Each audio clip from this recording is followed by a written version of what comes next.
The sun bathed the Red Keep in a golden glow as the Targaryens prepared for a day of celebration. Flags bearing the three-headed dragon waved proudly in the breeze, a symbol of the family's unyielding power. Below, the courtyard thrummed with excitement, filled with lords, ladies, and common folk alike, each eager to witness the grand spectacle of the day, their dragons taking flight. King Viserys sat on his ornate throne, draped in crimson and gold, the very colors of House Targaryen. His gaze swept over the assembled crowd, pride swelling in his chest.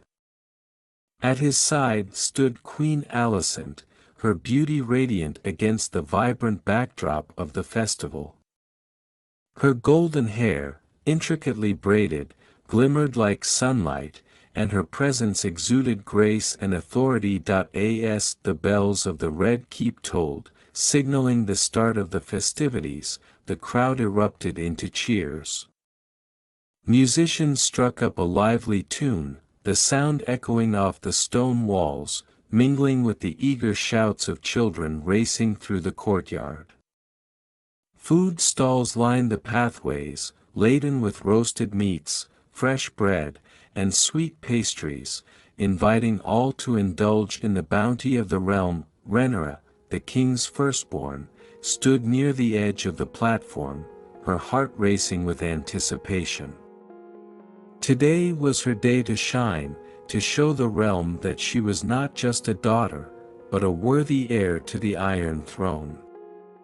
The morning's events culminated in a display of her dragon, Syrax, a magnificent creature with golden scales that shimmered in the sunlight. "Are you ready?" a voice interrupted her thoughts. It was Ser Harwin Strong, her trusted friend and protector. His smile was warm, reassuring her as he noticed the flicker of anxiety in her eyes. "As ready as I'll ever be," she replied, forcing a smile. Rhaenyra felt the weight of expectation upon her shoulders, knowing that this day would set the tone for her future. Suddenly, a low rumble echoed through the sky. The crowd fell silent, their gazes turned upward. From the distant horizon, a dark shape emerged, growing larger as it approached. The unmistakable silhouette of a dragon, Syrax, burst into view, her wings outstretched, casting a shadow over the gathering. The crowd gasped, then erupted into cheers, the sound rising like a tide as the dragon swooped gracefully above them. Rhaenyra felt her heart swell with pride as she watched her dragon, the creature she had bonded with since its hatching, perform for the crowd. "Look at her," Rhaenyra called to Ser Harwin, her voice laced with excitement. "She's magnificent." As Syrax soared higher, the dragon let out a powerful roar, a sound that resonated deep within the hearts of all who heard it. It was a sound of strength, a declaration of the Targaryen legacy that echoed through the ages. The crowd responded with renewed fervor, their cheers mingling with the dragon's roar, a symphony of loyalty and pride. The spectacle continued, with dragons from the royal menagerie taking to the sky. Vermithrax, with his deep crimson scales, and the swift and agile Caraxes, each adding to the display of Targaryen might.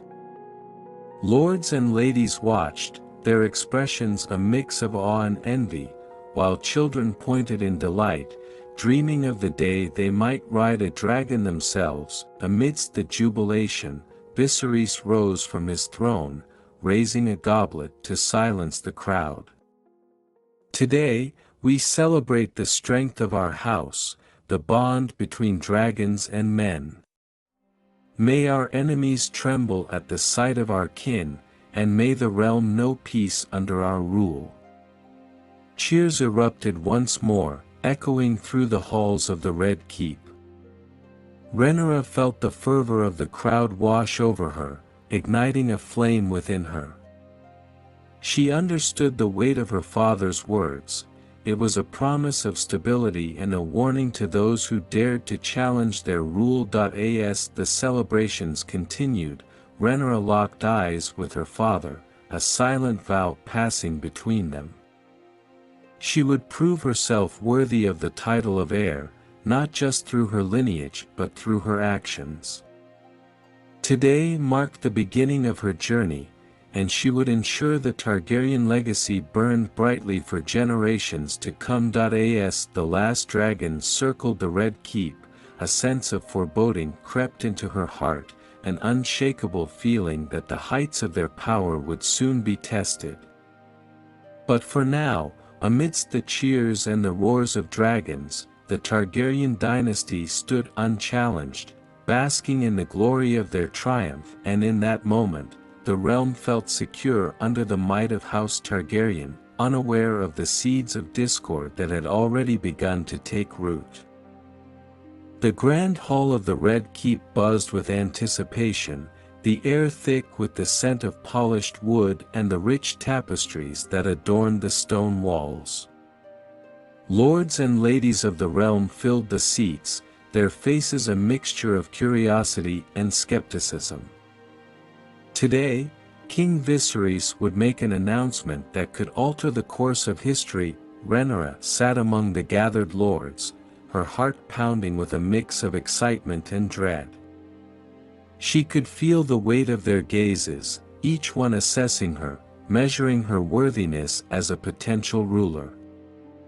She glanced at her father, the king, seated at the high table, his expression contemplative yet resolute. As the last of the lords settled into their places, Viserys rose, his golden crown gleaming in the candlelight.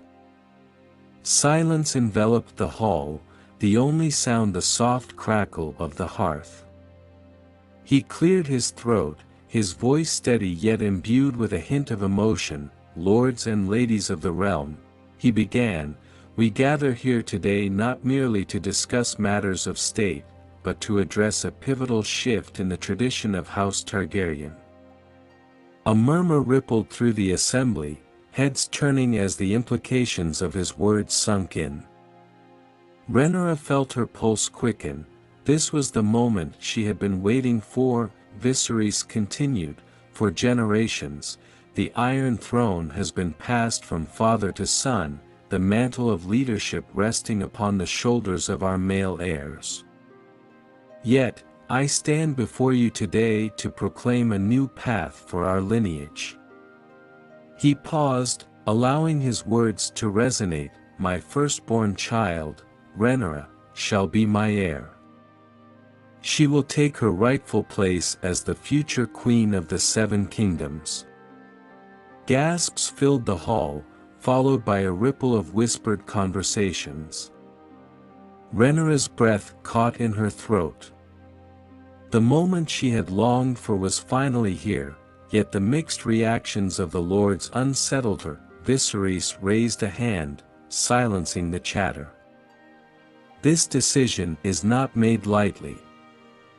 Rhaenyra has been trained in the ways of leadership, diplomacy, and warfare. She embodies the spirit of House Targaryen. It is time we honor our bloodline strength, regardless of gender." Lord Corlys Velaryon, the sea snake, was among the first to speak, his voice booming in the vast hall. "Your Grace, while Rhaenyra is indeed talented, many still believe that a male heir should ascend the throne. This change could sow discord among our vassals."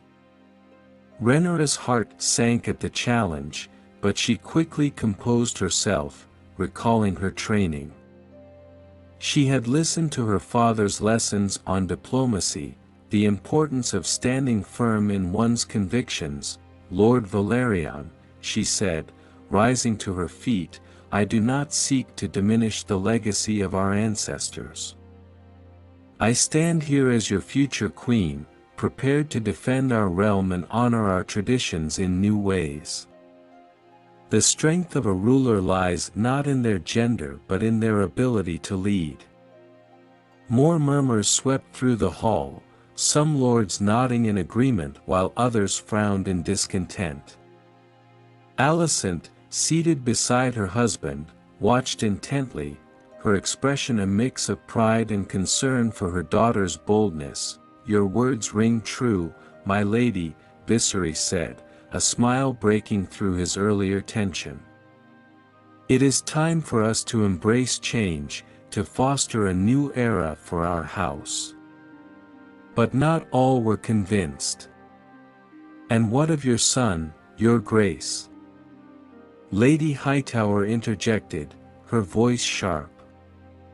"Will the realm not question a woman on the throne when a male heir exists?" Viserys' expression hardened. "My son will grow under Rhaenyra's tutelage. He shall learn the values of leadership and honor, just as she has. To deny her claim is to undermine the strength of our bloodline." Rhaenyra felt a surge of gratitude toward her father, the fierce protection of a king shining through. Yet, she could see the fractures forming among the gathered lords. Not all would accept this shift easily, and whispers of rebellion could be just around the corner. "As your queen," Rhaenyra said, her voice steady, "I will strive to unite our houses, to prove that I am worthy of your loyalty. Together, we can create a future where all Targaryens, male and female, are honored for their contributions to our house." With those words, she sensed a shift in the atmosphere. Some lords appeared contemplative, considering her vision, while others remained skeptical. But the seeds of division had already begun to take root, and she knew the path ahead would be fraught with challenges. As the council continued to debate, Rhaenyra felt both exhilarated and burdened. She had taken a step into the unknown, one that could either solidify her place in history or plunge the realm into chaos. And as the discussions swirled around her, she understood that the real battle for her claim had only just begun. The shifting tradition would not come without resistance, but Rhaenyra was prepared to fight for her destiny. She would not let her father's faith in her be in vain. The Grand Council had adjourned, but the air in the Red Keep remained thick with tension. As the lords and ladies filtered out of the hall, their voices dropped to conspiratorial whispers, each discussion laced with apprehension and intrigue. Rhaenyra lingered behind, still reeling from her father's announcement. The weight of the moment pressed down on her, but she could not ignore the flicker of doubt that danced in the eyes of the courtiers. She glanced toward the high table, where her father remained, speaking quietly with Ser Otto Hightower, the hand of the king. The expression on Otto's face was grim, a harbinger of the challenges that lay ahead. "My lady," a familiar voice broke her reverie. It was Lord Harwin Strong, his brow furrowed with concern. "You spoke well. But I fear the road will not be easy." Rhaenyra nodded, knowing that every word of her proclamation would echo through the halls of power. "I understand. Change breeds uncertainty, and some will resist."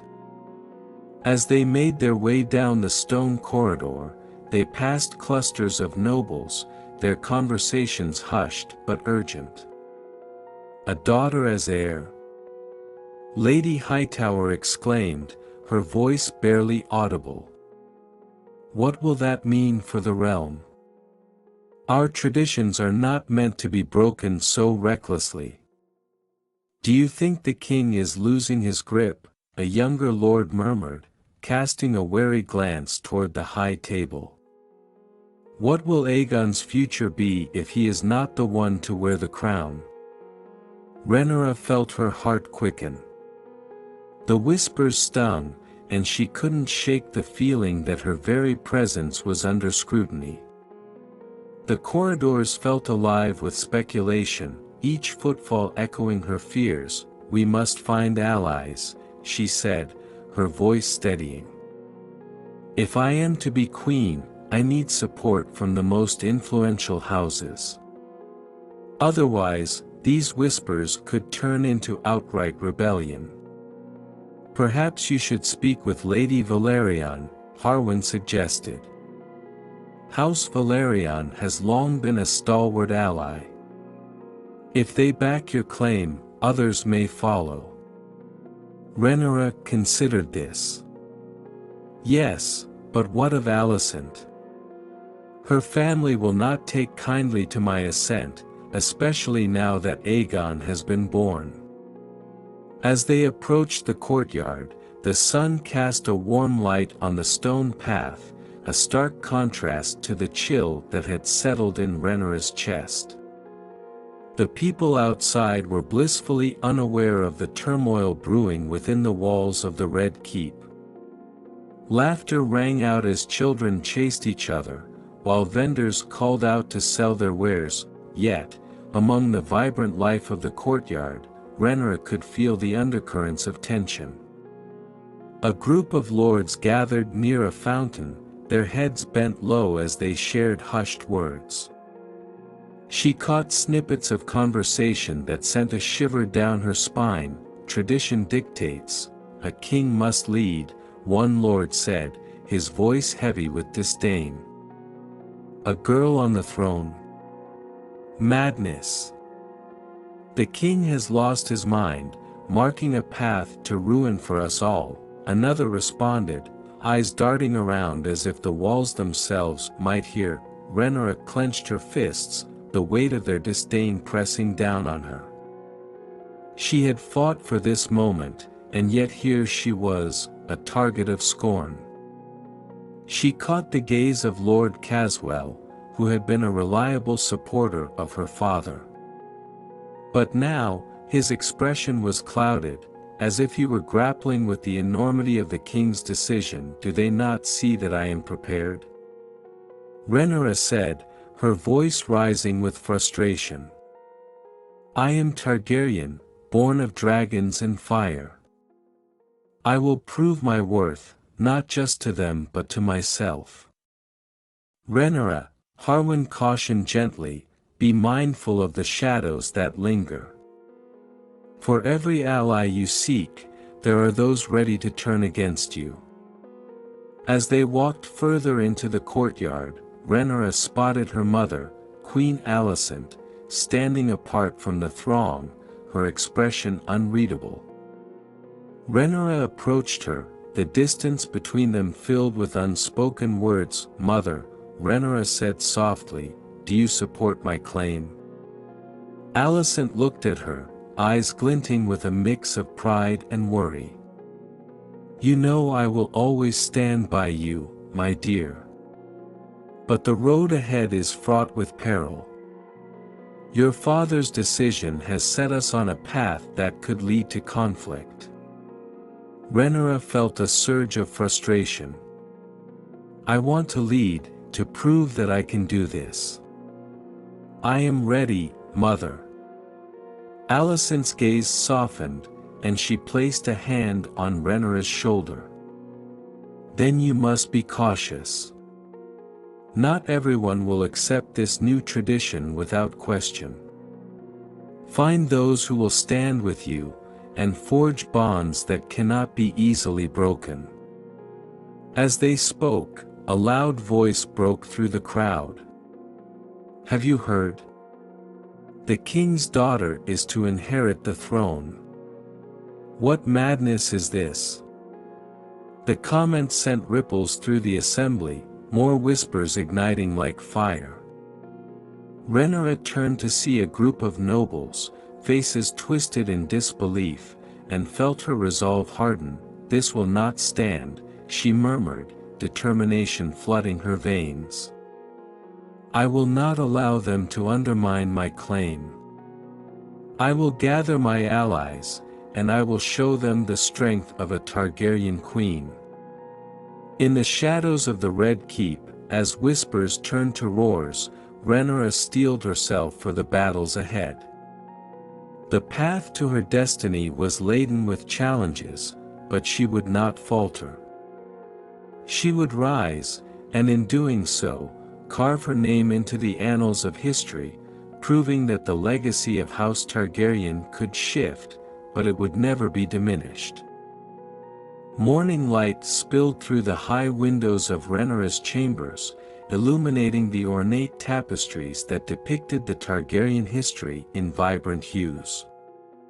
She stood before the mirror, adjusting the silver circlet that sat atop her head, a symbol of her new status as heir. Today marked the beginning of her journey, one she intended to navigate with grace and determination. Rhaenyra took a deep breath, steadying herself for the day ahead. The echoes of last night's council still lingered in her mind, but she refused to let doubt cloud her vision. She was no longer just the king's daughter, she was a force to be reckoned with, and it was time to build her coalition. Lady Rhaenyra, her handmaiden, Meleys, entered, holding a tray of fresh fruit and pastries. "You must eat before your meetings." Rhaenyra smiled but waved the food away. "I'll eat later. I have more important matters to attend to." With a nod, Meleys set the tray aside and began to assist her in dressing, wrapping her in a flowing gown of deep crimson, the color of her house, while silver embroidery glimmered like dragon scales. Each movement felt like an armor being donned, preparing her for the battles ahead. Once ready, Rhaenyra made her way to the courtyard, where lords and ladies mingled in the fresh morning air. The sun glinted off the polished armor of guards standing vigilant, their presence a reminder of the stakes at hand. "Remember, my lady," Harwin said, catching up to her as they walked. "Building alliances is crucial. You'll want to approach those who are loyal to your father and wary of the Hightowers." "I know," she replied, her resolve firm. "Lord Valerion is my first target. If I can secure House Valerion's support, it will lend weight to my claim." As they crossed the courtyard, Rhaenyra spotted Lord Corlys Valerion, the sea snake himself, speaking with a group of lords. His reputation as a naval commander was unmatched, and his support could sway many in her favor. She took a moment to gather her thoughts, then strode toward him with purpose. "Lord Valerion," she called, her voice carrying over the chatter. The group turned, and Corlys' sharp gaze landed on her. A mix of surprise and intrigue played across his features. "Lady Rhaenyra," he said, a hint of a smile breaking through his usually stoic demeanor. "To what do I owe the pleasure?" "I seek your counsel and support, my lord," she said, meeting his gaze with unwavering confidence. "My father has named me his heir, and I wish to solidify our alliance."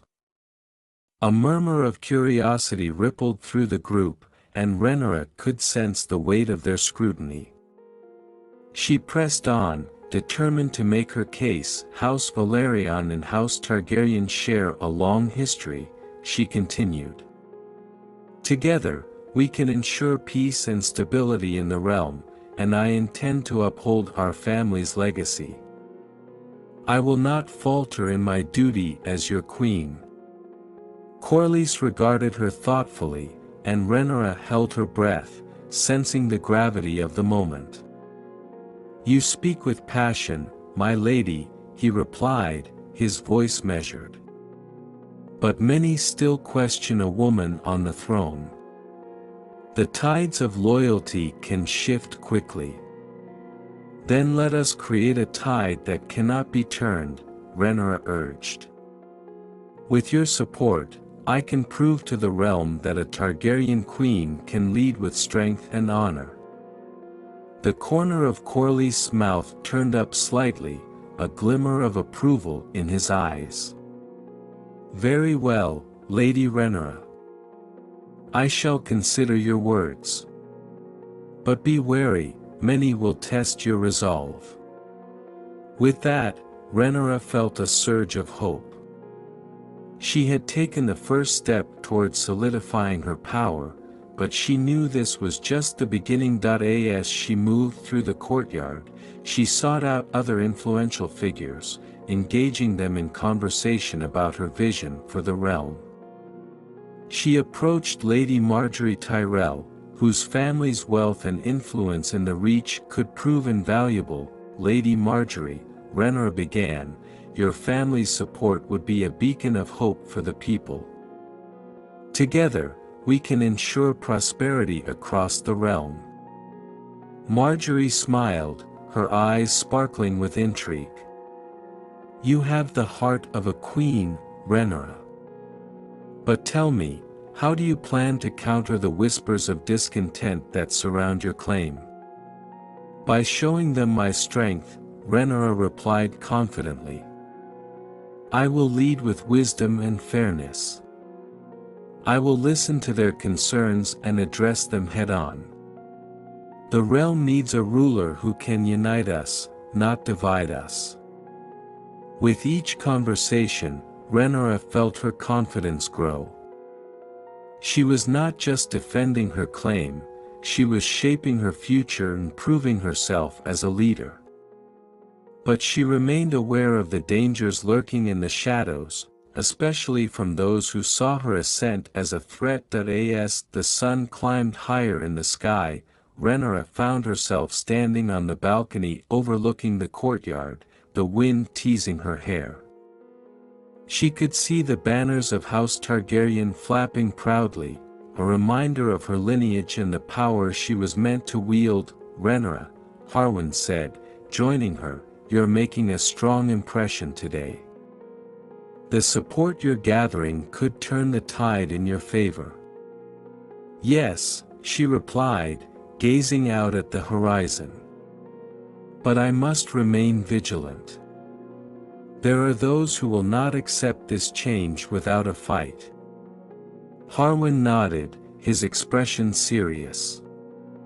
And you will have to be prepared for that fight.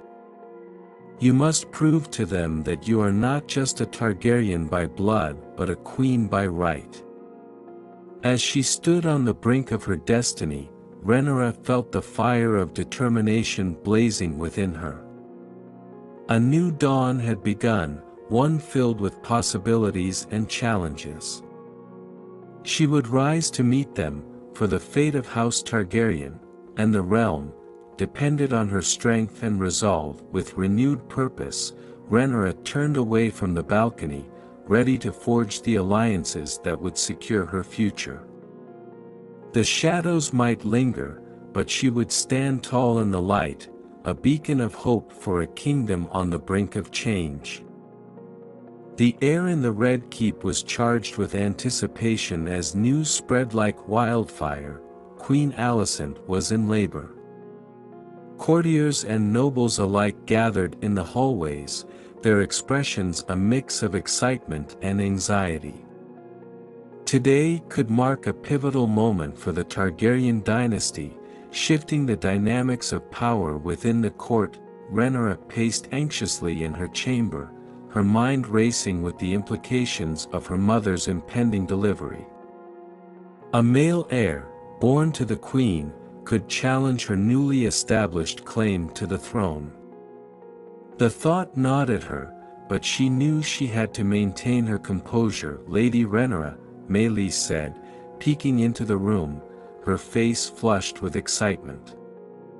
They say the Queen's labor is progressing quickly.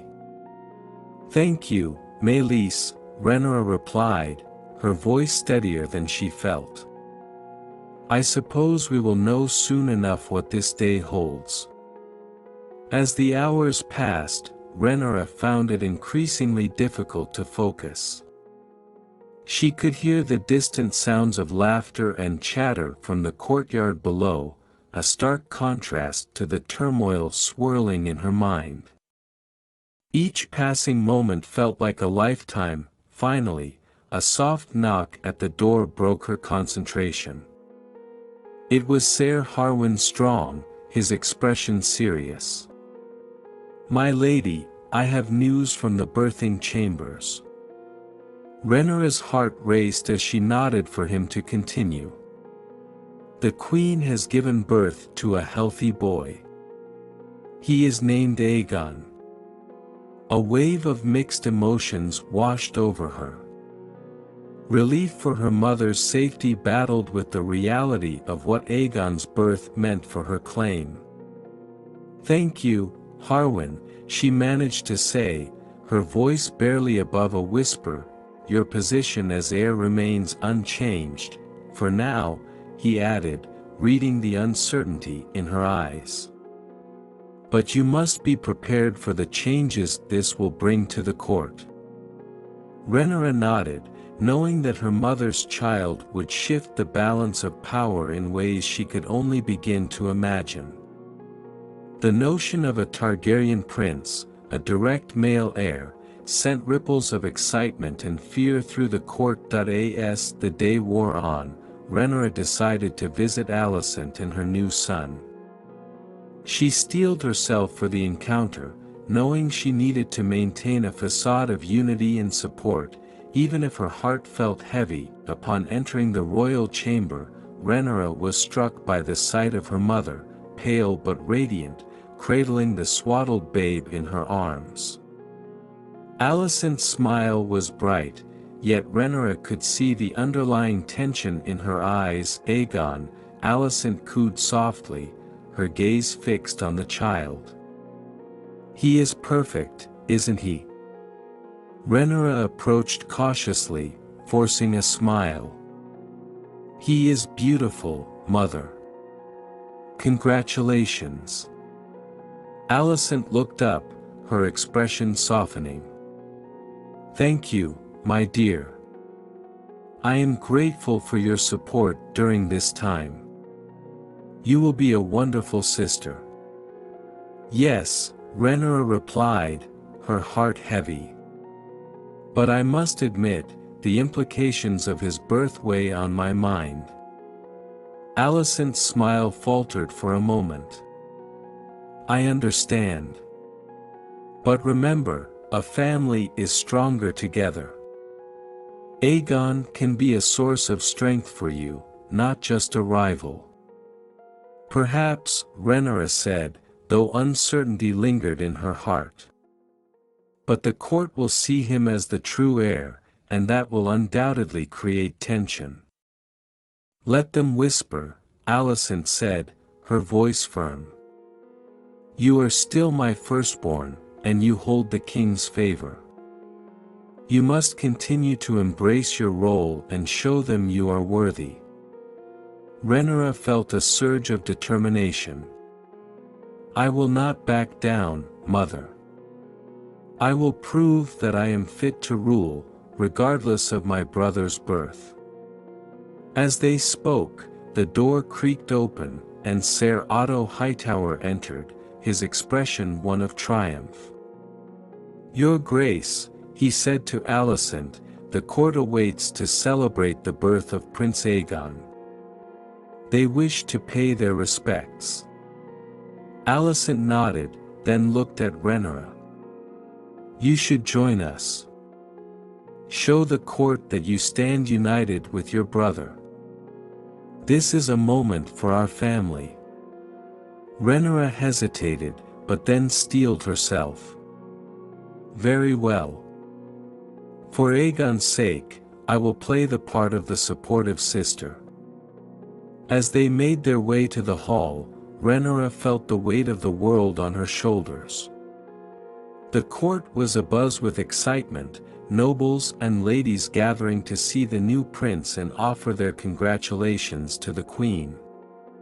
She could feel their eyes on her, gauging her reaction, whispering behind their hands. The grand hall was adorned with flowers and banners celebrating the birth.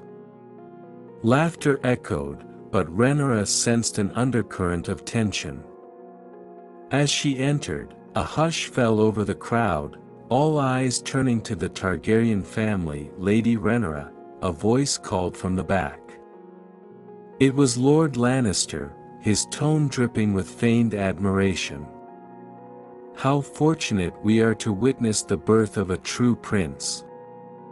Rhaenyra felt her cheeks flush but managed to keep her expression neutral. "Indeed, my lord. May Prince Aegon bring honor to House Targaryen." As the crowd erupted into applause, Rhaenyra forced herself to smile, aware that this moment would shape the narrative moving forward. She would have to tread carefully, balancing her role as the heir and the newfound status of her brother. Throughout the evening, the court buzzed with excitement, but Rhaenyra remained vigilant. She exchanged pleasantries, engaging in conversations while gauging the loyalty of those around her. The seeds of doubt had been sown, and she needed to be proactive in solidifying her position. As the celebrations continued, Rhaenyra stole a glance at Alicent, who was radiant in her joy. The queen looked at her, and for a moment, their eyes met, an understanding passing between them. Rhaenyra would have to prove herself as both a sister and a future queen. The birth of Aegon was a new dawn for House Targaryen, but it also heralded the challenges that lay ahead.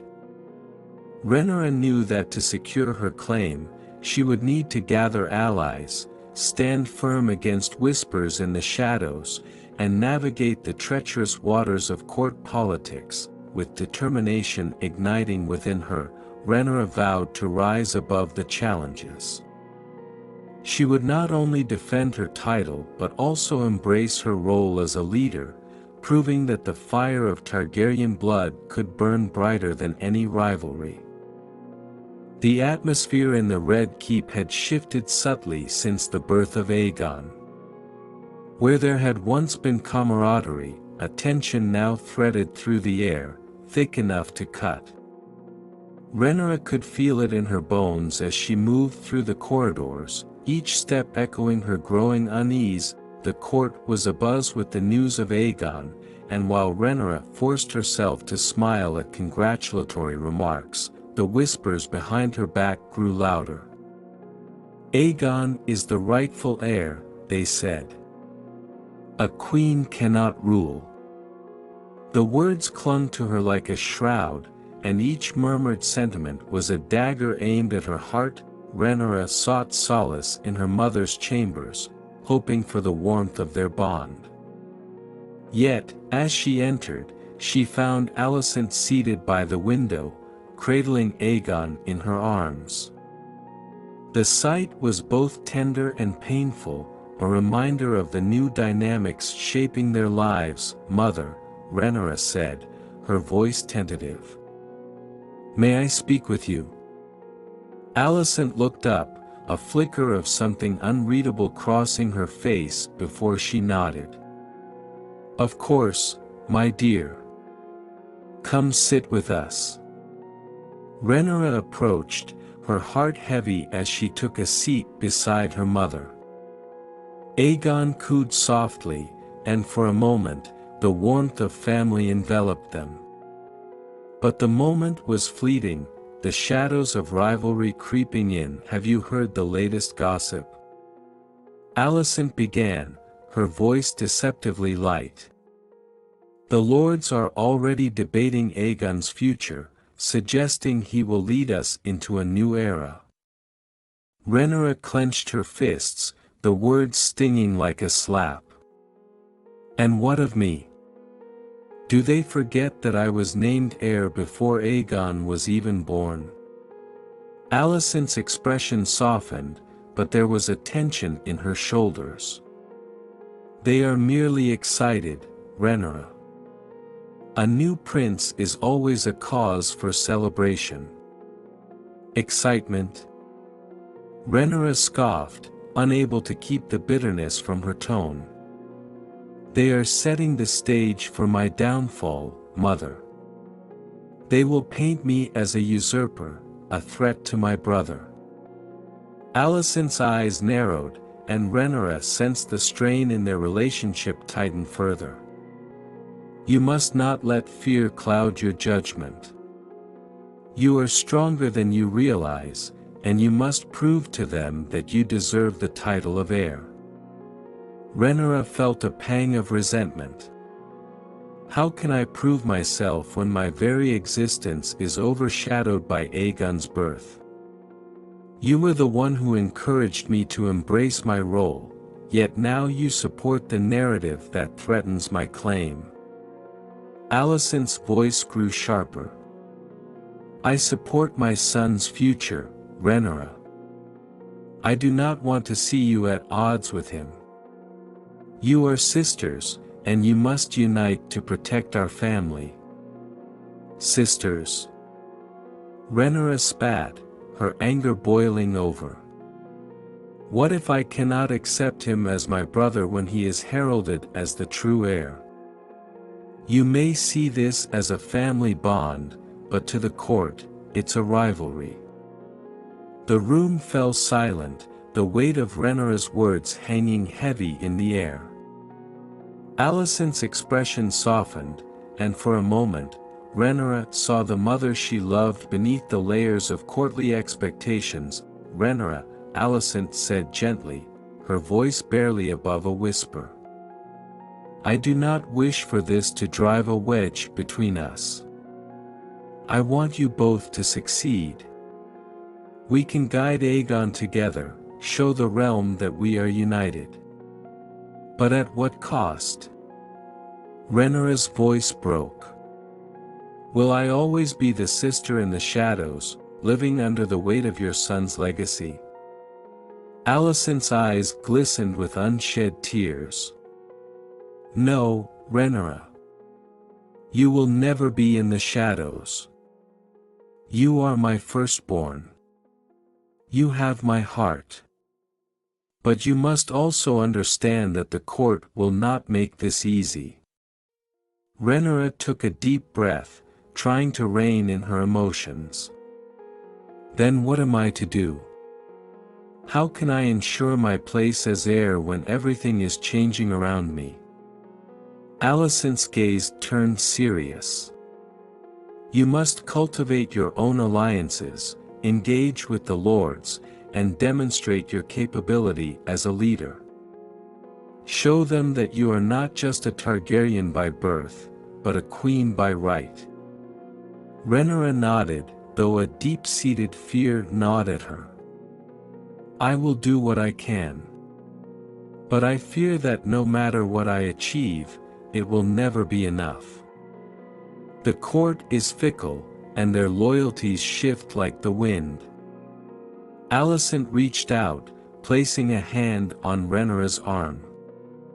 You must trust in your strength. We are bound by blood, and though the road may be fraught with difficulty, we can face it together. Remember, I am here for you. As Rhaenyra met her mother's gaze, she felt a flicker of hope igniting within her. They were still connected, despite the strain. But as she looked down at Aegon, sleeping peacefully in Alicent's arms, a sense of foreboding lingered in the air. The ties that bound them were strong, but they were also fragile, poised to unravel at any moment. I will try, Mother, Rhaenyra said, her voice steadier. But I will not allow this rivalry to define me. I will forge my own path, even if it means walking a different road than yours. Alicent nodded, her expression one of understanding, but Rhaenyra could sense the unspoken tension still hanging between them. The bond of family was both a blessing and a curse, a connection that could either uplift or entrap. As Rhaenyra left the chambers, the weight of her dual roles pressed heavily on her shoulders. She was determined to prove herself, to navigate the treacherous waters of court politics, and to build her own legacy while navigating the complexities of her relationship with Alicent. But she knew that the ties that bound them could also be the very chains that sought to hold her back. With a steely resolve, Rhaenyra set her sights on the future.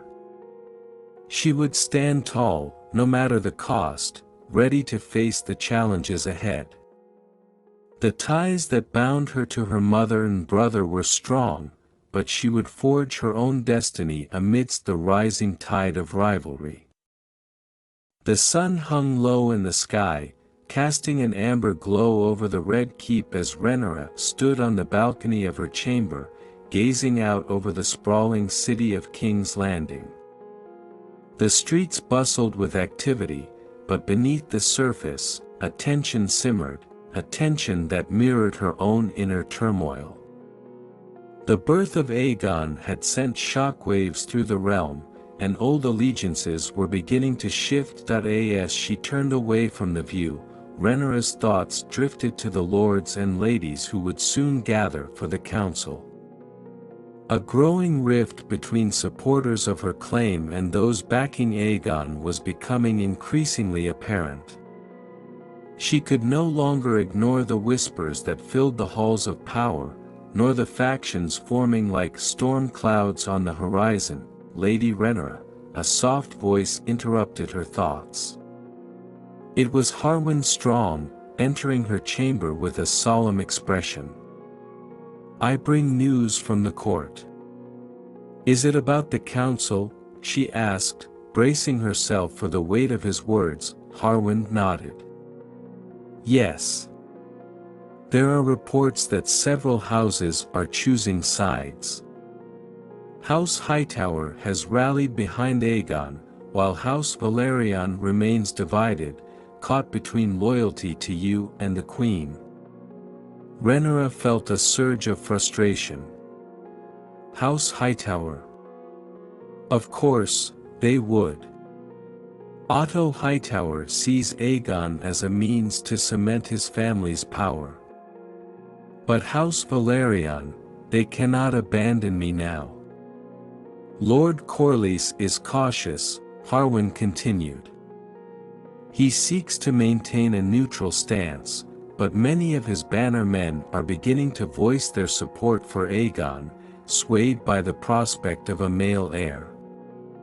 "Then we must act swiftly," Rhaenyra declared, her voice firm.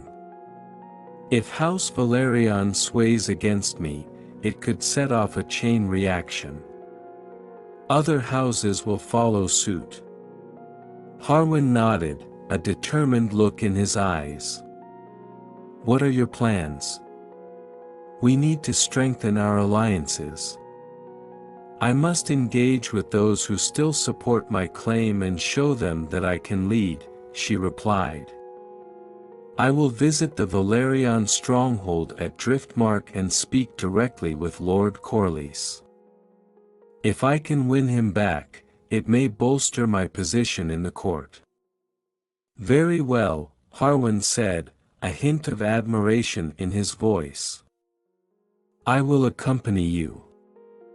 We must prepare for the worst." As they planned their journey, Rhaenyra's mind raced with thoughts of the other houses. She had heard murmurs of discontent among the Arryns and the Tyrells, their loyalties wavering like leaves in the wind. The council would be crucial in solidifying her claim and countering the rising tide of dissent. The following day, Rhaenyra and Harwin set off for Driftmark, the stronghold of House Velaryon. As their ship sailed across the waves, Rhaenyra felt the salty breeze against her skin, a fleeting reminder of freedom. But the weight of her responsibilities pressed heavily on her, a constant reminder of the storm brewing on the horizon. Upon reaching Driftmark, Rhaenyra was greeted by the sight of towering stone walls and the rich scent of the sea. The Velaryon banners flapped proudly in the wind, but Rhaenyra could not shake the feeling that the tides were turning against her. "Lady Rhaenyra," Lord Corlys welcomed her with a measured smile, though his eyes betrayed his inner turmoil. "It is good to see you. Your arrival is most timely." "Thank you, Lord Corlys," Rhaenyra replied, her voice steady. "I've come to discuss the future of our houses and the growing tensions in the realm." Corlys gestured for her to follow him into a private chamber, away from prying eyes and ears. Once inside, he turned to her, his expression serious. "You know the court is abuzz with your brother's birth. Many see Aegon as the rightful heir, and some of my bannermen are swayed by that notion. Do not let their voices drown out reason, Lord Corlys," Rhaenyra implored, her heart racing. "I am still your sworn heir, and I seek to unite our houses against the growing discontent. Aegon's birth does not negate my claim. I was named heir by my father, and I intend to honor that." Corlys studied her for a moment, his brow furrowed in thought. "You must understand, the realm is complicated. Many houses have their own ambitions, and they will align with whoever they believe will bring them the most power. I can bring them strength and stability," Rhaenyra insisted, her voice rising. "If we unite, we can quell the dissent before it ignites into a wildfire. You have the power to influence other houses, and I need your support now more than ever." "Your passion is commendable, Rhaenyra," Corlys said, though doubt lingered in his gaze.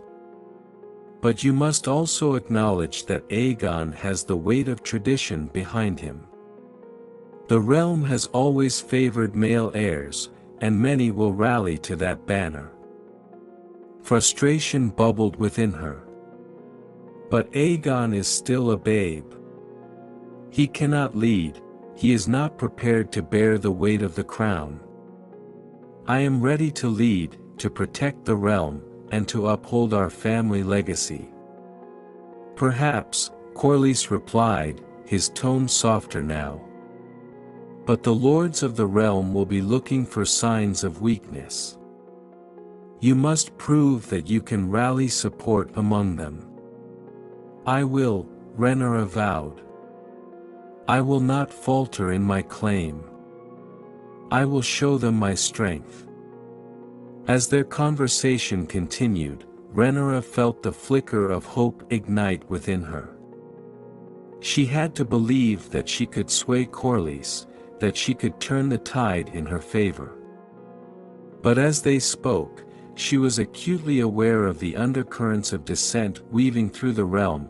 After their meeting, Rhaenyra returned to King's Landing, more determined than ever to engage the lords and secure her alliances.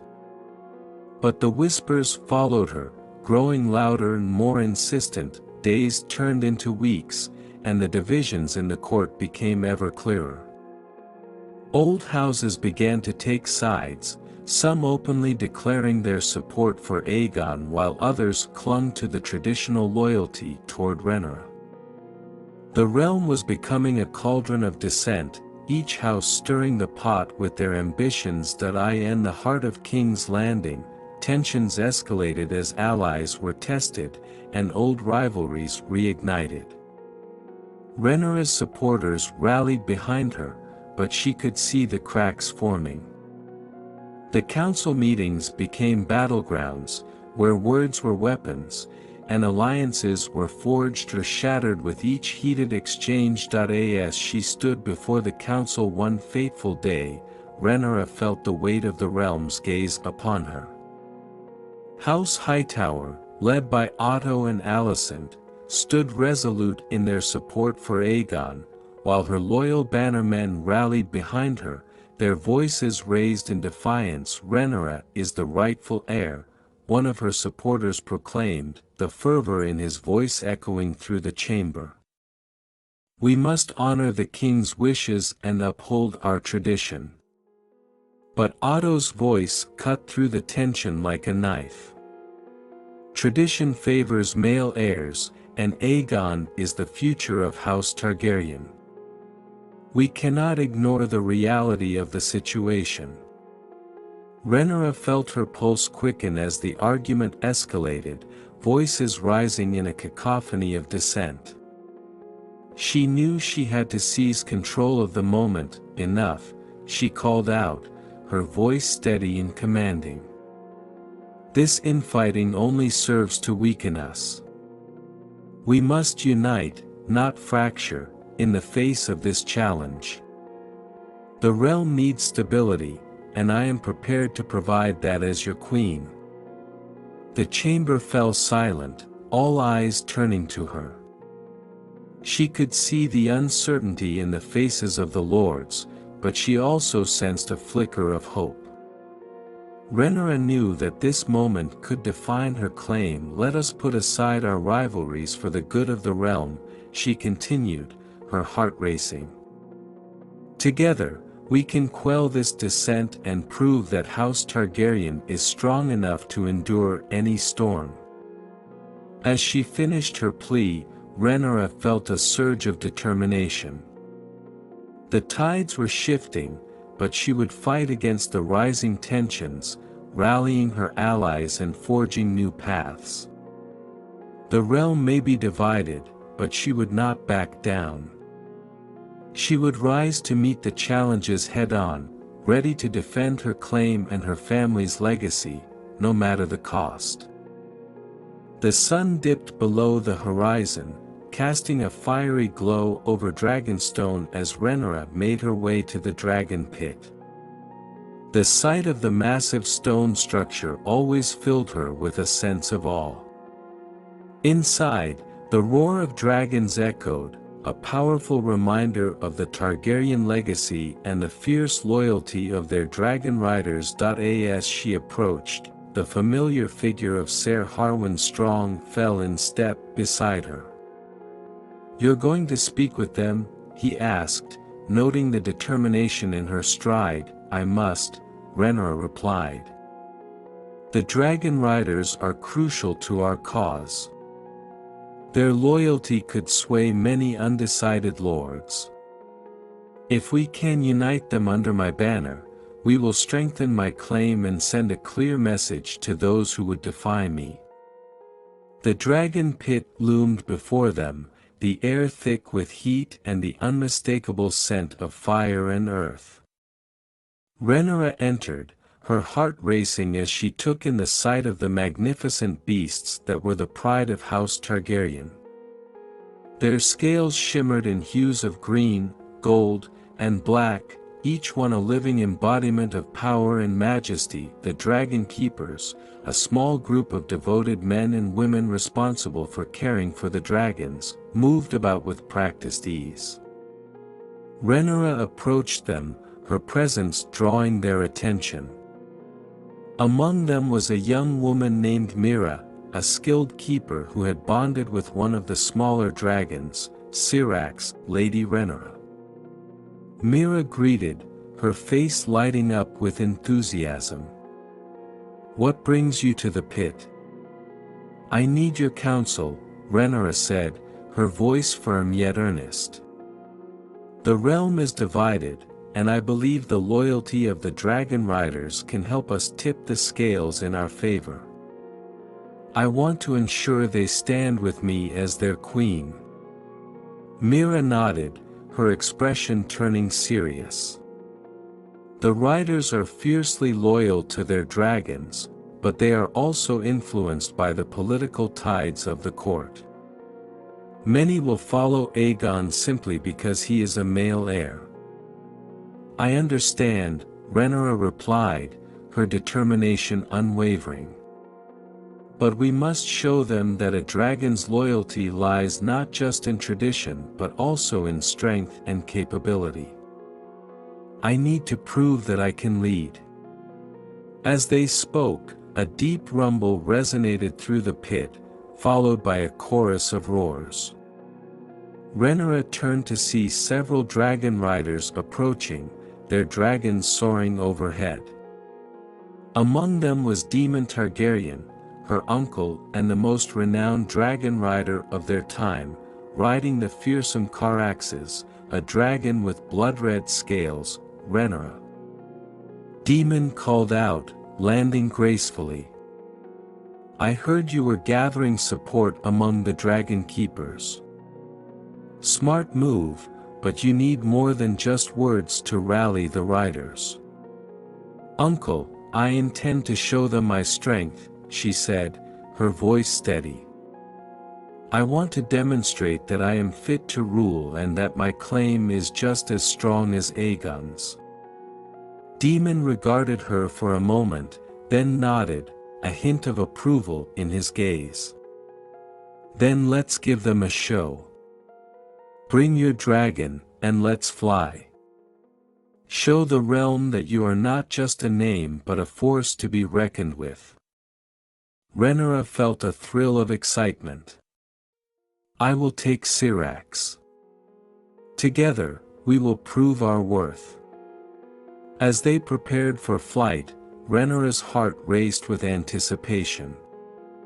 She climbed atop Syrax, the dragon's warm scales beneath her reassuring. Demon mounted Caraxes, and soon they were airborne, soaring above the cliffs of Dragonstone. The wind whipped through her hair, and for a moment, all her worries faded away. The view was breathtaking, the coastline stretching for miles, and Rhaenyra could see the faint outlines of ships on the horizon. She felt alive, her spirit soaring alongside Syrax as they danced through the clouds, the bond between rider and dragon palpable. As they descended, Rhaenyra could see the small gathering of dragon riders and keepers waiting for their return. She landed gracefully, dismounting with confidence. The gathered crowd watched in awe as she and Demon approached. That was incredible. Mira exclaimed, her eyes shining with admiration. You truly belong up there, Lady Rhaenyra. Rhaenyra smiled, feeling the weight of her responsibility. Thank you, Mira. But this is just the beginning. We must show the others that a Targaryen can ride with strength and grace, regardless of their gender. The other dragon riders nodded in agreement, some stepping forward to pledge their loyalty. We will stand with you, Lady Rhaenyra, one rider declared. Your connection to your dragon is clear. You have our support. As more riders gathered around her, Rhaenyra felt a surge of hope. Together, we will show the realm that House Targaryen is unbreakable, that our dragons are our strength, and that we will not be divided by rivalry. With each pledge of support, Rhaenyra's resolve solidified. The dragon keepers and riders were not just allies, they were the heart of House Targaryen. Their loyalty would be a force to reckon with, a rallying cry against the rising tide of dissent. As the sun dipped below the horizon, casting long shadows across the pit, Rhaenyra knew that the path ahead would be fraught with challenges. But with the dragon keepers and riders at her side, she felt a renewed sense of purpose. The dragons were not merely beasts of war, they were symbols of her power, her legacy, and her right to rule. In the days that followed, Rhaenyra and her newfound allies set to work. They trained together, honing their skills, forging bonds that would prove vital in the battles to come. With each flight, her connection to Syrax deepened, a bond that would be essential as she prepared to confront the divisions tearing at the heart of the realm. The dragon keepers were her strength, and with their loyalty, Rhaenyra felt emboldened to face the rising tensions that threatened to consume her family and her claim to the Iron Throne. In the face of adversity, she would become the queen she was destined to be, riding high on the winds of change with the might of dragons behind her. The flickering candlelight cast a warm glow over Rhaenyra's chamber as she sat at the polished oak table, quill in hand. The weight of the realm rested heavily on her shoulders, and she felt the urgency of her mission with every stroke of the pen. She had resolved to reach out to influential houses across Westeros, seeking their support in the turbulent times ahead. Each letter was a lifeline, a carefully crafted plea for loyalty and unity against the rising tide of dissent that threatened to engulf her claim to the Iron Throne. "Lady Rhaenyra," Ser Harwin Strong said, entering the room with a stack of parchment. "Have you finalized your letters?" "I have," she replied, her voice steady. "But I want your input on the content. The words must be both compelling and sincere if we hope to sway the lords and ladies of the realm." Harwin nodded, taking a seat across from her. "What are your intentions for the letters? Are you seeking sworn allegiances or merely gauging interest?" "Both," Rhaenyra said, her brow furrowing in concentration. "I need to know who will stand with me and who may be tempted by Aegon's claim. We must ensure our allies are prepared to act when the time comes." "Very well. Show me what you have written," he urged. Rhaenyra placed her first letter on the table, addressing House Velaryon. She had hoped to solidify their support after her recent visit, where she had made a passionate case for unity. To Lord Corlys Velaryon, as the tides shift in the realm, I turn to you, a steadfast ally and a protector of our family legacy. The birth of Aegon has sparked unrest among the lords, and I feel the weight of our tradition bearing down on me. Yet, I believe that together, we can preserve the Targaryen legacy that has thrived for generations. Your strength and wisdom are invaluable, and I ask for your support as I continue my quest to uphold my claim as heir to the Iron Throne. Let us stand united against those who seek to divide us. In loyalty and hope. Rhaenyra Targaryen. Rhaenyra watched as Harwin read the letter, his expression contemplative. "This is a strong message. You acknowledge their importance and emphasize unity, which is vital." "Exactly," she replied, her confidence bolstered. "Next, I wish to reach out to House Arryn."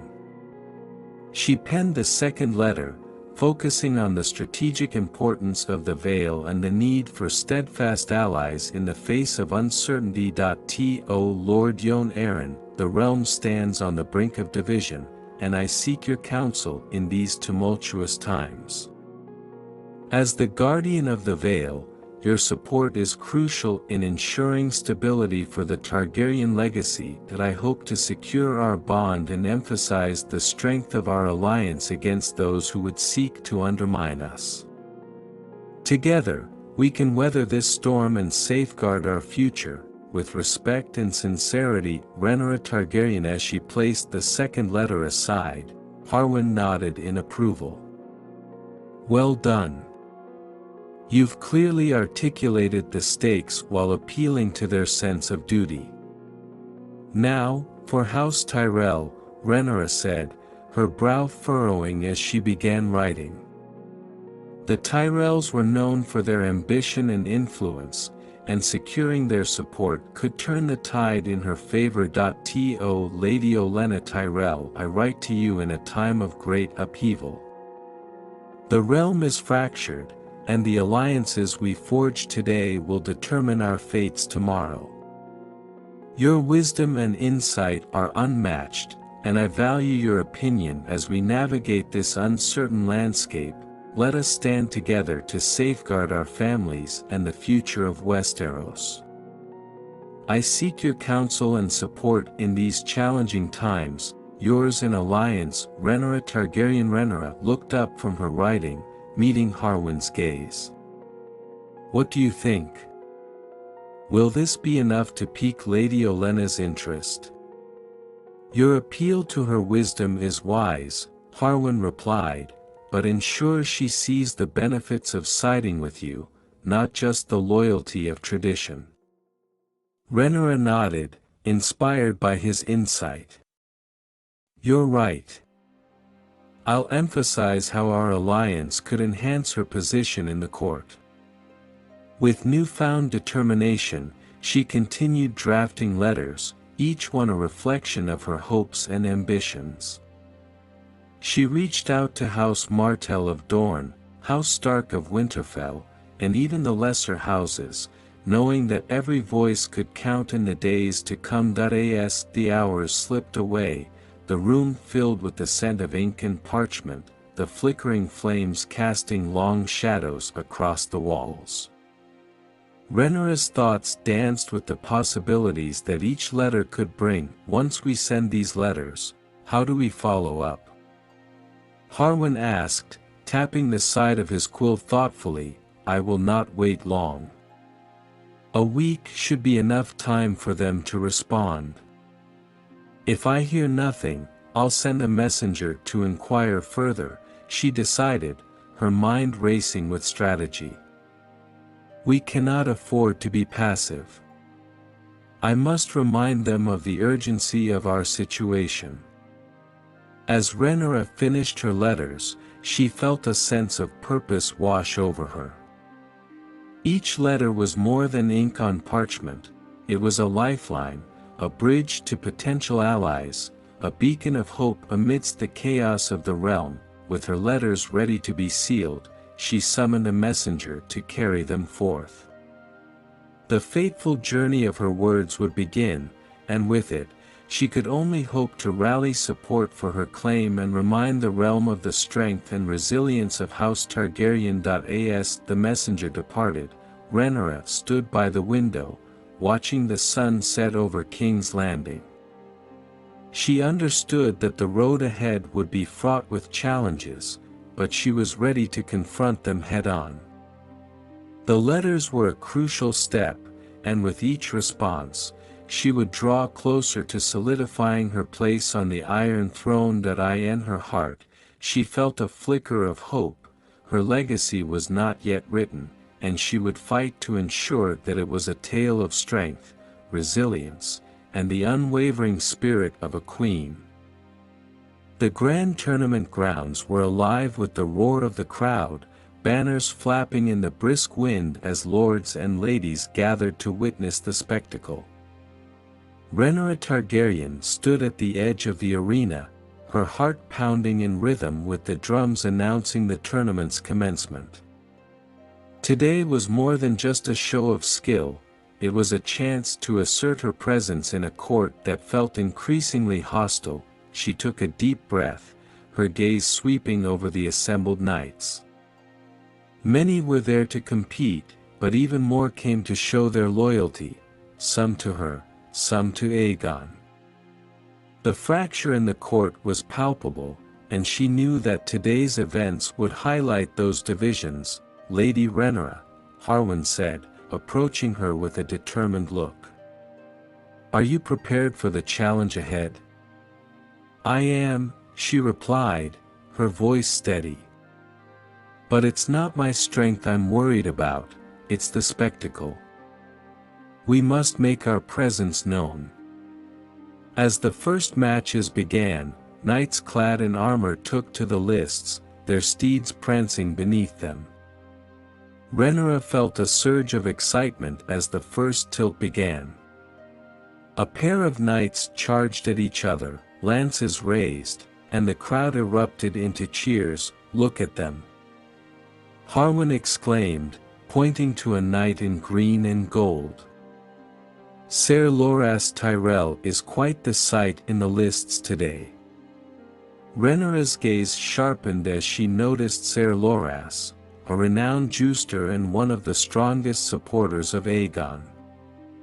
He was already garnering the favor of the crowd, his gallant demeanor winning cheers. The Tyrells had chosen their side. The matches continued, and Rhaenyra felt the growing tension in the air. Each time Aegon supporters triumphed, it only fueled the fervor among the crowd. With each cheer for Aegon's knights, The weight of her isolation pressed heavier upon her. "Next, we have Ser Criston Cole," the herald announced, and the crowd buzzed with excitement. Rhaenyra's heart raced. Ser Criston was a formidable knight, loyal to Alicent and Aegon. As Ser Criston entered the lists, she caught the eye of Aegon, who watched from the royal box with a smug smile. It was a simple gesture, but one that sent a chill through her. This was not just a tournament, it was a display of power, a battle for loyalty. "Lady Rhaenyra," a voice called from the crowd, drawing her attention. It was Talia, a loyal lady-in-waiting, her expression earnest. "You must show them your strength today. The court needs to see you stand tall." Rhaenyra nodded, the fire igniting within her. "I will not be overshadowed." As the next round approached, Rhaenyra made her way to the front, determined to be seen. The next matchup featured her supporter, Ser Harwin, against a knight loyal to Aegon. The tension was palpable as the two men took their places in the lists. "Remember, this is about more than just the victory," Harwin said, eyeing his opponent. "It's about the message we send." The knights charged at each other, lances splintering with the impact. Rhaenyra held her breath, her heart racing as the crowd erupted into cheers and jeers. Ser Harwin fought valiantly, but the rival knight managed to unseat him, sending him crashing to the ground. The crowd roared, and Rhaenyra felt a sting of disappointment. Harwin was a champion, but in the court's eyes, today's defeat felt like a small victory for Aegon supporters. "Get up, Harwin," she shouted, her voice cutting through the noise. "You fight for our cause." As Harwin regained his footing, he exchanged a fierce glance with Rhaenyra, their resolve renewed. The tournament continued, but the atmosphere shifted. The rivalry was no longer just about the jousting, it was a direct confrontation between the factions in the court. Then came the moment that would change everything. Rhaenyra's heart raced as she noticed Daemon approaching the lists, a confident grin on his face. He had decided to enter the tournament, and the crowd erupted in excitement at the sight of the rogue prince. "Daemon will light a fire in this tournament," Harwin said, watching intently. As Daemon took his place against a lesser-known knight, the tension in the air thickened. Rhaenyra knew her uncle was not just there for sport, he was a fierce warrior who would fight for her cause, and she hoped his presence would rally their supporters. The herald announced the start of the match, and the two knights charged, the clash of lances echoing across the grounds. Daemon was a whirlwind of energy, his swordplay fierce and unrelenting. With each blow, he showcased not only his skill but also the strength of House Targaryen. The crowd cheered wildly for him, their loyalties momentarily suspended as they witnessed his prowess. Rhaenyra felt a surge of hope. Daemon's success could sway some undecided lords to her side, but then, in a shocking turn of events, Daemon's opponent managed to unseat him, sending him tumbling to the ground. Gasps echoed through the arena, and Rhaenyra felt the world around her tilt. This was not merely a tournament, it was a battlefield of allegiance, and today felt like a loss for her side. As Daemon rose, shaking off the impact, Rhaenyra rushed to his side. "You fought bravely," she said, her voice firm. "Bravery is not enough today," Daemon replied, a hint of frustration in his tone. "We need more than valor, we need to send a message." Rhaenyra's mind raced with the implications. The court's divisions were becoming increasingly pronounced. The jousting had turned into a spectacle of loyalty, with each defeat or victory echoing throughout King's Landing. "Let's not be disheartened," she said, looking into Daemon's eyes. "We must regroup and rethink our strategy. The tournament may reveal our fractures, but it can also galvanize our supporters." As the final matches of the day drew near, Rhaenyra felt a fire kindling within her. The court may be fracturing, but she would not let her claim shatter beneath the weight of defeat. Instead, she would rise from the ashes, ready to fight for her legacy. That night, as the tournament concluded, Rhaenyra gathered her supporters in a private chamber. The mood was somber, but she sensed a glimmer of determination in the air. "The tournament was a trial," she began, addressing the gathered lords and ladies. "We faced setbacks today, but we must not let this fracture our resolve. We are Targaryens, and we will stand united against those who wish to divide us." As her words resonated in the room, she saw nods of agreement, the flickering candlelight reflecting the fire in their eyes. The tensions of the day had sparked a fire within her, and together, they would forge a path forward. The court may be fracturing, but Rhaenyra was ready to reclaim her strength, one alliance at a time. The first spar was just the beginning, and she would emerge from this challenge stronger than ever. The grand hall of the Red Keep was alive with laughter and music, the air thick with the scent of roasted meats and sweetmeats. Nobles and commoners alike had gathered for a night of revelry, a celebration in honor of the tournament's conclusion. Rhaenyra Targaryen had hoped this gathering would bolster her supporters, a chance to weave alliances and strengthen her position amid the fracturing court. As she moved through the crowd, she spotted familiar faces: Lady Margaery Tyrell, with her captivating smile, and Lord Corlys Velaryon, his silver hair glinting in the candlelight. Each interaction was an opportunity to solidify her alliances, but beneath the surface, the air was thick with tension. "Lady Rhaenyra," Margaery greeted, her tone warm yet calculated. "You were magnificent in the lists today, despite the setbacks. I am sure your time will come." Rhaenyra smiled politely, but her mind raced. "Thank you, Lady Margaery. But I fear today was just a reminder of the divisions that threaten our house." "Divisions can be mended," Margaery replied, her eyes sparkling with mischief. "Or they can be exploited. Choose wisely whom you trust tonight." Rhaenyra nodded, feeling the weight of Margaery's words. The festivities continued, the clinking of goblets and joyous laughter echoing through the hall. Yet as she mingled, whispers began to reach her ears, faint yet alarming. "Have you heard? Aegon plans to solidify his claim with a marriage," a lord murmured to his companion, glancing furtively around the room. "Who is he to marry?" the companion asked, intrigued. "Rumor has it Lady Alicent has her eyes on House Hightower," the First Lord replied, a hint of envy in his voice. "If Aegon allies with them, his claim will become almost unassailable."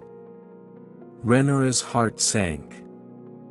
A marriage to House Hightower would indeed strengthen Aegon's position, a strategic move that could rally more support behind him. As the evening wore on, she felt an undercurrent of tension ripple through the hall.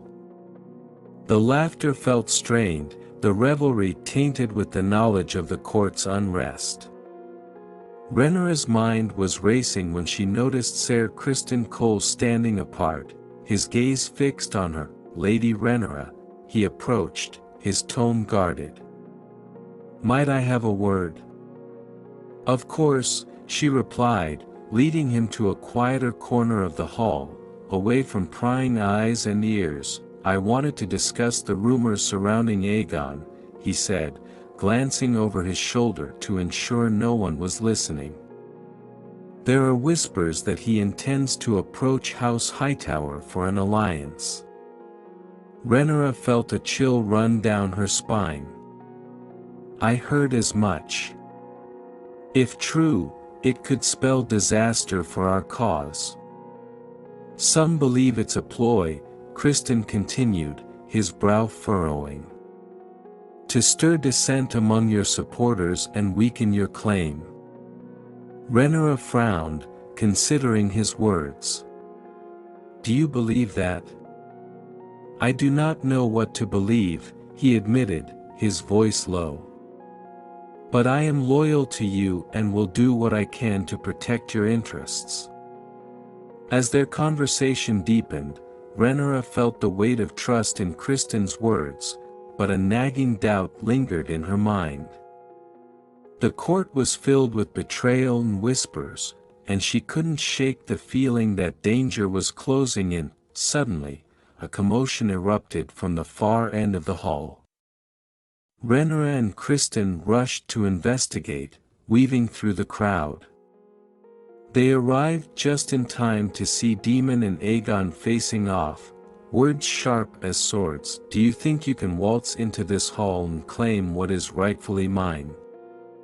Daemon spat, his eyes blazing with fury. "It is not your claim I seek to take, uncle," Aegon replied, his tone cool and mocking. "But you seem desperate for a reason to be angry. Perhaps you should look inward." The crowd held its breath, the revelry falling silent as the tension escalated. Rhaenyra stepped forward, determined to defuse the situation. "Enough. This is a night of celebration, not conflict. We cannot afford to tear each other apart. Perhaps your uncle does not realize the implications of his actions," Aegon sneered, refusing to back down. "Do you think I fear you, Aegon?" Daemon retorted, his fists clenched. "You are nothing without your mother's schemes and the whisperings of the court." "Enough!" Rhaenyra shouted, her voice cutting through the tension like a blade. "This bickering serves no one, least of all our house. We are stronger united." The crowd murmured, the tension still thick in the air. Rhaenyra's heart raced, the room heavy with unspoken accusations and rising tempers. She could feel the eyes of the court upon her, waiting to see how she would navigate this treacherous moment. But before she could gather her thoughts, a figure stepped forward from the shadows, Lady Alicent Hightower, her expression steely and calculating. "Is this what the Targaryens have come to?" Alicent asked, her voice laced with disdain. "Squabbling like children instead of recognizing the strength of unity?" Rhaenyra bristled at her words but knew she had to remain composed. "We are all bound by the legacy of our houses, Lady Alicent. We must rise above these petty conflicts." Alicent's gaze flicked between Rhaenyra and Aegon, a hint of satisfaction glimmering in her eyes. "And yet, the seeds of division are being sown. You may want to be cautious, dear Rhaenyra. Not all allies are trustworthy." With that, she turned and glided away, leaving Rhaenyra feeling exposed. Alicent's parting words hung in the air, a reminder of the treachery lurking within the court. As the night wore on, whispers grew louder, rumors spiraled, and trust began to crumble.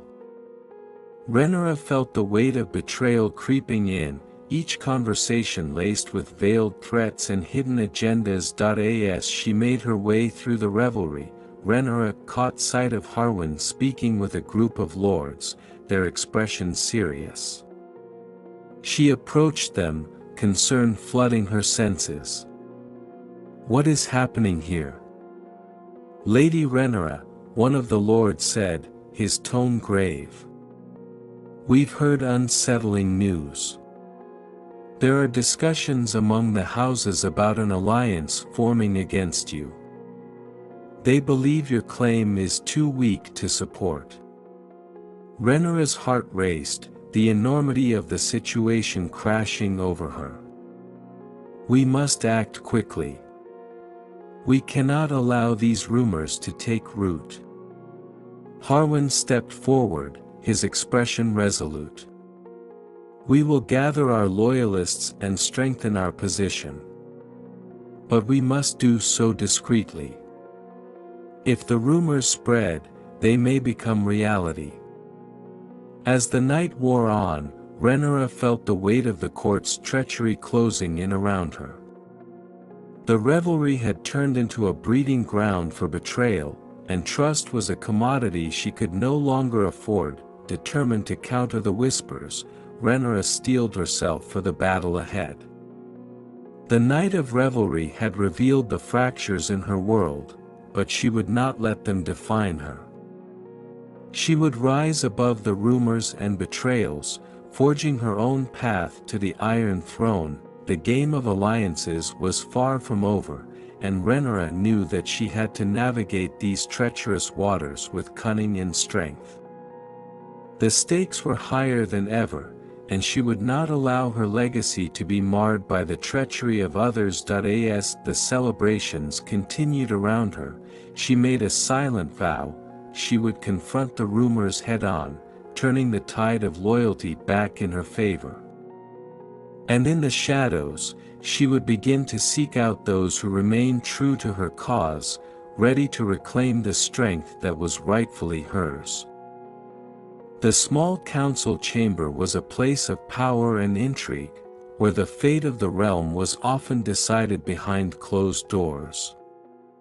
Today, however, the atmosphere was thick with tension as the councillors gathered around the long oak table.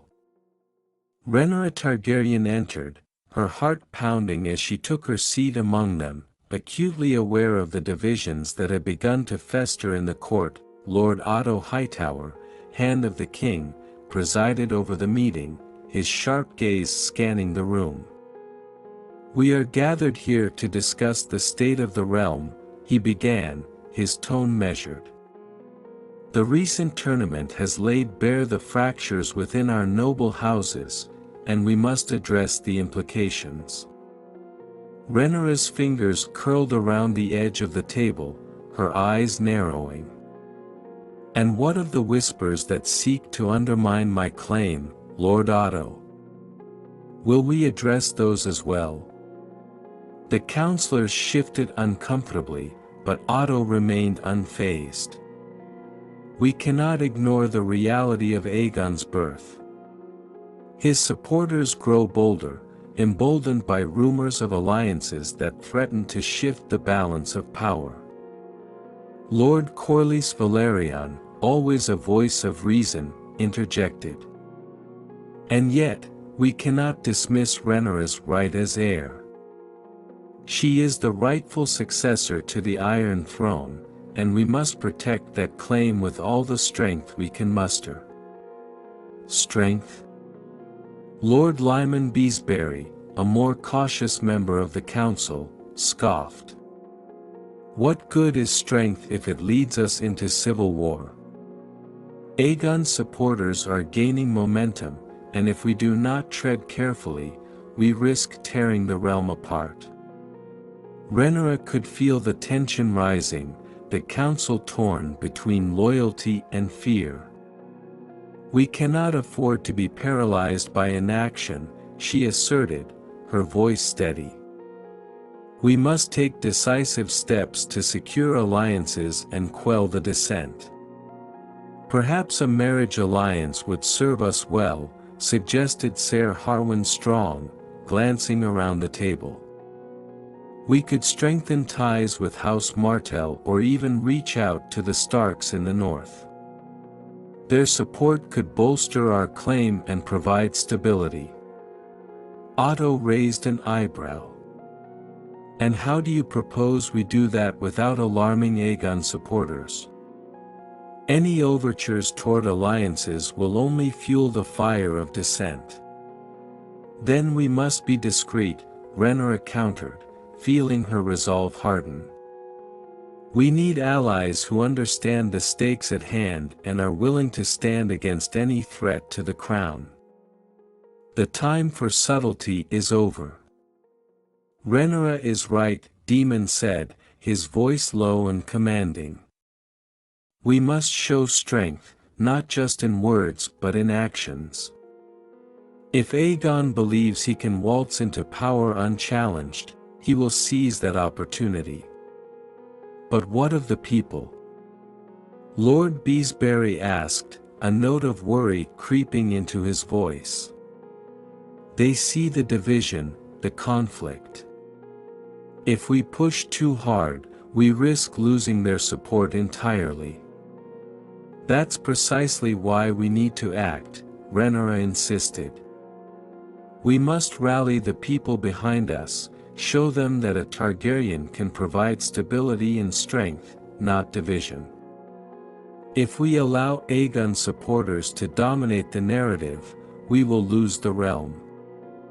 The councillors murmured among themselves, the tension palpable as they weighed her words. Otto leaned back in his chair, considering the implications. Very well.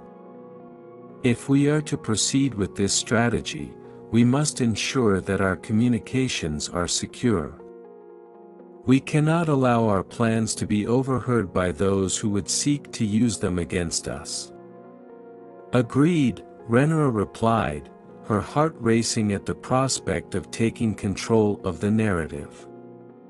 We need to send messengers to our potential allies immediately, under the guise of routine communications.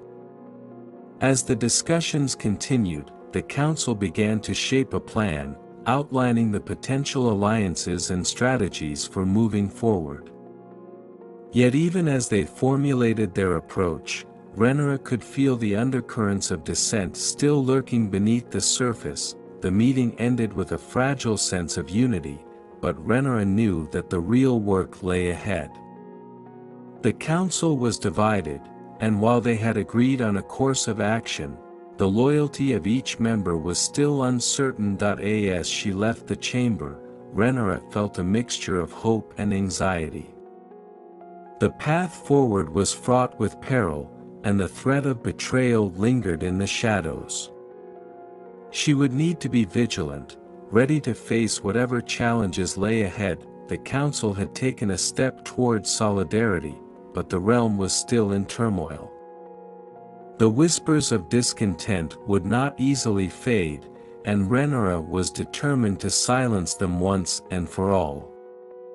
With the council divided, she knew that she would have to rally her allies and strengthen her position before the storm broke. The game of power was only just beginning, and Rhaenyra Targaryen was ready to fight for her legacy. She would not allow the fractures of the court to define her claim. Instead, she would forge her own path, one step at a time, until the Iron Throne was hers once more. The flickering candles cast dancing shadows across the walls of Rhaenyra's chamber, their warm glow contrasting with the chill in the air. She sat at her ornate writing desk, quill poised above parchment, but her thoughts were far from the tasks at hand. Her heart was a battlefield, torn between the weight of duty and the fervor of desire. Outside, the sounds of revelry echoed through the Red Keep, reminder of the ongoing celebrations that felt increasingly hollow. Rhaenyra's mind was consumed with thoughts of the council meeting and the growing divide among the houses. The burden of her claim pressed heavily on her shoulders, yet amidst the turmoil, her heart yearned for something beyond duty, a connection, a love that felt both distant and tantalizingly close. She let out a frustrated sigh and set the quill down. The words she longed to write escaped her, slipping through her fingers like water. Instead, her thoughts drifted to Daemon. His fierce spirit ignited something within her, a spark of passion that flared to life each time he entered a room. His confidence and charisma drew her in, and yet the very nature of their bond felt fraught with complications. Rhaenyra rose from her seat, pacing the room as she wrestled with her emotions. She had spent her life preparing for this moment, trained to be a ruler, to uphold the Targaryen legacy.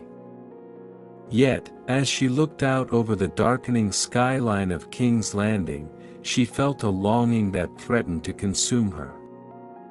Was it foolish to desire something beyond her duty? Could she dare to embrace a love that could imperil her claim? She thought back to their last encounter, when Daemon had pulled her aside, his voice low and urgent.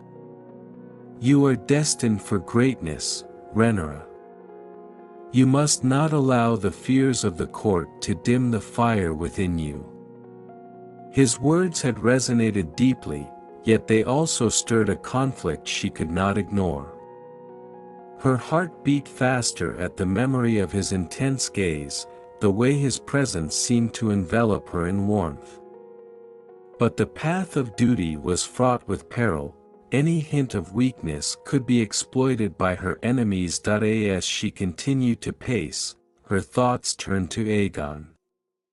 His existence posed a threat, a reminder of the delicate balance she had to maintain. The court was already buzzing with rumors about potential alliances forming in his favor, and Rhaenyra knew that any show of personal weakness could be seen as an opportunity by those who wished to see her fall. "Why must it be this way?"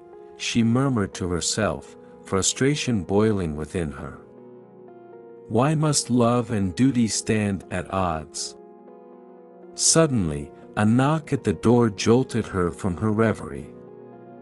"Lady Rhaenyra," came a voice. "Harwin. May I enter?" "Of course," she replied, attempting to steady her racing heart. Harwin stepped inside, concern etched on his face. "I wanted to check on you," he said, closing the door behind him. "I sensed the tension in the council. How do you feel?" Rhaenyra paused, gathering her thoughts. "I feel as though I am being pulled in two directions. Duty demands I remain steadfast, yet my heart yearns for something more, a connection that seems forbidden." Harwin studied her carefully. "You are a Targaryen. You were raised to rule, to make sacrifices for the good of the realm. But you are also human, Rhaenyra. It is natural to desire companionship, love, passion. Passion can lead to ruin," she replied, the weight of her responsibilities pressing down on her. "I cannot afford to be distracted by feelings that could compromise my claim." "Yet you cannot ignore what is within you," he urged gently. "The flame that burns in your heart is not a weakness, it is a source of strength. Embrace it.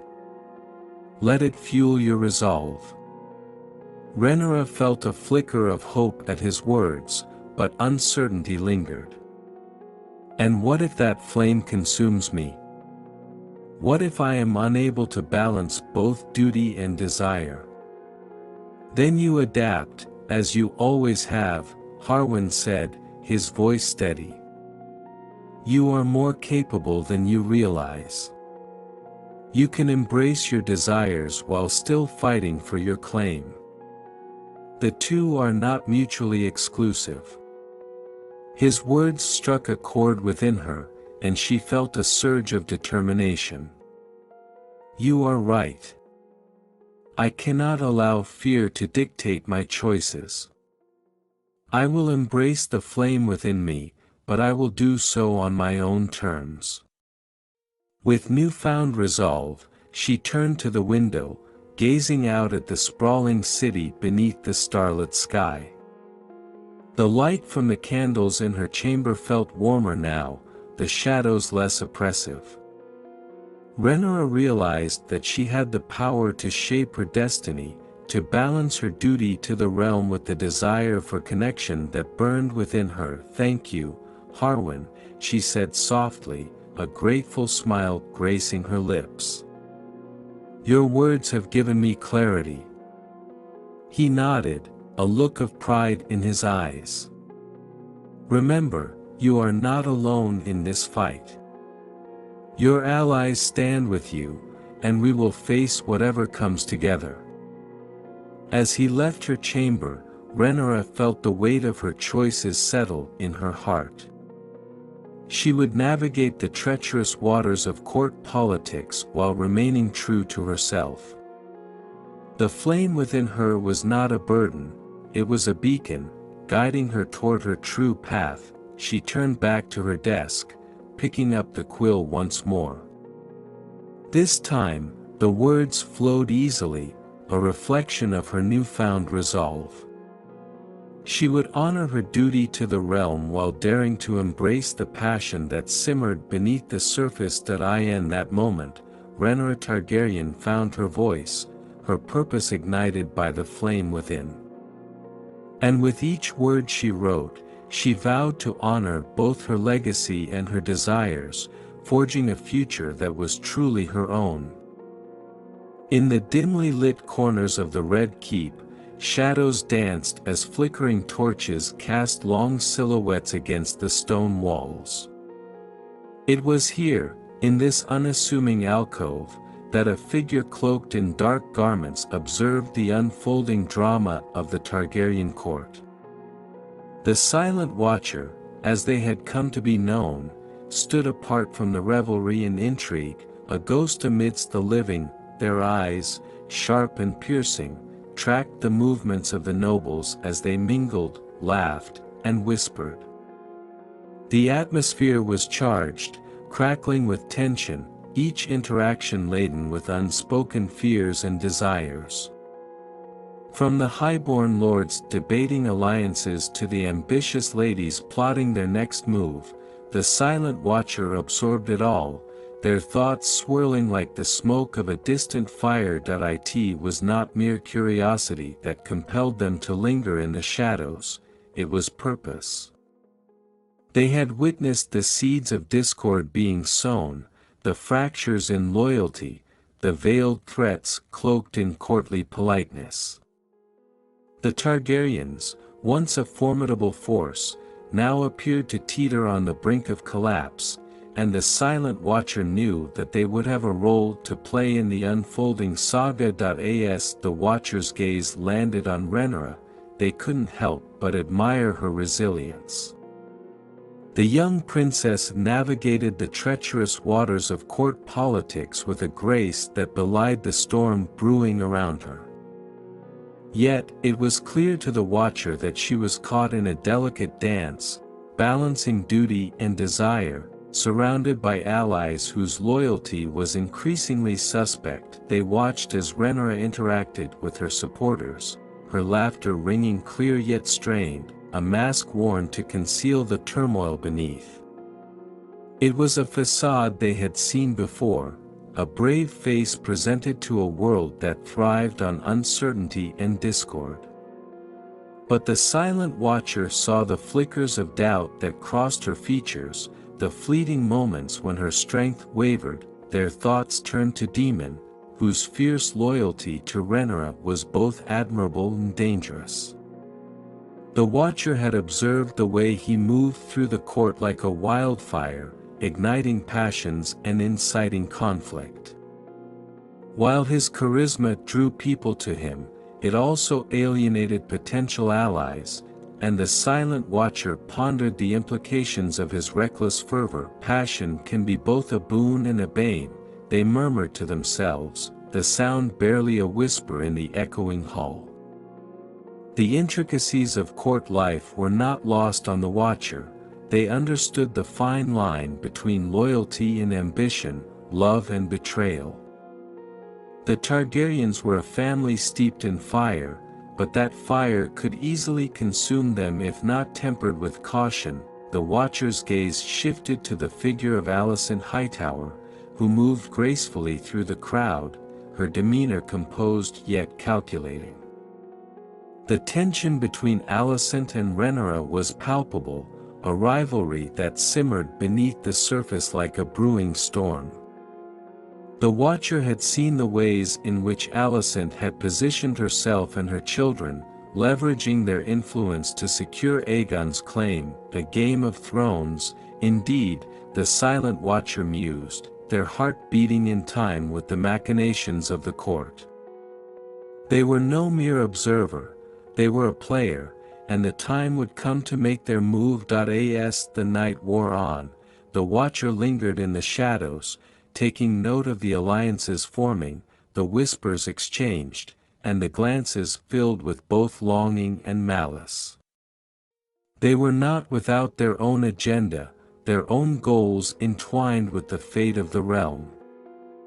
And while they remained hidden from sight, their presence would soon be felt in ways the court could not yet imagine. In a world where loyalty was fleeting and power shifted like the tides, the Silent Watcher resolved to act at the opportune moment.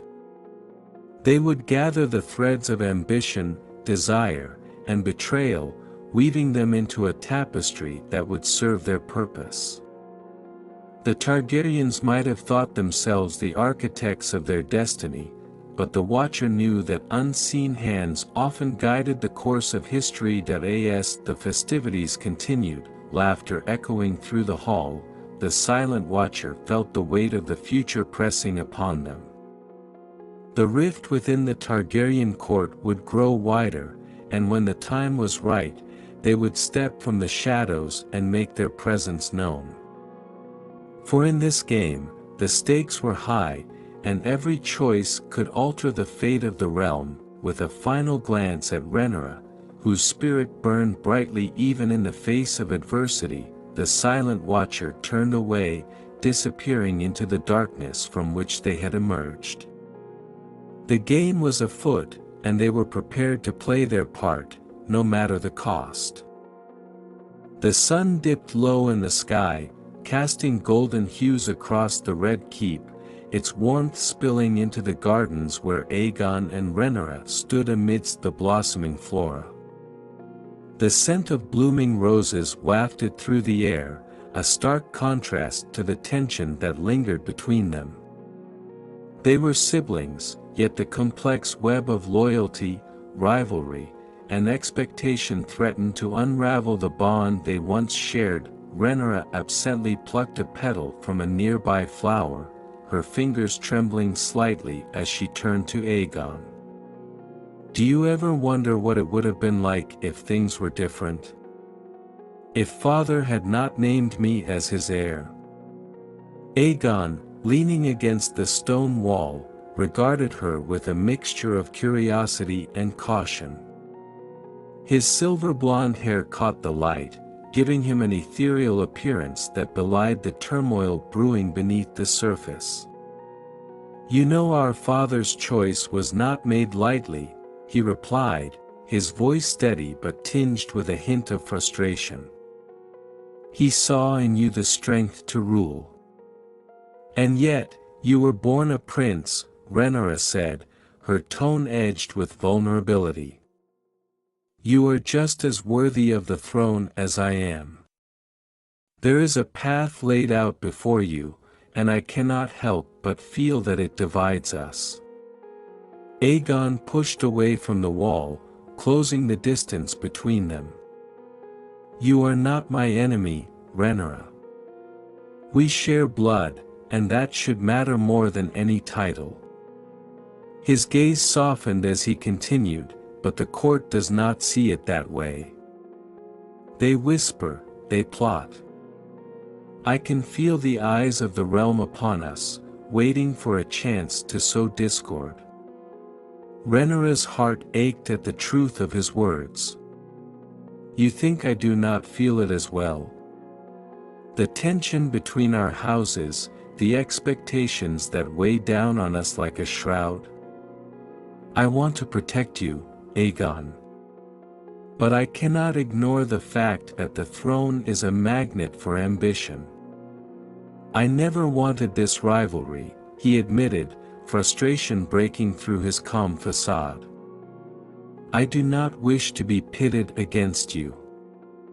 I want us to find a way to coexist, to lead together if that is what it takes.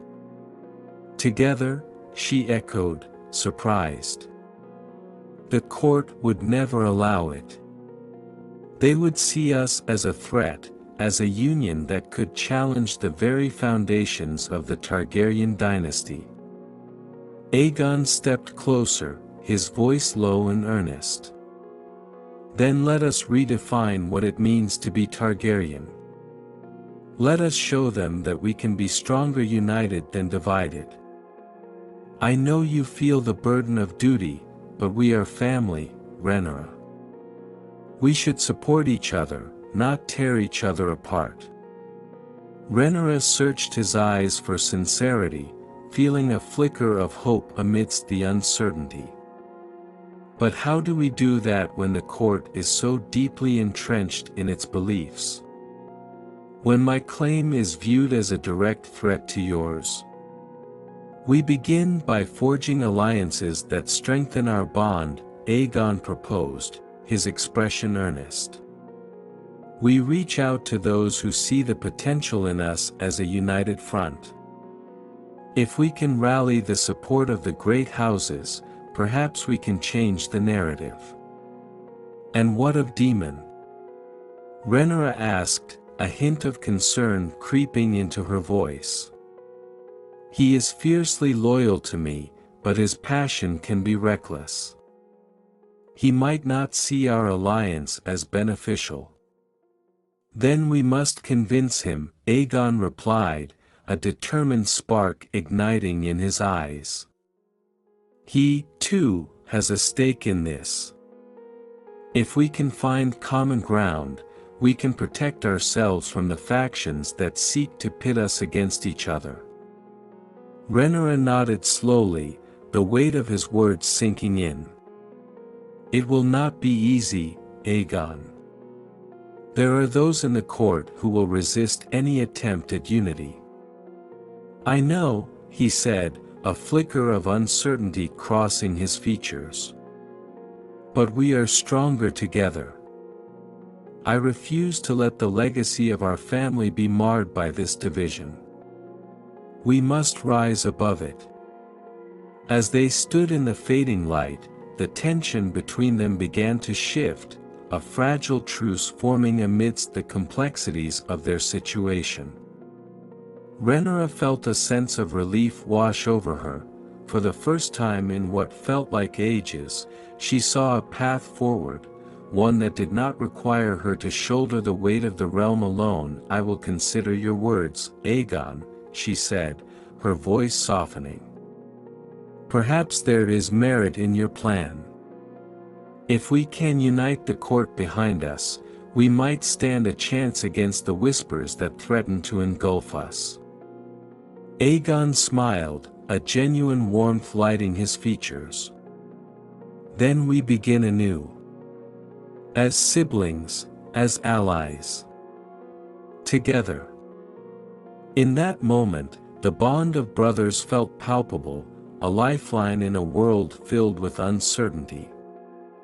They were Targaryens, heirs to a legacy steeped in fire and blood, but perhaps, just perhaps, they could forge a new narrative, one that would protect their family and the realm from the storm that loomed on the horizon. As dusk settled over the Red Keep, Rhaenyra and Aegon stood side by side, united in purpose and strengthened by their shared desire for a future where loyalty and love could coexist. Together, they would navigate the treacherous waters of court life, determined to honor their bond amidst the chaos that threatened to unravel them. The dark silhouette of Dragonstone loomed against the twilight sky, its ancient castle standing resilient atop the jagged cliffs. Waves crashed against the rocky shore below, echoing the tumultuous feelings that churned within Rhaenyra as she prepared for the gathering of allies. This meeting was pivotal. It was her chance to solidify support in the face of growing dissent in King's Landing. Rhaenyra stood on the balcony of her chambers, the cool sea breeze tangling her hair as she gazed out over the churning waters. Aegon's voice, filled with determination, rang in her ears as she recalled their earlier conversation. Together, they had forged a plan to rally their supporters. Now it was time to put it into action.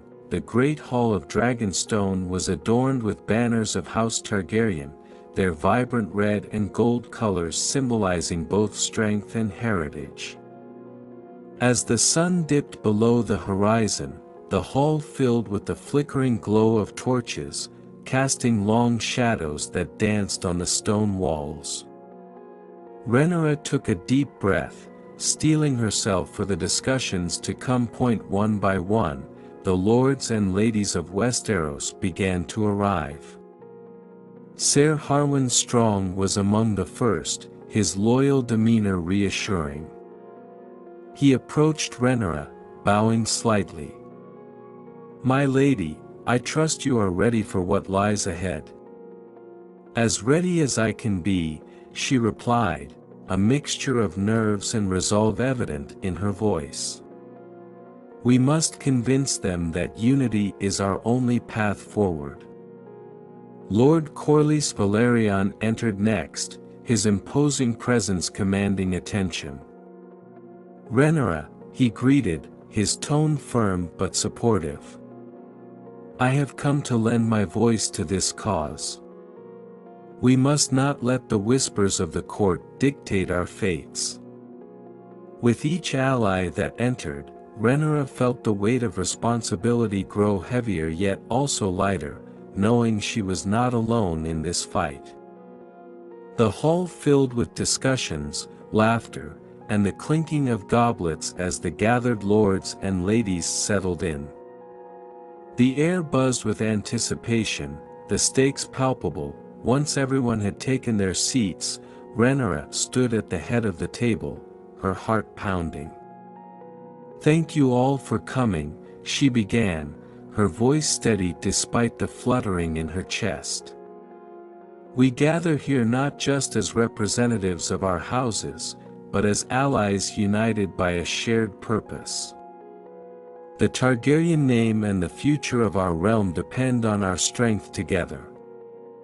She paused, meeting the gazes of her supporters, those who believed in her claim and those who recognized the need for unity. Recent events in King's Landing have shown us the fractures within our court. My half-brother Aegon has supporters who would see him take the throne for himself. But I believe that together, we can forge a different destiny. A murmur of agreement rippled through the room. Lord Hightower, a newcomer to their gathering, raised an eyebrow skeptically. "And what guarantee do we have that your claim is stronger than Aegon's? His birthright is acknowledged by many." Rhaenyra met his gaze head-on, her resolve unwavering. "I do not ask for your loyalty out of obligation, but out of conviction. I have been groomed for this role my entire life. The court may see a division, but I see a chance for a new beginning, one where a Targaryen can rule without the shadows of doubt." The room fell silent, the gravity of her words settling over the assembly. Finally, Lord Velaryon spoke up, his voice firm. "We are here because we believe in you, Rhaenyra. Your blood and fire are what this realm needs. Together, we can ensure that the Targaryen legacy endures." Encouraged by his support, Rhaenyra continued, "I propose we form a coalition of houses committed to standing against any faction that would threaten our unity. We can use our combined strengths to secure our positions and protect what is rightfully ours. Agreed, Aegon chimed in, his presence a grounding force. We need to act swiftly. I suggest we reach out to House Stark and House Martell. Their support would lend weight to our cause, and together we could quell the discord brewing in the capital. The discussions evolved, each ally offering insights and suggestions. They spoke of potential alliances, shared resources, and strategies to counteract the rumors that had begun to take root. The atmosphere shifted from skepticism to determination, the bonds of camaraderie strengthening with each passing moment that as the evening progressed, Rhaenyra felt the flicker of hope growing brighter within her. They were crafting a plan, weaving a tapestry of support that could stand against the rising tides of ambition threatening to engulf them. Each voice added to the chorus of unity, and she realized that this gathering was not just about politics, it was about family, legacy, and the indomitable spirit of House Targaryen. As the discussions began to wind down, Rhaenyra raised her goblet high. To our future, to our unity. May the fires of our dragons guide us and our bond keep us strong.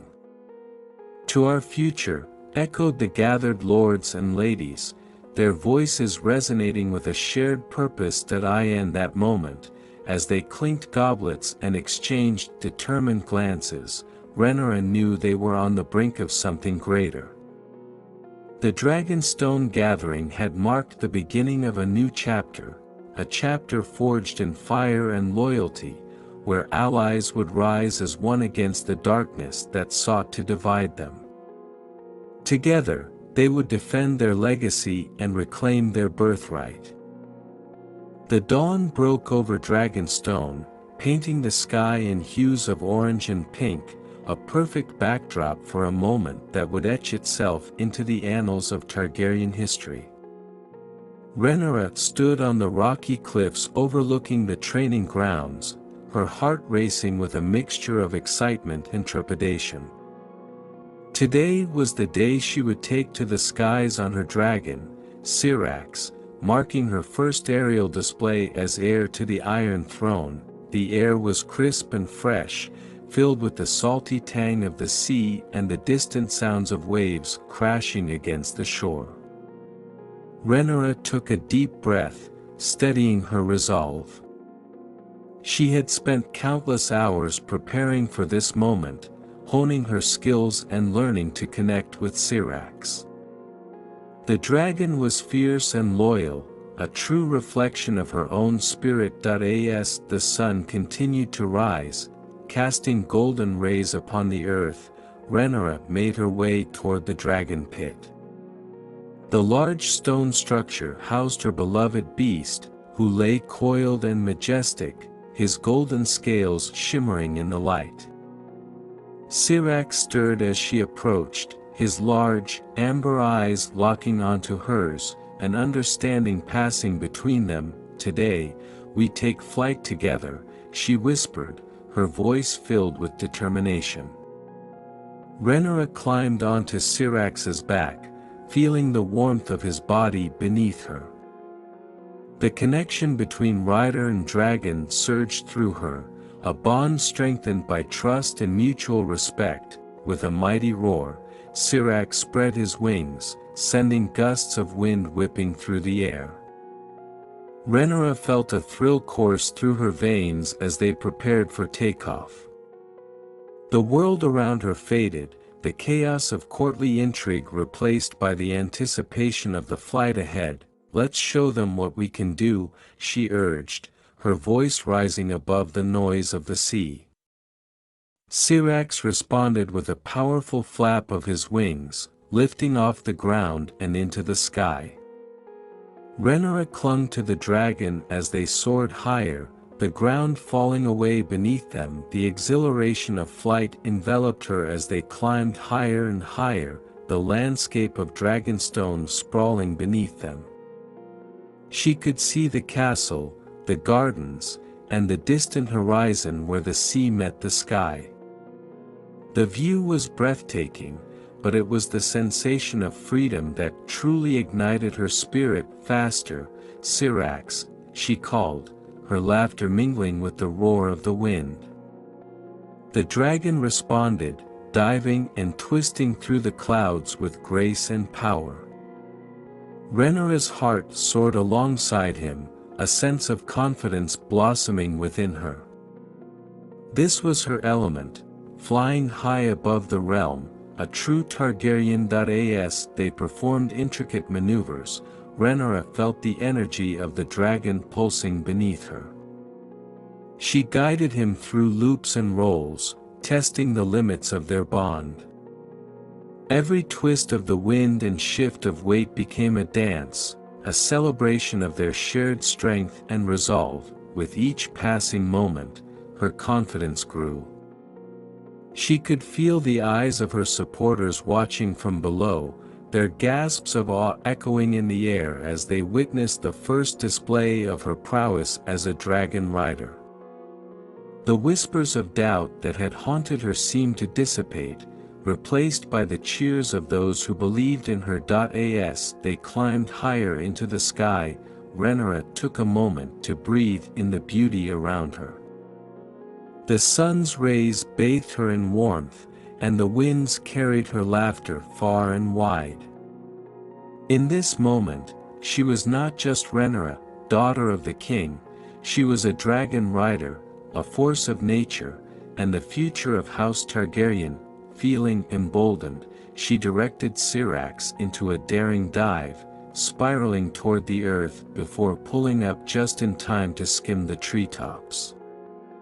The exhilaration of the flight surged through her, igniting a fire within that she had not realized was there. The ground rushed up to meet them, and for a heartbeat, she felt untouchable. They soared back upward, performing a final aerial display, a series of breathtaking loops and dives that culminated in a powerful ascent into the clouds. As they broke through the last layer of mist, Rhaenyra felt as if she were touching the very heavens, the sky embracing her as she soared alongside her dragon. When they finally descended, the landing was smooth, and Rhaenyra slid off Syrax's back, her heart still racing with adrenaline.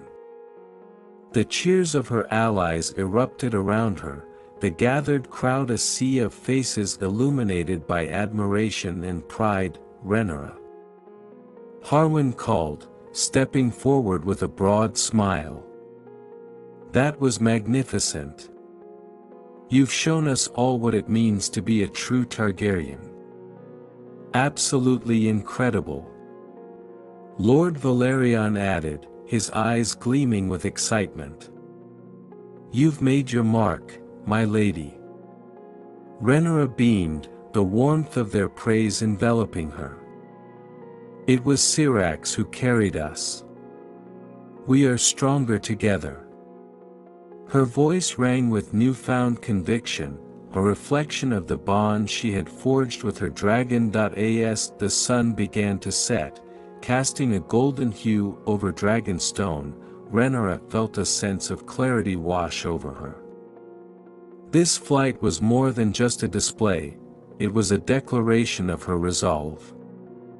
She was ready to face the challenges ahead, armed with the strength of her dragon and the support of her allies. In that moment, Rhaenyra Targaryen truly embraced her destiny, the dance of dragons marking the beginning of her ascent, a promise of the fire that would ignite her path to the Iron Throne. The candlelight flickered softly in the chamber of the Queen's quarters, casting long shadows that danced against the stone walls. Alicent Hightower sat at her writing table, the weight of her thoughts pressing down on her like a heavy cloak. The events of recent days had taken a toll on her, Rhaenyra's flight with Syrax, the cheers of support echoing through the halls of Dragonstone, and the growing whispers of dissent that surrounded Aegon's claim to the throne. Alicent felt her pulse quicken as she looked at the parchment before her, her quill poised in hesitation. Every stroke of ink was a decision, each word a declaration of intent. She knew the stakes were high, her son's future rested precariously on the precipice of ambition and loyalty. The tension in King's Landing had grown unbearable. Rhaenyra's growing confidence and the support she garnered from the realm made Alicent's heart race with fear. If she did not act decisively, Aegon's claim could be undermined, and all that she had fought for would unravel. "Mother." Aegon's voice broke through her thoughts, and she turned to see him standing at the door, his expression a mixture of concern and curiosity. He had grown into a young man, yet the boyish innocence still lingered in his eyes, a reminder of the fragile line they walked. "Come in, Aegon," she replied, attempting to mask the tension in her voice. She gestured for him to sit across from her, the weight of their unspoken worries hanging heavily in the air. "What are you working on?" he asked, leaning forward, his gaze searching her face for clues. "Just some letters to our allies," she said, forcing a smile. "We need to secure their support now more than ever." Aegon frowned, concern etched across his features. "You know Rhaenyra is gathering strength. What if she convinces them to back her instead? We cannot let that happen." Alicent nodded, feeling the ache of dread in her chest. "I understand. But there are forces at play that we must consider. Some of our allies may be swayed by her charm and the spectacle she creates. We need to do more." "What do you mean?"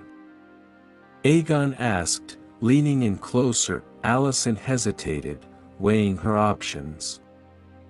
The thought of making a desperate choice gnawed at her insides, but she knew that desperation often led to the most critical decisions. "I'm considering reaching out to some who have not yet declared their loyalty. Perhaps we need to take a more forceful approach." Aegon's brow furrowed in confusion. "What do you suggest?" "We need to remind them of the consequences of opposing us. A show of strength might be necessary to ensure our place." Her voice trembled slightly as she spoke, each word laced with the gravity of her intentions. "I am prepared to make a sacrifice if it means securing your claim, Aegon." His eyes widened, a mixture of horror and realization dawning upon him. "What do you mean? What kind of sacrifice?" Alicent leaned closer, her voice dropping to a whisper. "There are certain houses that have been hesitant to support us. If we can eliminate their hesitation, we may bend their will. A bold move might just sway the others to see your claim as the only option." Aegon recoiled slightly, disbelief washing over him. "Mother, you cannot mean that. You're talking about violence. We should not resort to such measures." "Desperation calls for desperate measures, Aegon." Alicent's voice rose, the passion and fear igniting within her. "If we do not act now, we risk everything. You are my son, and I will do anything to ensure your future." Aegon's expression hardened, the weight of her words settling over him like a shroud. "But at what cost? To rule through fear. What kind of king would I be? A king who is secure on the throne." Alicent shot back, her desperation bubbling over. "You think Rhaenyra will show you mercy? She will not hesitate to take everything from you if given the chance. You must be willing to fight for your place." Silence enveloped the room, thick with tension. Aegon's gaze fell to the floor, the gravity of his mother's words resonating in his mind. He had long admired Rhaenyra, but the court was a treacherous place, and alliances could shift like sand. "What do you need me to do?" Aegon finally asked, his voice barely above a whisper. Alicent's heart raced with a mixture of relief and dread. "We will need to gather our loyalists, the ones who will stand by us no matter the cost. We can send messages to those in power, urging them to reconsider their loyalties. We will create a sense of urgency, a need to choose sides." As the plan took shape, a part of Alicent felt a twinge of guilt. She had always wanted to shield her children from the darkness of the world, but now she was dragging them into it. Yet she knew that ambition came with a price, and she was willing to pay it for Aegon's sake. Aegon looked up, determination hardening his features. "If this is what we must do, then I will follow you. But we must be careful. If word gets out, word will not get out," Alicent interrupted, her voice firm. "We will act swiftly and discreetly. Our enemies must not see us coming." As they finalized their plan, Alicent felt the weight of her choices bearing down on her. This path was fraught with danger, but it was a path she had chosen to protect her son's claim and secure their legacy. In the flickering candlelight, a sense of foreboding settled over the room. Alicent knew the price of ambition could be steep, but she was willing to pay it, no matter the cost. The Game of Thrones had begun, and she would do everything in her power to ensure that her son emerged victorious. The atmosphere in King's Landing was thick with tension, the air charged with whispered secrets and veiled glances. As Rhaenyra made her way through the Red Keep, she felt the weight of scrutiny upon her. Ever since her successful aerial display at Dragonstone, her confidence had grown, but so had the animosity among those who opposed her claim. In the dimly lit hallways, she encountered Ser Harwin Strong, who stepped forward with an urgency that caught her attention. "My lady, we need to talk," he said, his voice low and urgent. "What is it, Ser Harwin?" Rhaenyra asked, sensing the gravity of his demeanor. "I've received word that there are whispers of a plot against you, an attempt to undermine your position," he revealed, his brow furrowed with concern. Rhaenyra's heart raced, the implications of his words crashing over her like a wave. "What do you mean? Who is behind this?" "It's unclear, but several lords have been speaking in hushed tones. There are factions forming, ones that would see you discredited and Aegon placed upon the throne," he explained, his gaze intense. "We must act quickly to uncover the truth before it's too late." Rhaenyra clenched her fists, anger and fear swirling within her. "We can't let them succeed. If they believe they can threaten me without consequence, they will see their ambition through." Harwin nodded, determination evident in his eyes. "I'll gather what information I can. We'll expose this treachery before it spreads further." As they parted ways, Rhaenyra's mind raced. She needed to rally her supporters, to ensure they stood united against the tide of betrayal threatening to engulf her. But the thought of an organized plot against her sent chills down her spine. The court had always been a web of intrigue, but now it felt more dangerous than ever. Later that evening, Rhaenyra convened a small council in her private chambers. Ser Harwin, Lord Valerion, and a few trusted allies gathered around the table, the atmosphere tense as she shared the news of the treachery unveiled. "We must act decisively," Rhaenyra urged, her voice steady. "We cannot allow fear to dictate our actions. We must expose whoever is behind this and show the realm that we will not be intimidated." Lord Valerian leaned forward, his expression grave. "But we need to identify our enemies first. We cannot launch an attack without knowing who we are truly up against. We must tread carefully." Rhaenyra nodded, understanding the need for caution. "Then we will start by gathering information. We need eyes and ears throughout the court. I want to know who is speaking against me, who is meeting in secret." As they discussed their strategy, a knock on the door interrupted them. A servant entered, breathless and wide-eyed. "My lady, there's been an incident in the courtyard." Rhaenyra's heart sank. "What kind of incident?" "There's been a confrontation between two factions, Lord Hightower's supporters and those loyal to you." Words were exchanged, and then it turned violent, the servant explained. Rhaenyra exchanged worried glances with her counsel.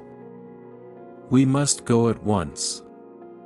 If there is unrest in the courtyard, it could spiral out of control." As they rushed through the halls of the Red Keep, the sounds of chaos reached them, a clamor of shouting voices and clashing steel. Rhaenyra pushed through the throng of courtiers, her heart pounding in her chest. When she reached the courtyard, the scene was chaotic. Two groups faced each other, tensions palpable as accusations flew back and forth. Rhaenyra's presence commanded attention, and the crowd fell silent as she approached. "Enough," she shouted, her voice cutting through the noise. "What is the meaning of this?" Lord Hightower stepped forward, a sneer on his lips. "Your supporters think they can intimidate us into submission. They forget their place." Rhaenyra felt the anger rise within her. "This is not the way. We are all here to serve the realm. If you have grievances, let us discuss them as lords and ladies, not with violence." But before she could continue, a figure emerged from the crowd, one she recognized all too well. Alicent Hightower stepped forward, her expression a mask of feigned concern.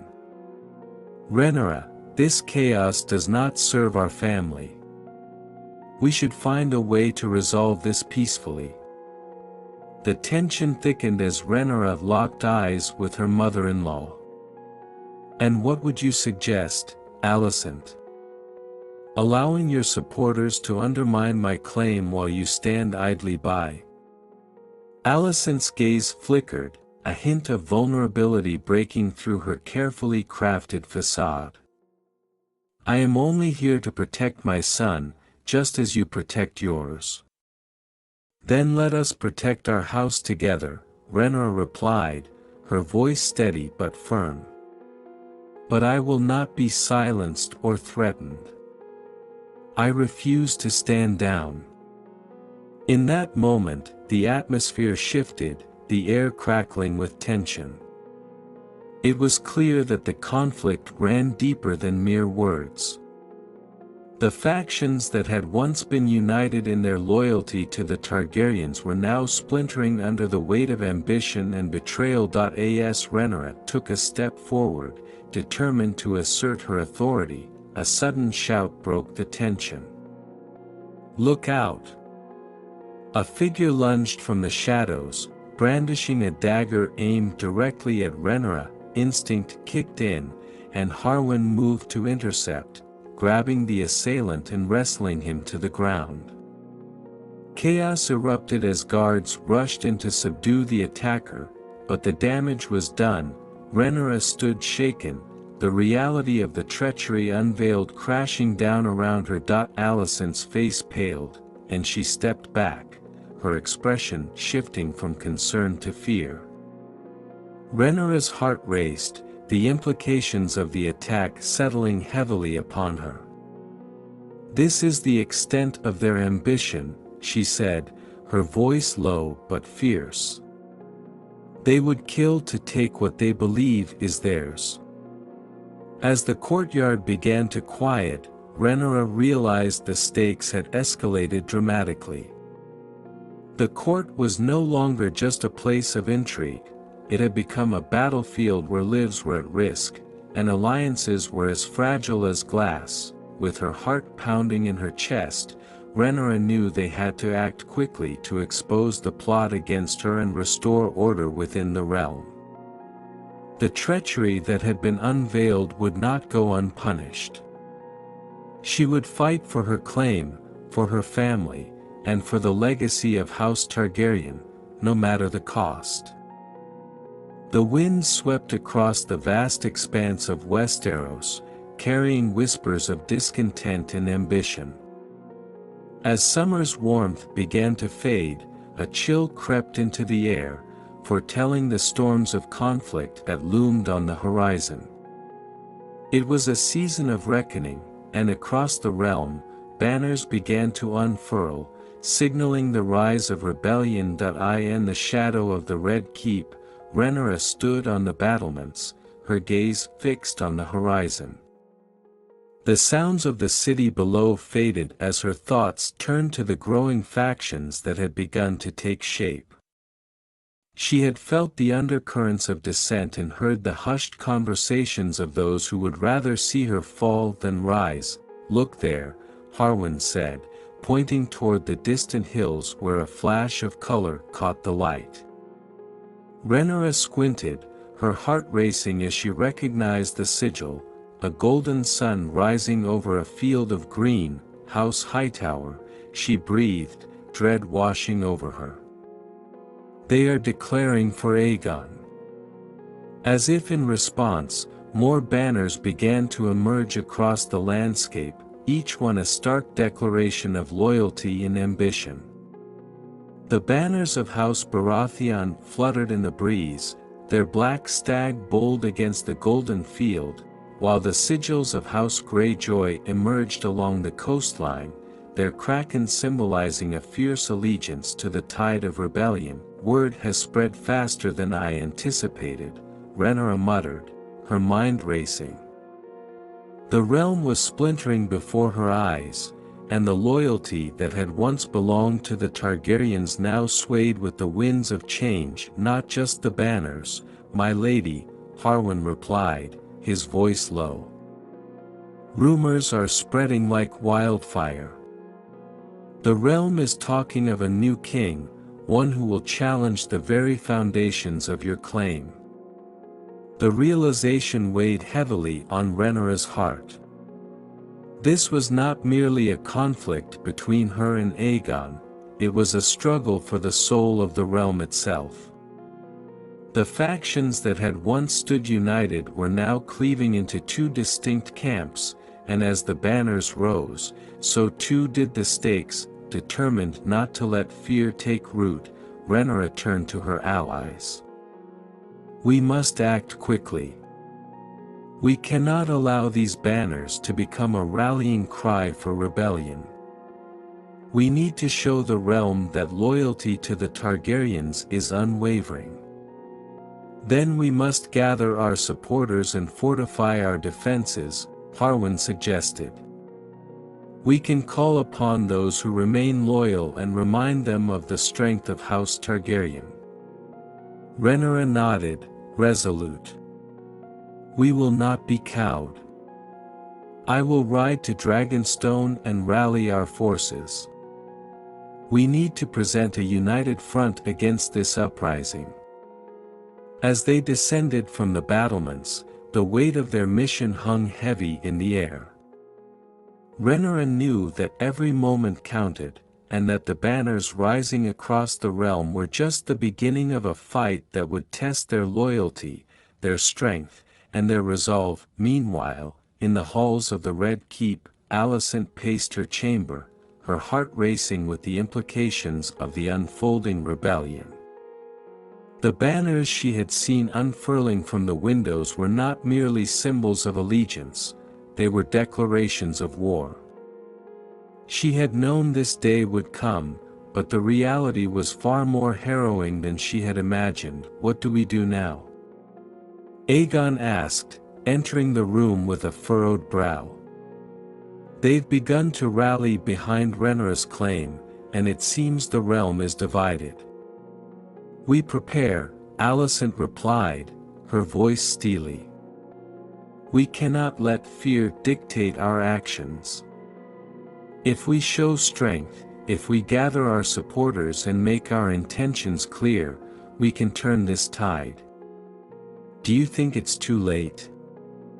Aegon asked, doubt creeping into his voice. Alicent met his gaze, her eyes burning with determination. No. It is never too late to claim what is rightfully yours. We will send out our own banners, rally our allies, and show Rhaenyra that she is not the only one with supporters. As she spoke, her resolve hardened.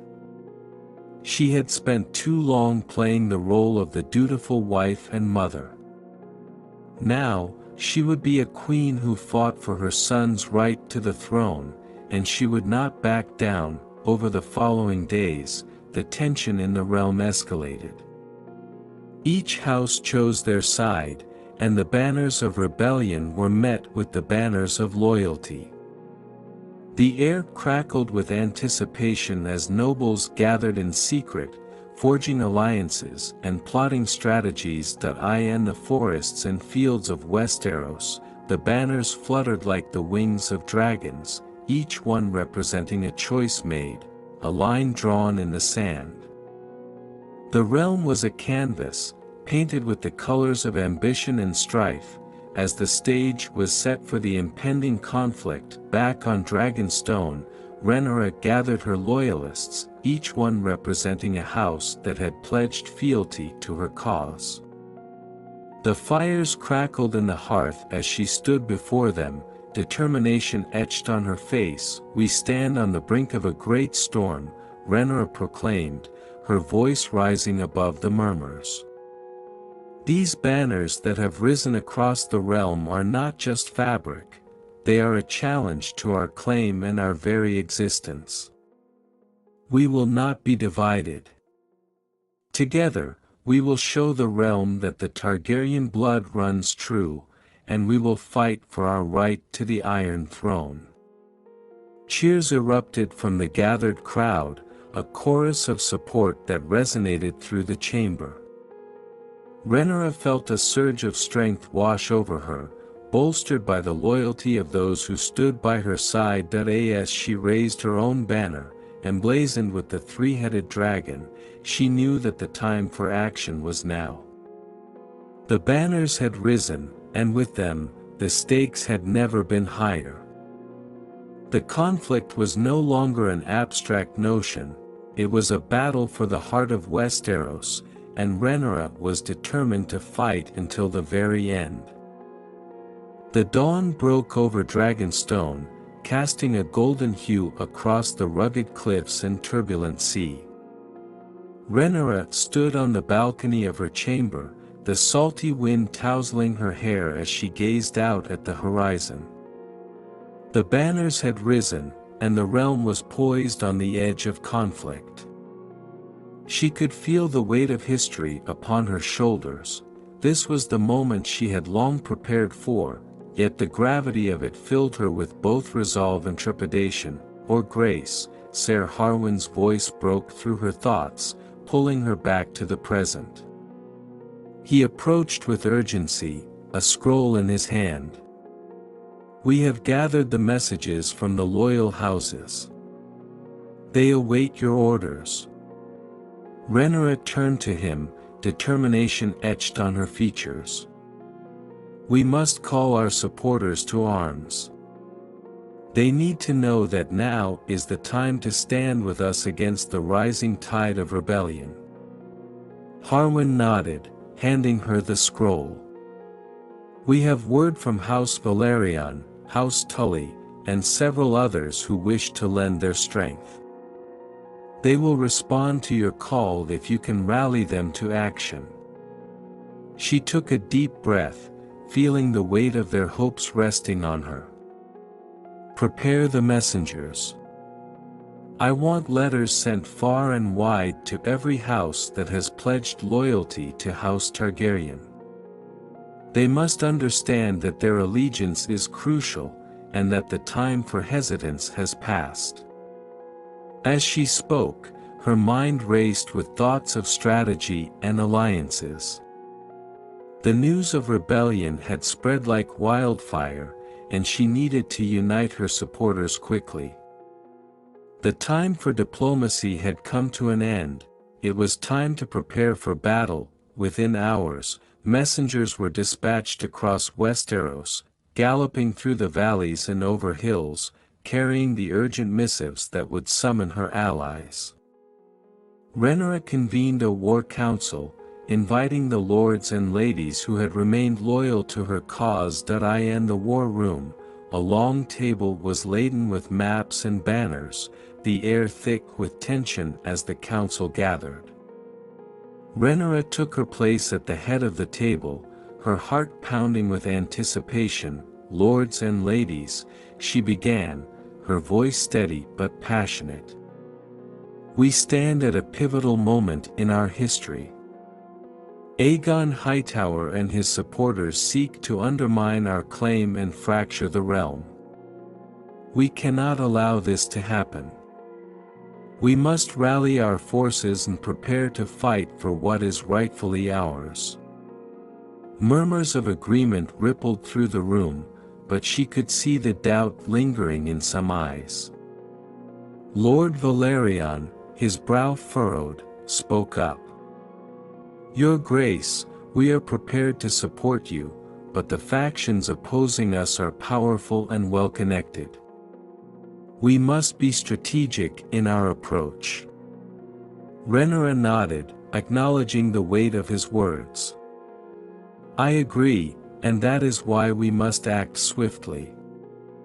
We will gather our forces here at Dragonstone and devise a plan to confront Aegon and his supporters head-on. We must also secure our allies," Harwin added, glancing around the table.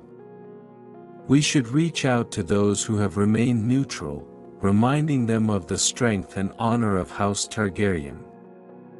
The more support we can gather, the better our chances." "Yes," Rhaenyra replied, her resolve strengthening. "We will show the realm that our unity is our greatest weapon. And I will ride to meet each of our allies personally, if necessary. They must see the conviction in my eyes and know that I am willing to fight for our future." As discussions continued, plans were laid for the gathering of forces. Rhaenyra felt the fire of determination ignite within her. She had trained her whole life for this moment, and she was ready to lead. Days passed as they prepared for conflict. The clang of swords being sharpened, the rustle of armor being fitted, and the shouts of training echoed through the halls of Dragonstone. Rhaenyra took solace in the activity around her, knowing that each preparation brought them closer to their goal. On the appointed day, as the sun dipped low in the sky, Rhaenyra stood before her assembled supporters. The courtyard was filled with soldiers, lords, and their banners, all bearing witness to the unity of House Targaryen. "Today, we stand together," she called out, her voice rising above the din. "We stand not just for ourselves but for the future of our children, our houses, and our legacy. The banners of rebellion may have risen, but so too shall our resolve. We will not be silenced. We will fight for our rightful place on the Iron Throne." The crowd erupted into cheers, their voices echoing against the stone walls. Rhaenyra felt the pulse of energy course through her, a reminder of the strength they possessed when united. The fire of rebellion ignited within her supporters, and she knew they were ready to march into battle. As the sun set, casting a fiery glow across the sky, Rhaenyra felt the weight of destiny upon her. The call to arms had been sounded, and they would answer with all the might of House Targaryen. The path ahead was fraught with danger, but together, they would face whatever challenges lay in wait. With her heart set on victory, Rhaenyra prepared to reclaim her birthright and protect the realm from those who would tear it asunder.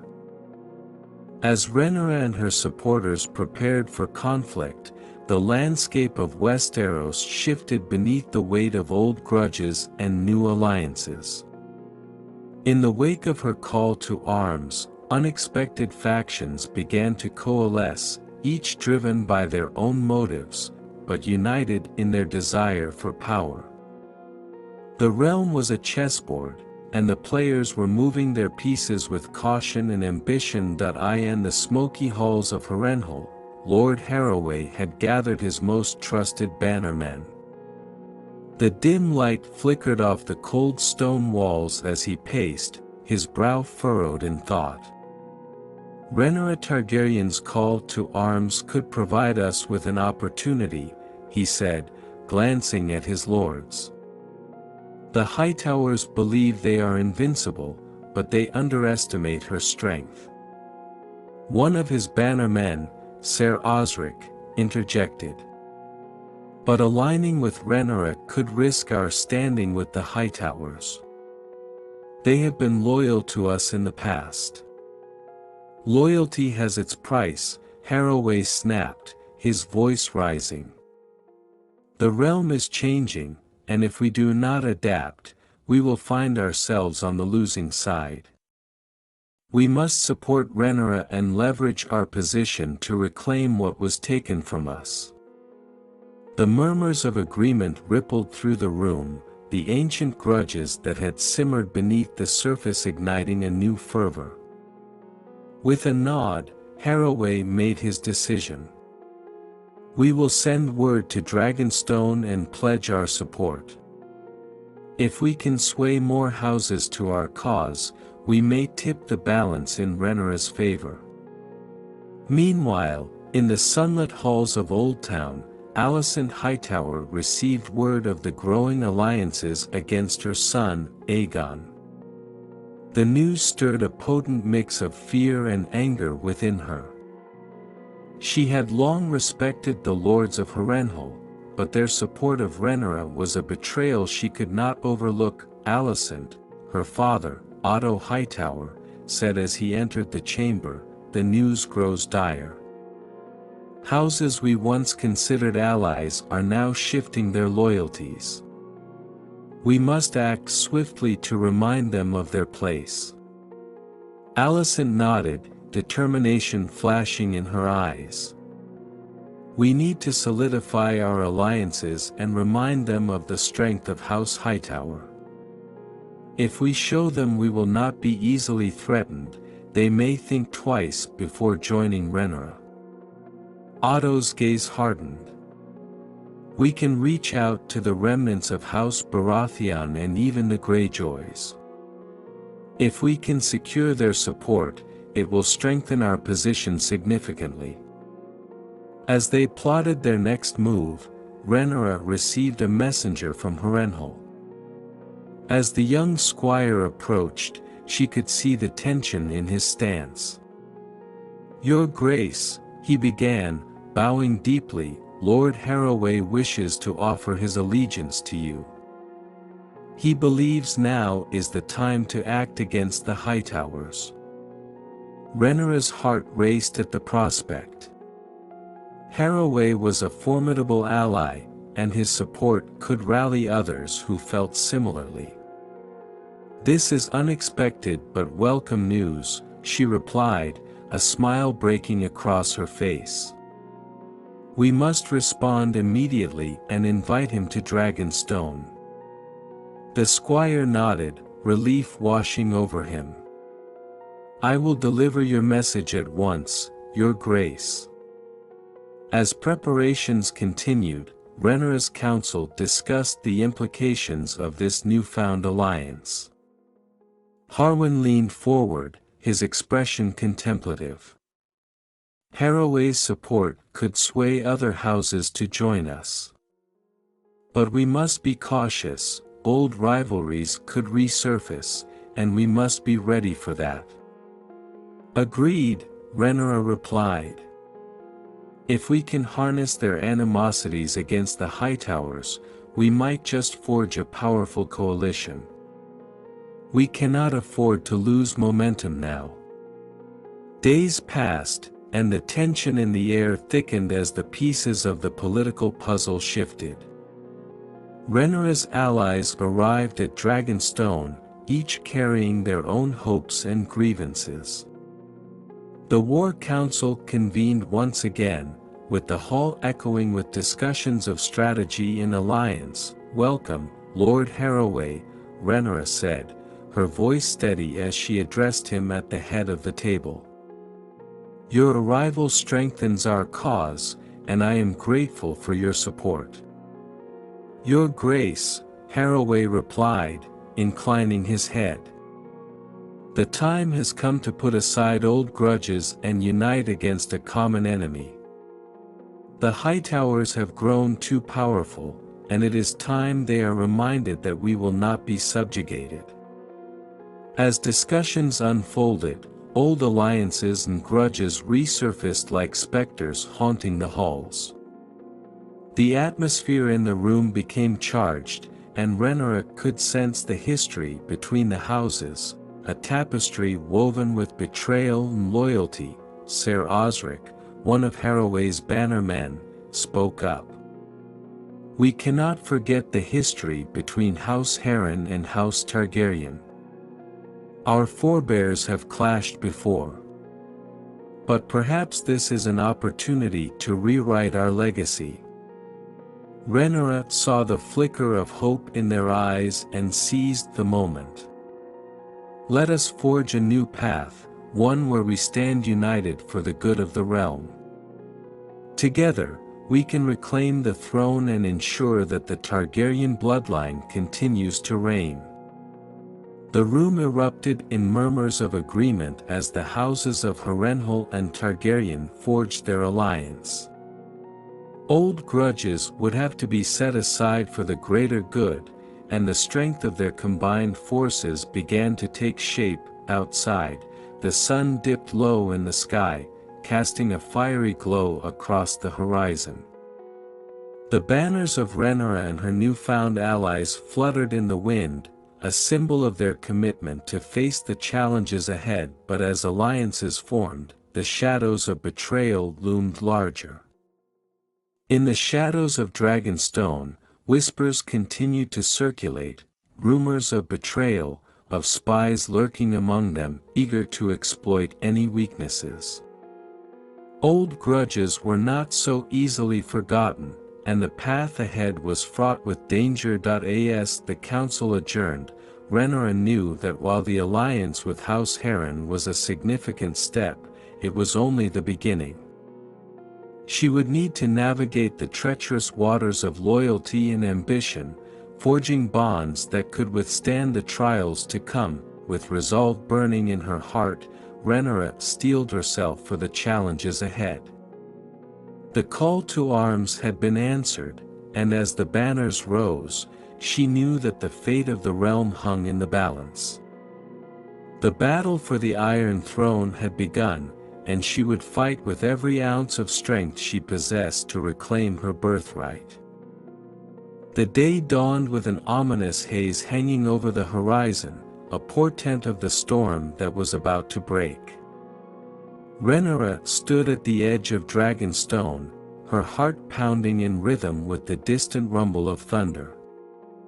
The time had come for her forces to confront Aegon's supporters, and the air crackled with tension as anticipation filled the ranks of her loyalists. "Your Grace," Harwin said, approaching her with a grim expression. "The scouts report that Aegon's forces are moving toward us. They have gathered in significant numbers at Storm's End, ready to engage." Rhaenyra nodded, her resolve hardening. "We cannot allow them to consolidate their power. We must strike first and show them the strength of House Targaryen." As the sun climbed higher in the sky, casting a fiery glow across the sea, Rhaenyra called her council to order. The war room buzzed with urgency as they devised their strategy. "We will ride out at dawn, with our dragons leading the charge," Rhaenyra declared, her voice cutting through the chatter. "Let the skies bear witness to our might. We will strike hard and fast, taking advantage of the element of surprise." The lords and ladies around her nodded, their faces set with determination. They knew that this battle would be pivotal, not just for the claim to the Iron Throne, but for the very future of Westeros. As night fell, the atmosphere shifted. The sound of armor clanking, swords being sharpened, and the low rumble of dragons filled the air. Rhaenyra made her way to the dragon pit, where her majestic beast, Syrax, awaited her. The great dragon's scales glimmered in the torchlight, a creature of fire and fury. "Tonight, we ride together," Rhaenyra whispered, placing her hand on Syrax's neck. "For our future and for our legacy." As dawn broke, a chorus of roars filled the air as Rhaenyra and her allies mounted their dragons. The sight was awe-inspiring, great wings unfurling against the morning sky, shadows cast over the land as they took to the air. With her heart racing, Rhaenyra led the charge, the wind whipping through her hair as they soared above the treetops. Below them, the gathering armies of Aegon began to form, their banners waving defiantly in the morning light. As they approached Storm's End, Rhaenyra could see the enemy forces assembling, a sea of steel and fury. Her pulse quickened, the time for talk was over. "Prepare to unleash fire," she shouted to her fellow dragon riders, their faces set with determination. With a fierce cry, Syrax dove toward the enemy lines, and Rhaenyra felt the thrill of battle surge through her veins. The moment they reached the ground, she ordered Syrax to unleash a torrent of flame. Fire erupted from the dragon's maw, engulfing the ranks of Aegon's forces in a wave of scorching heat. The battlefield erupted into chaos.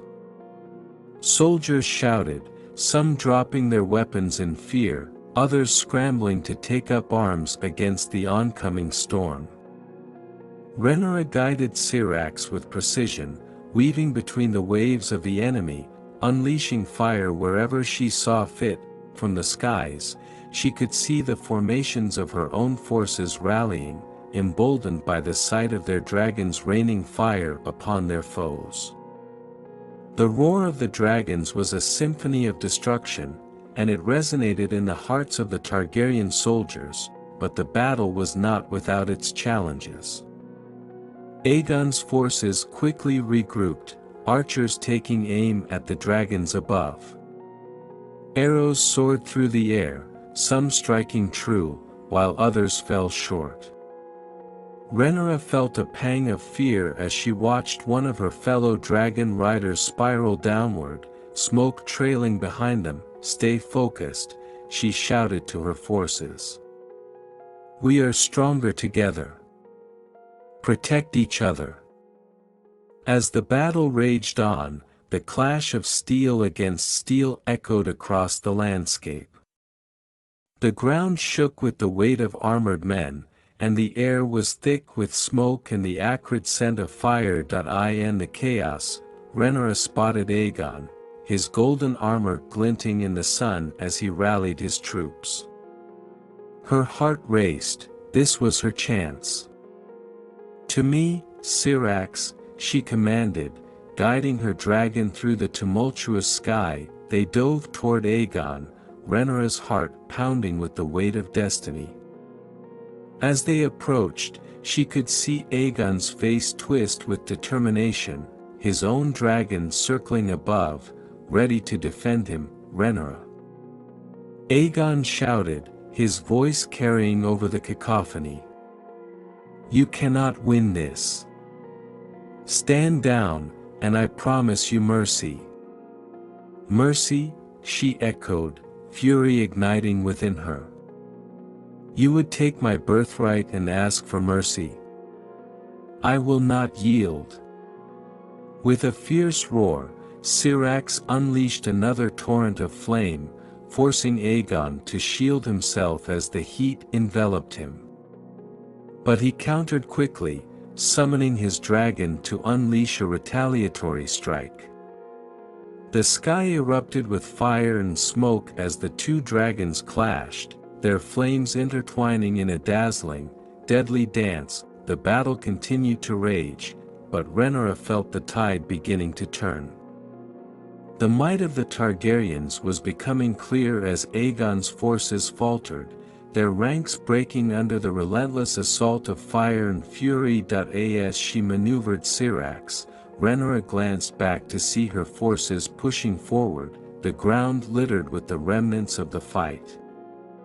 Her heart swelled with pride and hope. Together, they would reclaim the Iron Throne, but the battle was far from over. Aegon rallied his troops, refusing to give in. Rhaenyra could see his determination, the glint of steel in his eyes as he called for a final charge. "Hold the line." Aegon shouted, his voice booming across the battlefield. "For the realm. For our future." Rhaenyra knew this was the defining moment. She signaled to her dragon riders, and together they soared high above the battlefield, preparing for one final assault. "Now," she commanded, and they descended with a fury that shook the ground. Fire erupted once more, but this time it was different. The flames were a declaration of their strength, a vow that they would not be defeated. As the battlefield erupted into chaos, Rhaenyra felt the surge of victory coursing through her veins. Aegon's forces, once resolute, began to crumble under the weight of their resolve, and in that moment, as the sun broke through the clouds, illuminating the scene below, Rhaenyra knew they had turned the tide. The firestorm had begun, and the might of the dragons would lead them to victory. The battle for the Iron Throne was far from over, but today, they had claimed a crucial victory, and with it, the hope of a united Westeros. The battlefield lay quiet in the aftermath of the firestorm, the echoes of conflict fading into the distance. Rhaenyra stood amidst the remnants of battle, her heart still racing from the adrenaline of the fight. Around her, the air was thick with smoke and the acrid scent of charred earth. The cries of the wounded mingled with the distant sounds of victory celebrations, but within her, an unsettling stillness settled. As the dust began to clear, Rhaenyra felt a strange pull to the remnants of a nearby ruined keep, its walls scarred by time and war. A shiver danced down her spine as she approached, the weight of history pressing down on her shoulders. This was once a stronghold of House Targaryen, a place that had witnessed both triumph and tragedy. As she stepped through the crumbling archway, the air grew colder, and the shadows deepened. Flickering memories danced at the edges of her consciousness, whispers of her ancestors, their voices woven into the very stones of the keep. She could almost hear the laughter of children playing, the fierce debates of noble families, the roars of dragons echoing through the halls. "Rhaenyra," a voice murmured, soft and ethereal. She turned, her heart pounding as she saw a flicker of movement in the shadows. A figure emerged, cloaked in mist, an image of her mother, Aemma, her features serene yet tinged with sorrow. "Mother?" Rhaenyra's voice trembled as she stepped closer. "Is it really you?" "Yes, my sweet girl," Aemma replied, her voice like a gentle breeze. "I have come to guide you through the shadows of your legacy. You stand at a crossroads, and the choices you make now will echo through time." Rhaenyra felt tears prick at her eyes, the weight of her mother's presence both comforting and suffocating. "I fought so hard to claim my birthright, to protect our family. But the cost is heavy. I fear for the future." Aemma smiled sadly, her form flickering like a candle's flame. "Every Targaryen has faced the weight of their lineage, the burden of ambition. Your path will not be easy, but you must remember who you are. The blood of dragons flows through your veins." Suddenly, the shadows around Rhaenyra shifted, revealing glimpses of other Targaryen figures: her father, Viserys; her brother, Daemon; even her ancestors, whose stories were laced with triumph and tragedy. They lingered like ghosts, their expressions a mix of pride and sorrow. "Look to us," her father's voice rang out, deep and commanding. "We fought for what we believed in, and we paid the price. You must be prepared to do the same, Rhaenyra. Your strength will be tested, but do not let doubt seep into your heart." The figures began to swirl around her, their voices rising in a haunting chorus. "The dance of dragons is never without sacrifice. Choose wisely, for the choices you make today will shape the realm for generations to come." Rhaenyra closed her eyes, overwhelmed by the weight of their legacy. She had always felt the burden of her name, the expectations that came with being a Targaryen. But in this moment, surrounded by the echoes of her family's past, she realized she was not alone. Their strength coursed through her, fueling her resolve. "I will not let our history be forgotten," she vowed, her voice steadying. "I will honor our legacy and fight for the future of our house." As she opened her eyes, the figures began to fade, their whispers becoming a gentle breeze that wrapped around her. A sense of clarity washed over Rhaenyra, dispelling the shadows of doubt that had threatened to consume her. She understood now that her path would be fraught with challenges, but it was also filled with purpose. Emerging from the keep, Rhaenyra stood tall, the sunlight warming her face. The echoes of the past had ignited a fire within her, one that would guide her through the darkest of times. She had a duty to her family, to her house, and to the realm. The battle was far from over, and the choices ahead would not be easy. With renewed determination, Rhaenyra turned toward the horizon, where her forces were regrouping. She could already hear the shouts of her supporters, the sounds of victory mingling with the grief of loss. The dance of dragons had only just begun, and she was ready to lead her family into the fray. As she walked forward, Rhaenyra felt the presence of her ancestors behind her, their strength bolstering her resolve. The past would forever be a part of her, but it was the future she would fight for. The flames of their legacy would burn brightly in her heart, guiding her toward the Iron Throne and the destiny that awaited her. The winds howled across the barren landscape as both armies stood on the brink of confrontation, their banners fluttering violently in the stormy air. Rhaenyra's forces had gathered on the hills outside Harrenhal, facing down the legions loyal to her half-brother Aegon. The two factions had clashed before, but this battle felt different. It was a gathering storm, one that would determine the fate of the realm. Rhaenyra sat astride Syrax, her dragon's golden scales shimmering despite the darkened sky. She surveyed the battlefield, the tension palpable as the opposing forces prepared to charge. Her commanders gathered around her, their faces grim as they awaited her command.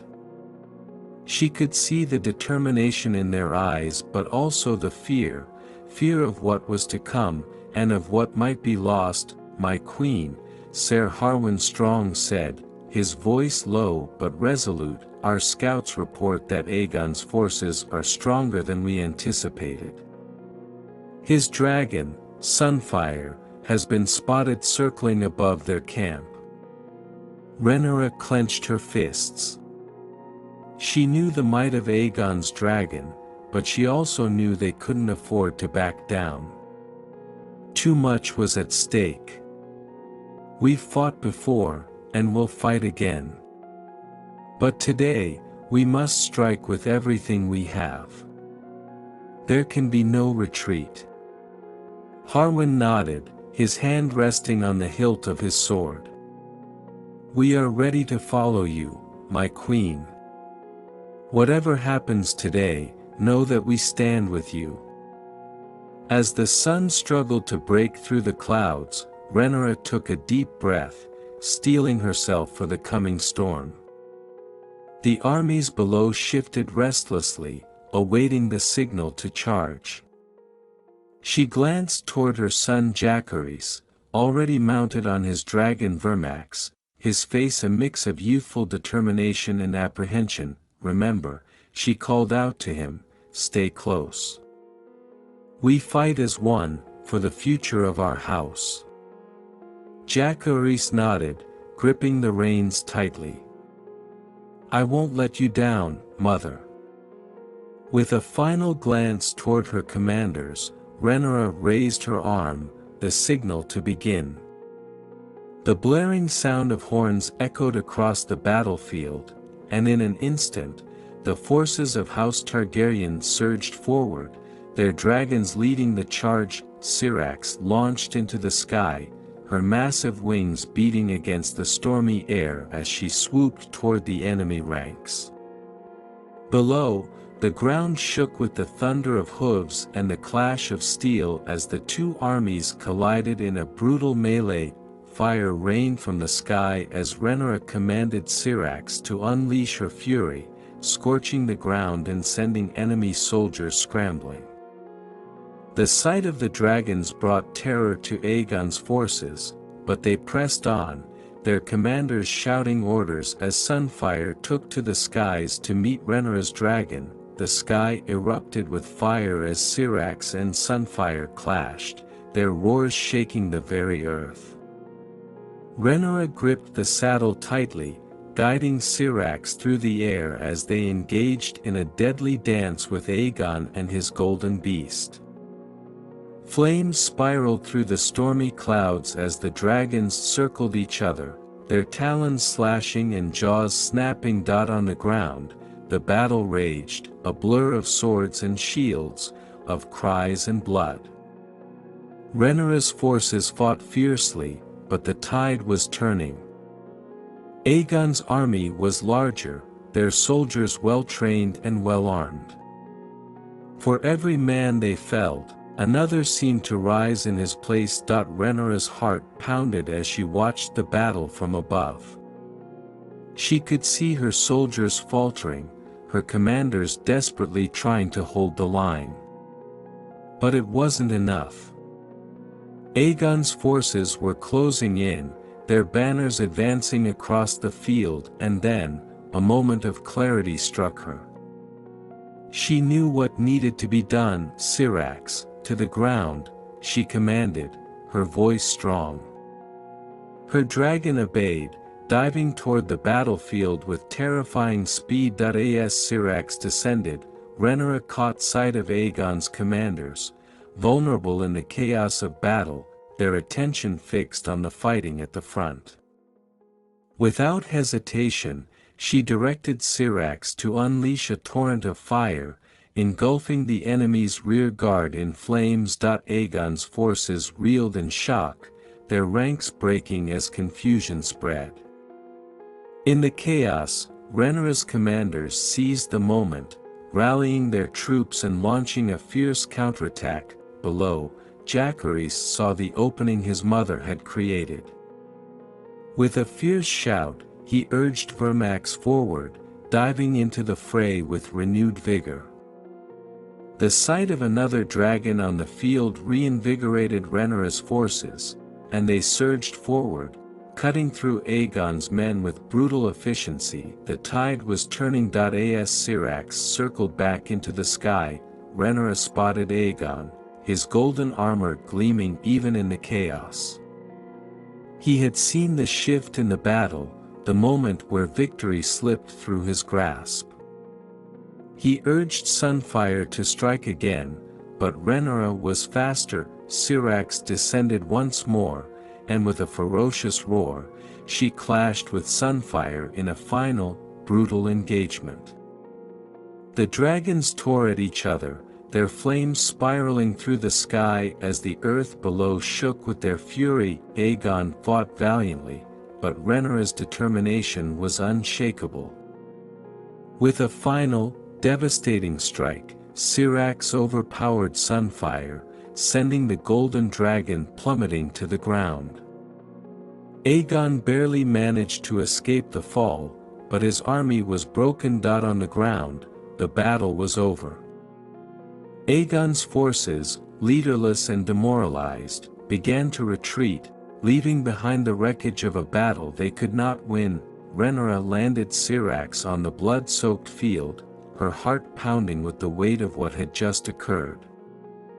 Around her, the remnants of her army cheered, their victory hard-fought and well-earned. But as she looked out over the battlefield, the bodies of the fallen scattered across the land, Rhaenyra knew that this was not the end. It was only the turning point, a moment that would define the war to come. The conflict between her and Aegon had just entered a new, more dangerous phase. The dance of dragons was far from over. But today, Rhaenyra had claimed a crucial victory, and with it, the chance to seize the future of the realm. The once united realm of Westeros, held together by centuries of Targaryen rule and the power of their dragons, was beginning to splinter. In the aftermath of the decisive battle, the realm was no longer a single entity bound by loyalty to the Iron Throne. Instead, it was a fractured land, teetering on the edge of civil war as rival factions formed and tensions deepened. In King's Landing, the seat of Targaryen power, the atmosphere was heavy with unease. The courtiers whispered behind closed doors, and alliances were shifting in secret. What had once been a clear succession, upheld by Viserys' declaration of Rhaenyra as heir, had become a battleground of competing claims, with houses and noble lords choosing sides between the Black Queen and the Green Prince. Rhaenyra, though victorious in her most recent battle, felt the weight of uncertainty pressing down on her. She stood in the Red Keep's council chamber, a map of Westeros spread before her, each region marked with the sigils of houses either loyal to her cause or declared for her half-brother Aegon. Her advisors surrounded her, but the council was no longer unified in its support. "The North has sworn its allegiance to you, my queen," Lord Corlys Velaryon declared, pointing to the wolf sigil of House Stark.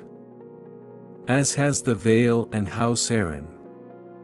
But we must solidify their loyalty before Aegon can sway them." Rhaenyra nodded, her brow furrowed in thought. She knew the importance of these alliances, but there were greater dangers looming. "And what of the Riverlands?" she asked, her eyes flicking to the area that now held much of the realm's unrest. "Where does House Tully stand?"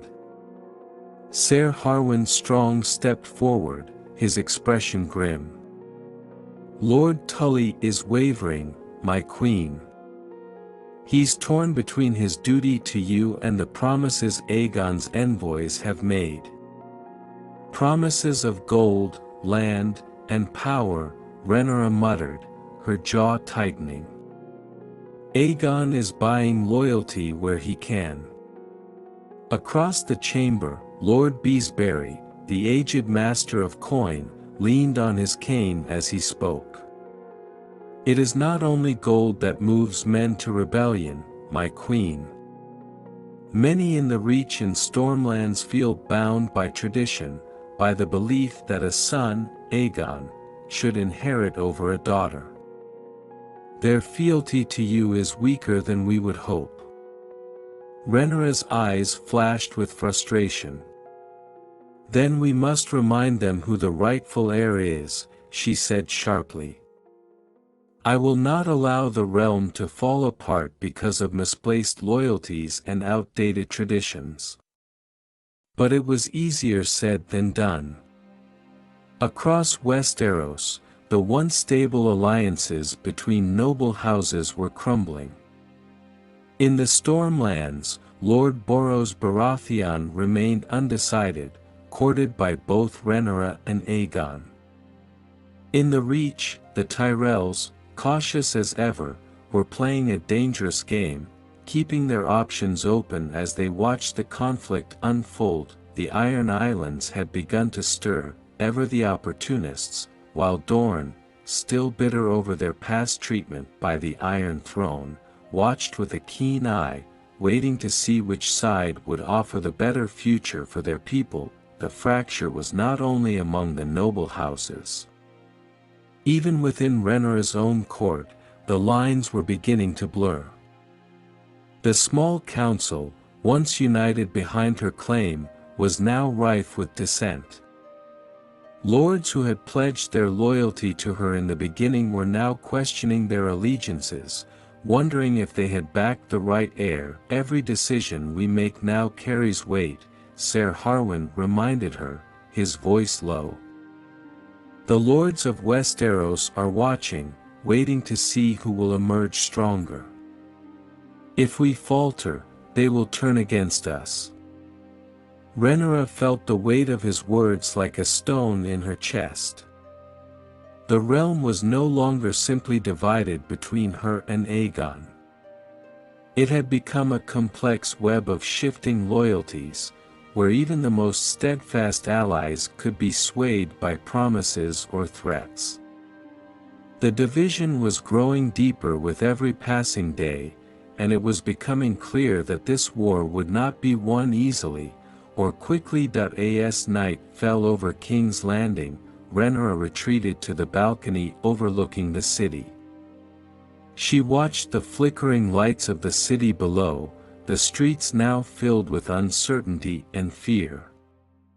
The city itself was a microcosm of the realm, divided between those who supported her claim and those who whispered of rebellion in the shadows. The words of her ancestors echoed in her mind, reminding her of the great responsibility that came with the Targaryen name.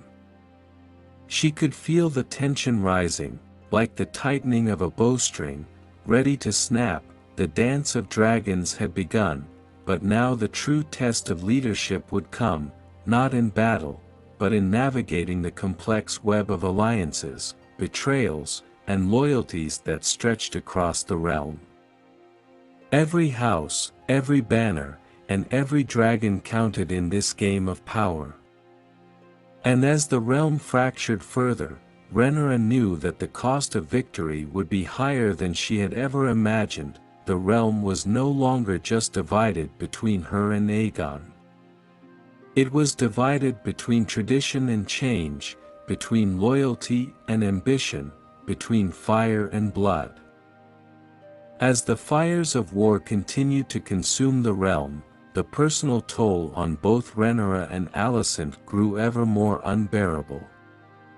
What had begun as a political struggle for the Iron Throne had become something far deeper, darker, one that ravaged not only the land but the hearts of those who were bound by blood and history. In the Red Keep, Rhaenyra sat in her chambers, the weight of recent battles and losses pressing heavily on her. She had always known the crown came with a cost, but now, in the midst of the conflict, she was forced to confront the toll it was taking on her personal life, her family, and her very soul. The room was dimly lit by flickering candles, casting long shadows on the stone walls.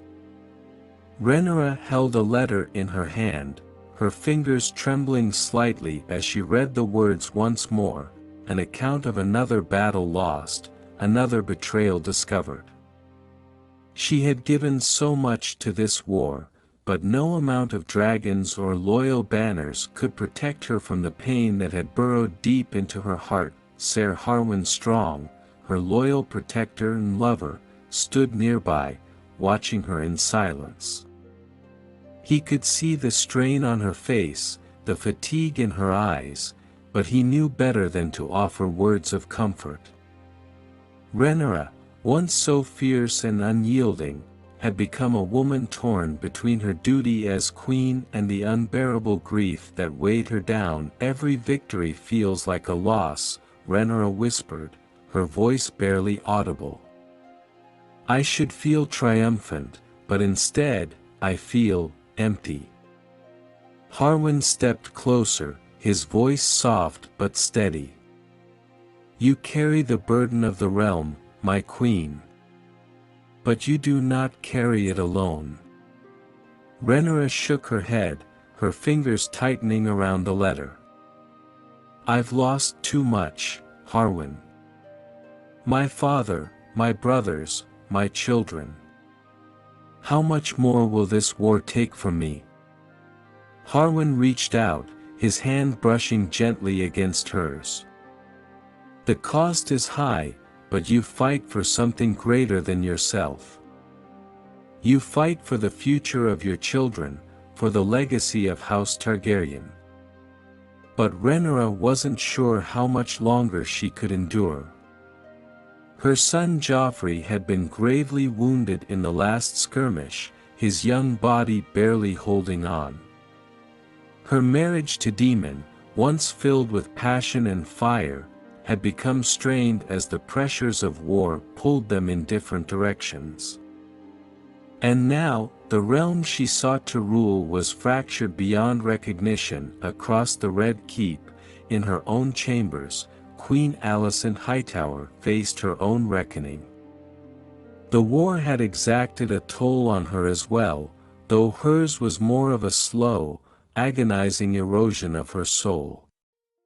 She had always been driven by a sense of duty, to her father, to her children, to the realm, but now that duty felt like a chain, binding her to a life she could no longer control. Alicent stood before a mirror, staring at her reflection with hollow eyes. She had aged more in the past few years than in her entire life, her once vibrant hair now streaked with silver, her face etched with worry. The weight of her son Aegon's claim to the throne, and the lengths she had gone to in order to secure it, haunted her every waking moment. Her hands trembled as she reached for the crown that sat on her vanity, the symbol of the power she had fought so hard to protect. But the crown felt like a curse now, a constant reminder of the choices she had made and the lives that had been lost. She thought of her once close friendship with Rhaenyra, the bond that had been shattered by ambition and betrayal. They had grown up together, shared secrets and dreams, and now they stood on opposite sides of a war that neither had truly wanted. What had become of the love they once shared, the trust they once had? All of it had been consumed by the fire of loyalty, loyalty to their fathers, to their children, to the Iron Throne. Otto Hightower, her father and hand of the king, entered the room quietly. Alicent, he said, his voice calm but firm, you must remain strong. The realm depends on us." Alicent turned to him, her eyes filled with pain. "At what cost, father? How many more must die for this throne? For Aegon?" Otto frowned, his expression unyielding. "We do what must be done. Aegon is the rightful king, and we cannot allow Rhaenyra's claim to destroy the realm." "But it already has," Alicent whispered. "We are tearing Westeros apart, and for what? For a crown that brings nothing but suffering." Otto's face hardened. "You cannot falter now. If we do not win this war, everything we've built will crumble." Alicent nodded, though deep down, she wondered if it hadn't already. The cost of loyalty, the cost of her decisions, had become too great to bear. Her children, Aegon, Helaena, Aemond, were no longer innocent in her eyes. They were pawns in this deadly game, each of them stained by the blood of the war she had helped ignite. That as night fell over King's Landing, both women, Rhaenyra and Alicent, were left to grapple with the consequences of their loyalty. Loyalty to their families, to their claims, to the crown. But in the quiet moments, when the battles ceased and the court was silent, they were left with nothing but the weight of their losses, and the knowledge that no matter who won this war, the cost had already been too high. The realm was burning, and neither could escape the flames. King Viserys Targaryen sat on the Iron Throne, its jagged blades and twisted metal an oppressive weight behind him, mirroring the mounting pressure on his reign. The grandeur of the Red Keep, once a symbol of Targaryen power, now felt hollow. The court was restless, whispers of rebellion and division swirling through its halls, and for the first time in years, Viserys felt his grip on the realm slipping. His health was failing. Age had weakened him, his once proud frame now frail and thin. He struggled to breathe, each gasp a reminder of his mortality. But it wasn't just his body that was crumbling. His family, his legacy, his kingdom, were all slipping away. He had hoped his decision to name Rhaenyra as his heir would solidify peace in the realm, but instead, it had only stoked the fires of discord. Today, Viserys had called for a great council, summoning his lords and advisors to the throne room to address the growing crisis. The tension in the room was palpable as nobles from across the realm filled the chamber, their eyes filled with suspicion, their loyalties divided. On one side stood Rhaenyra, proud and defiant, her silver hair gleaming in the torchlight, flanked by her supporters. On the other stood Alicent, serene yet steely, her children by her side, representing a rival claim to the throne. Viserys watched them both, his heart heavy with sorrow. His daughter and his wife, once the two most important women in his life, now stood at opposite ends of a widening chasm, each backed by powerful factions, each poised for war. The council chamber buzzed with hushed conversations and murmurs of dissent. Lords who once swore fealty to the king now whispered of rebellion, their allegiances shifting like the winds. The room was charged with the threat of violence, the weight of unfinished grievances hanging in the air. Ser Otto Hightower, hand of the king and Alicent's father, stepped forward to address the gathering. His voice, sharp and calculated, cut through the tension like a knife. "Your Grace," he began, bowing slightly before Viserys, "the realm is on the brink of chaos. The recent unrest in the Riverlands and the Stormlands is but a prelude to what may come. We must act decisively. Otto's words were clear, he was pushing for action, for strength. But Viserys, exhausted and weary of conflict, had always sought peace, always believed that unity could be restored through diplomacy. Rhaenyra stepped forward, her eyes locking with her father's. "Father, I have always honored your decision. I am your heir, as you declared before the realm. But now, whispers of treason grow louder, and the court seeks to undermine your will." Alicent, standing beside her son Aegon, raised her chin slightly, her voice calm but firm. "Your Grace, I have never sought to challenge your authority. But the lords of Westeros will not easily accept a queen over a king. They see tradition as their guide, and the longer this uncertainty persists, the more vulnerable we become to rebellion." Viserys held up a hand, silencing both women. His voice, though weaker than it once was, still carried the weight of a king. "Enough," he rasped, his breath labored. "I did not summon you here to hear the same arguments I've heard time and again." The room fell silent, all eyes on the aging king. "I have always sought peace," Viserys continued, his voice trembling with the strain of his illness. "I have always believed that this realm could be united under a single ruler, as it has been for centuries. I named Rhaenyra my heir because I believed she was the best to lead, to carry on our legacy." He paused, his gaze shifting to Aegon, who stood beside Alicent, silent but watching intently. "But I see now that my decisions have sown division instead of unity," Viserys admitted, the weight of his own mistakes pressing down on him. "I have failed you all." Rhaenyra took a step forward, her voice softening. "Father, you have not failed. It is the realm that refuses to change, that clings to old traditions." Alicent's expression remained composed, though her eyes betrayed a flicker of pain.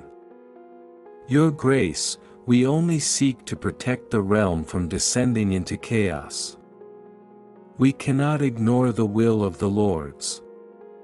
Viserys closed his eyes for a moment, the pain of their words cutting deep.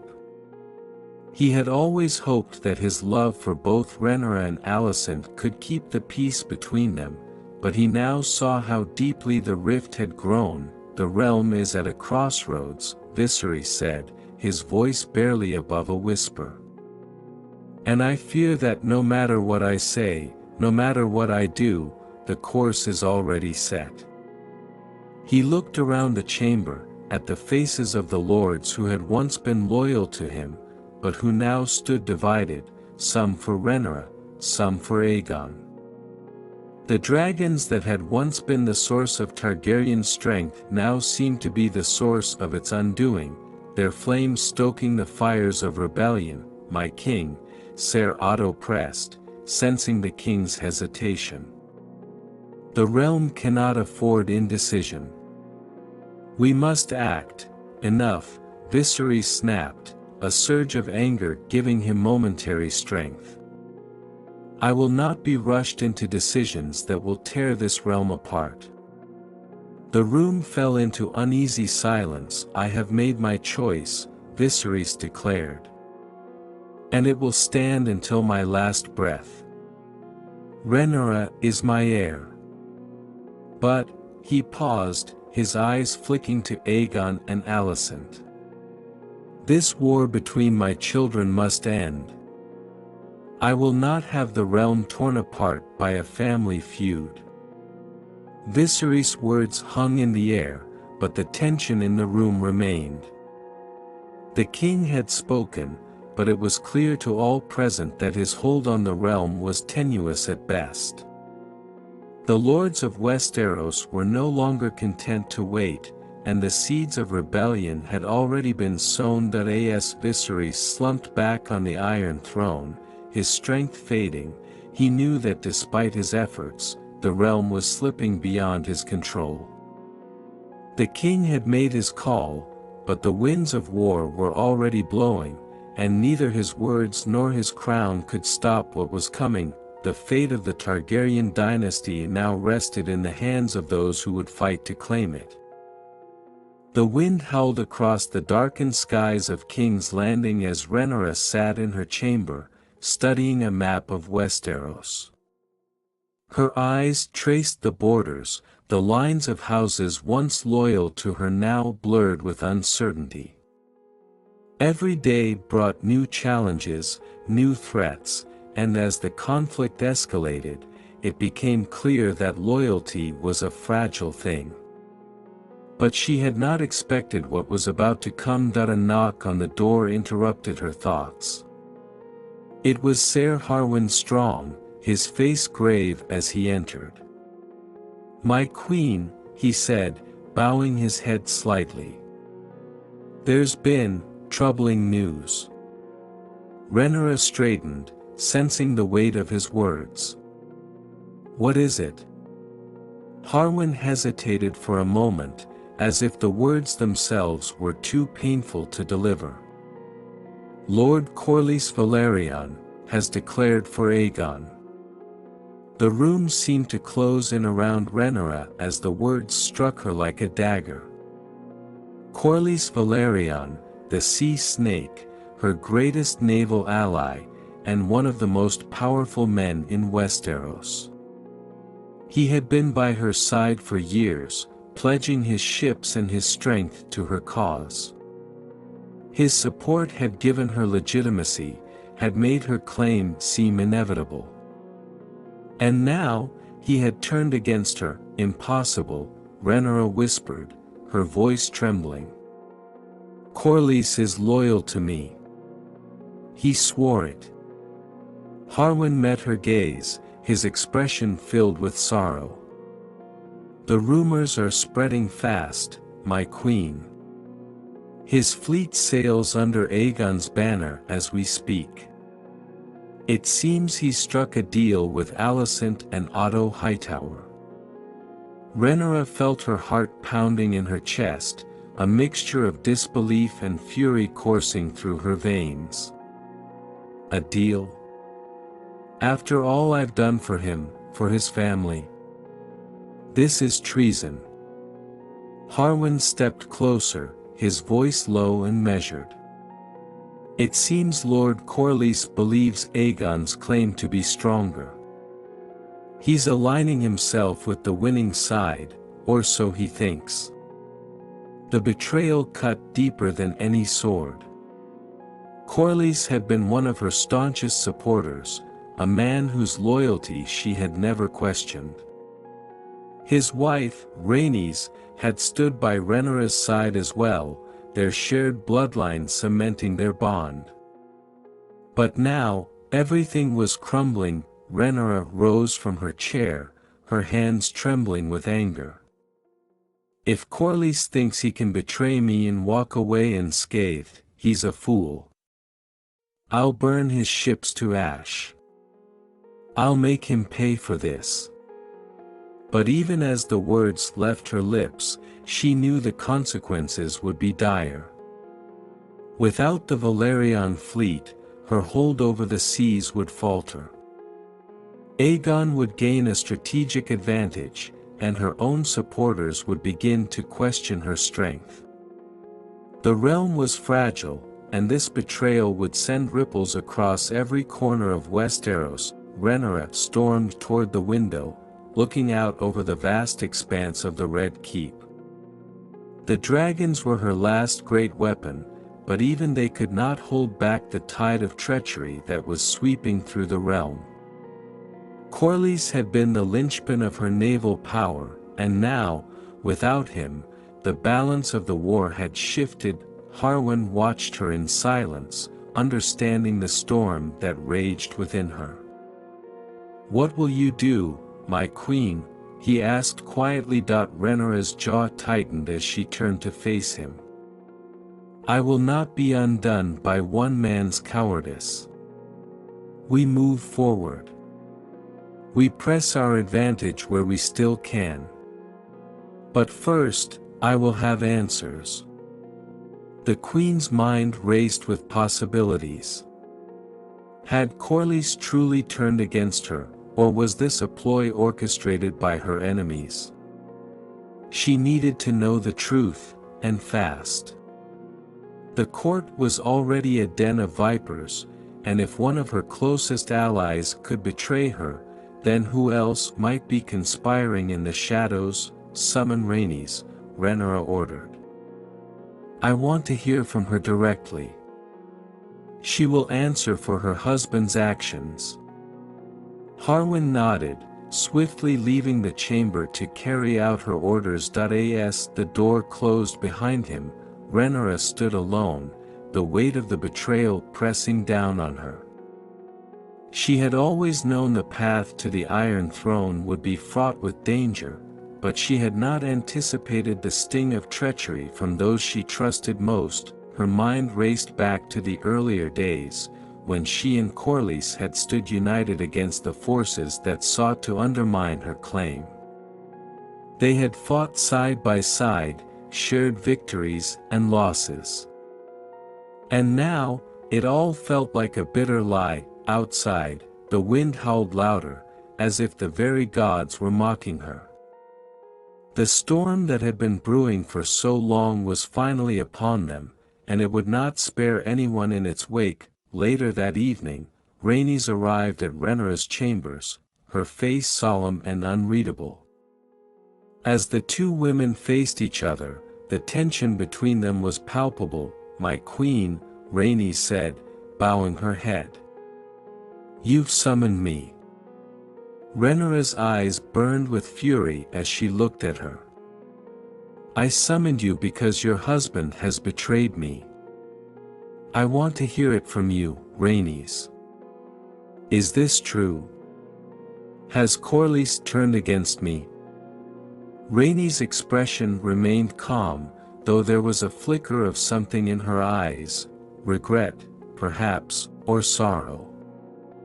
My husband believes he is acting in the best interests of House Velaryon. He sees Aegon as the safer bet in this war. But I have not abandoned you, Rhaenyra. The queen's anger flared. Your loyalty means little if your husband has already pledged his fleet to my enemy. Do you understand what this means for me? For my claim. Rhaenys sighed, her voice soft but steady. I understand, more than you know. But Corlys is his own man, and he will do what he believes is right for his family. Just as you must. Rhaenyra's hands clenched into fists, her nails digging into her palms. I will make him regret this. And I will not forget who stood by me when the tide turned. Rhaenys met her gaze, her expression resolute. I am with you, my queen. But you must act quickly. The tides are shifting, and they wait for no one. As Rhaenys departed, Rhaenyra was left alone with her thoughts. The betrayal had cut deep, but she was not defeated. The war for the Iron Throne would continue, and she would fight with every ounce of strength she had left, but from that moment on, Rhaenyra knew one thing for certain: no one could be trusted. Not even those who claimed to be her allies. The realm trembled under the weight of uncertainty. Dark clouds gathered over the once great kingdom, as trust, the fragile glue that held alliances together, began to disintegrate. Whispers of treachery and doubt spread like wildfire across the seven kingdoms. Even those who had once been steadfast in their loyalty now questioned their allegiances, unsure of which banner would ultimately prevail. The halls of the Red Keep, where once laughter and celebration echoed, had grown silent. The tension was palpable, thick as the mist that rolled in from Blackwater Bay. Rhaenyra sat alone in her chamber, staring into the flickering flames of the hearth, her mind racing with thoughts of betrayal. The defection of Lord Corlys Velaryon had shaken her to her core, but it was just the beginning of a far darker descent into chaos. Throughout Westeros, lords and ladies who had once sworn fealty to Rhaenyra now wavered. Some, fearing the wrath of Aegon's growing power, quietly withdrew their support, their letters of allegiance vanishing into the wind. Others, sensing opportunity in the chaos, played both sides, hoping to align themselves with the victor when the dust finally settled. But it was not just the noble houses that faltered. Within Rhaenyra's own ranks, discontent brewed. Her loyalists, once united under the banner of her claim to the Iron Throne, now bickered among themselves. The strain of the mounting war had revealed cracks in their unity, cracks that widened with each passing day. Ser Harwin Strong, Rhaenyra's most trusted ally, entered her chambers. His face was grim, his eyes shadowed with the weight of bad news. "My queen," he said, bowing his head. "There are rumors that House Hightower is rallying more support in the Reach. Their influence grows stronger by the day." Rhaenyra's grip tightened on the armrest of her chair. "I should have seen it coming," she whispered, her voice laced with bitterness. "The Hightowers have always been snakes, poisoning the court with their scheming." Harwin hesitated before continuing. "It's not just the Hightowers. Other houses, houses that once stood by you, they are faltering. We've received word that some of your bannermen in the Riverlands and the Westerlands are reconsidering their loyalty. They fear Aegon's might." Rhaenyra's heart sank. The very foundations of her support were crumbling beneath her. The realm was descending into chaos, and even those who had once been loyal now questioned whether her claim to the throne was worth the cost. "I will not be abandoned," Rhaenyra said, her voice hardening with resolve. "Not now. I've come too far to see it all slip away." Harwin nodded, though the doubt in his eyes betrayed his concern. "We must act quickly, my queen. If we are to maintain what little loyalty remains, we need to strike. We cannot let Aegon gain more ground." But striking now, when her alliances were faltering and her enemies growing stronger, seemed a desperate move. Rhaenyra knew that a single misstep could lead to her downfall.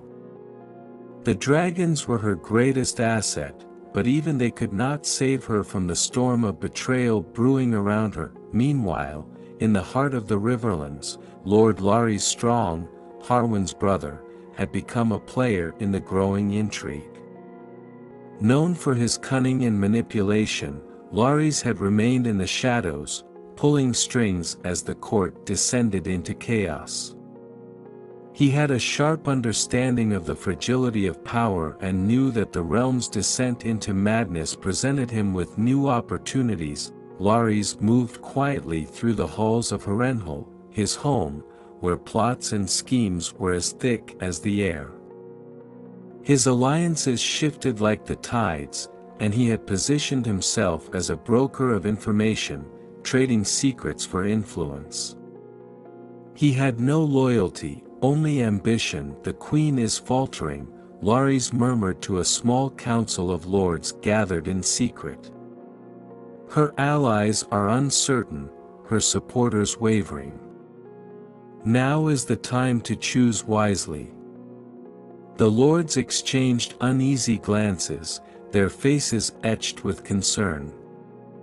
They had all pledged themselves to Rhaenyra once, but the tides of war had changed.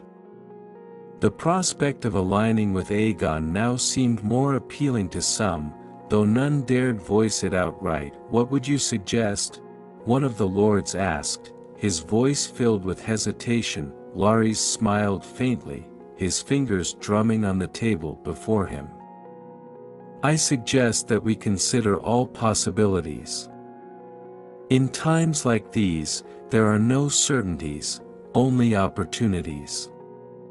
We must be prepared to act when the time is right." Back in King's Landing, Rhaenyra stood at the window of her chambers, watching as a storm gathered on the horizon. The winds howled through the city streets, carrying with them the sense of impending disaster. Her mind was racing, her heart heavy with the burden of leadership. The descent of the realm had begun, and with each passing day, her grip on power grew more tenuous. She knew that the time for decisive action was near, but the cost of such action weighed heavily on her. Who could she trust? Who would stand by her when the time came? As the storm clouds darkened the skies above, Rhaenyra made a silent vow. No matter how many alliances faltered, no matter how many betrayals she faced, she would not let the realm fall into ruin. She would fight, tooth and claw, to claim what was rightfully hers, but deep down, she knew that the descent into chaos was only beginning. The realm had become a battleground of shifting loyalties, broken promises, and fractured trust. And as the darkness crept ever closer, Rhaenyra could only hope that she would survive the storm to come. The air over Dragonstone was thick with the weight of impending conflict. The island, once a stronghold of Targaryen power, now buzzed with activity as preparations for a final, desperate stand were underway. The sound of hammers echoed across the rocky cliffs as soldiers reinforced the battlements and sharpened their swords. Dragons circled above, their fiery breath a reminder of the might still under Rhaenyra's command, but even they could not quell the growing tension. Rhaenyra stood on the balcony of her war room, gazing out at the vast, tumultuous sea. The wind whipped her silver hair around her face, but she paid it no mind. Her thoughts were elsewhere, on the battle to come, on the enemies closing in from all sides, and on the future of her children. "Is this how it was meant to end?" she whispered to herself, her voice barely audible over the roar of the wind. Behind her, her council gathered, each member a reflection of the fractured alliances and hard-won loyalties that had kept her claim alive this long. Ser Harwin Strong stood to her right, his face lined with the strain of battle after battle. To her left, Daemon Targaryen, her uncle and husband, leaned casually against the wall, his eyes burning with quiet intensity. He had always been ready for war, but even he understood the gravity of what was to come. "They'll be upon us within days," Daemon said, breaking the silence. "Aegon's forces gather strength, and with the Hightower army on their side, they'll march soon." Rhaenyra turned to face the room, her eyes scanning the faces of those who had remained loyal through all the betrayals and bloodshed. "Then we will meet them with everything we have," she said, her voice firm. "This is our last stand. We will not run. We will not bow." The council exchanged glances, the weight of her words settling over them like a shroud. They knew what this battle meant: victory or death, nothing in between. The time for diplomacy had passed. All that remained was blood and fire. "Where do we stand with the forces we have?" Rhaenyra asked, her gaze turning to Lord Corlys Velaryon, who had returned to her side after a period of uncertainty and betrayal. "The fleet is still strong, my queen," Corlys replied, though his voice lacked its usual confidence. But it will be difficult to hold off a land assault for long. The Hightowers have brought their full strength to this. They aim to end the conflict, one way or another. And what of our allies? Ser Harwin added. Have we received word from the Riverlands or the Vale? Rhaenyra shook her head. We cannot rely on distant promises. We must face this battle with what we have here. We have the dragons. We have our swords. That will have to be enough. Her words, though resolute, were laced with the grim reality of their situation. The forces she had once commanded, the banners that had once flown in her name, had dwindled. Her claim to the throne, once so secure, now hung by a thread. But Rhaenyra was not one to give up. She would not allow her birthright to slip through her fingers. As the council continued their preparations, Rhaenyra stepped away from the group, her mind heavy with the weight of leadership. She made her way to the dragon pit, where Syrax, her loyal dragon, awaited her. The beast stirred as she approached, sensing the storm that lay ahead. Rhaenyra ran a hand along Syrax's golden scales, feeling the warmth of the dragon's breath against her skin.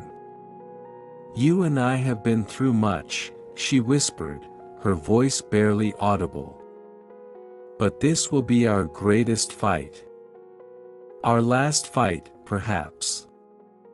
Syrax let out a low, rumbling growl, as if understanding the gravity of her words. The bond between dragon and rider was strong, and Rhaenyra felt a surge of confidence knowing she would not face the coming battle alone. Back in the war room, Daemon sharpened Dark Sister, his ancestral Valyrian steel sword. His eyes gleamed with the anticipation of battle, though even he understood the stakes. We make our stand here, at Dragonstone, he said, his voice echoing through the chamber. Let them come.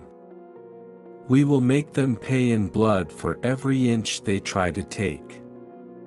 Rhaenyra nodded, joining him by the map table. We fight not just for ourselves, but for the future of House Targaryen, she said, her voice steady.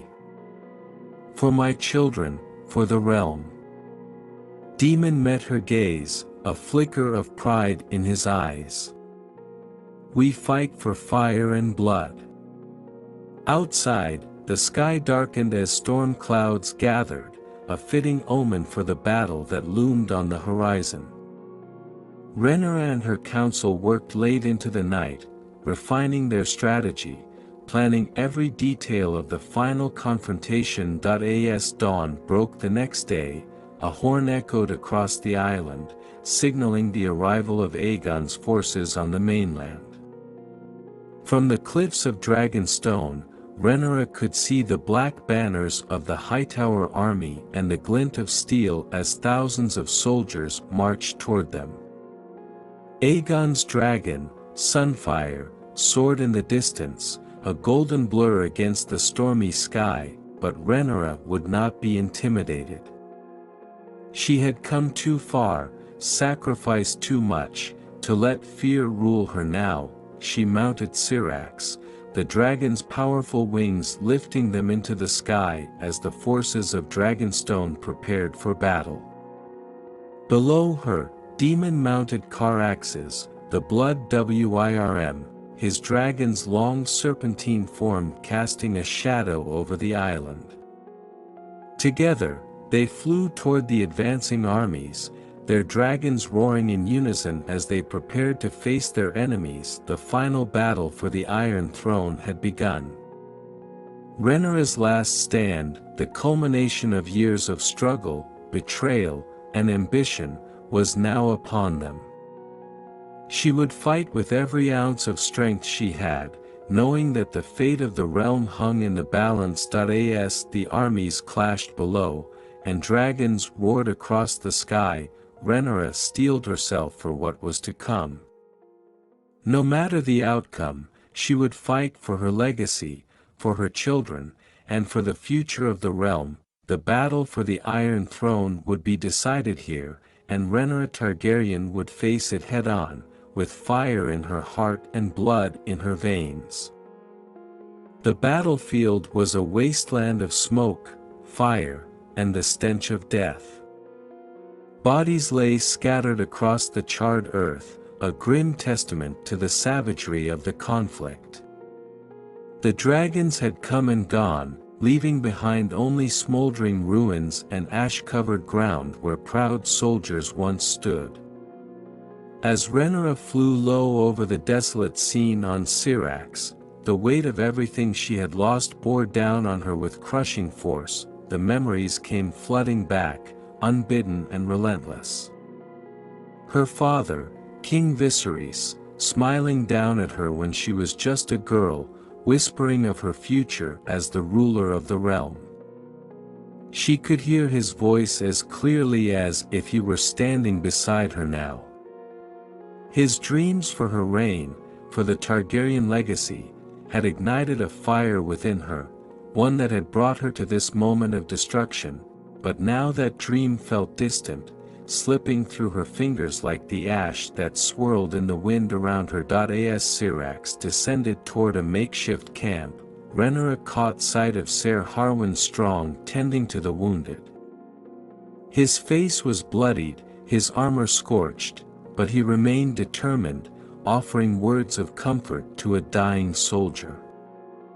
Harwin had been more than an ally, he had been a constant presence, a source of strength through years of turmoil. But now, even his resolve seemed to be faltering.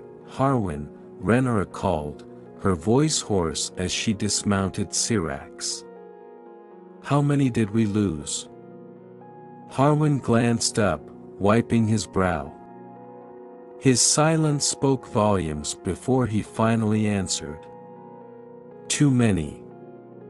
The dragons, the men, so much of our strength is gone. Rhaenyra nodded, her eyes distant. She couldn't bring herself to ask for names. The losses were too great, and the names of the dead weighed too heavily on her heart. She had lost more than soldiers in this war, she had lost friends, family, and pieces of herself. Her thoughts turned to Rhaenyra Velaryon, her first husband, who had stood beside her in her early years of ambition. His memory haunted her now, not just for the love they had shared, but for the way fate had torn them apart. Rhaenyra had been a symbol of hope and stability, but in the pursuit of power, those bonds had unraveled. And then there was Daemon, her bold and unpredictable partner, who even now was engaged in battle elsewhere on the field. His love had been a firestorm, both passionate and destructive. They had fought side by side, but in her quiet moments, Rhaenyra wondered if even he would survive this brutal conflict. Across the battlefield, Aegon's forces regrouped, their banners rising amid the destruction. His golden dragon, Sunfire, glistened in the distance, a reminder of the bitter blood feud that had torn the Targaryen family apart. The sight of Aegon's sigil stirred something deep within Rhaenyra, a pang of sorrow mingled with rage. They were family, and yet here they stood on opposite sides of a war that had consumed everything. As Rhaenyra moved among the soldiers, she saw faces she recognized from the halls of King's Landing.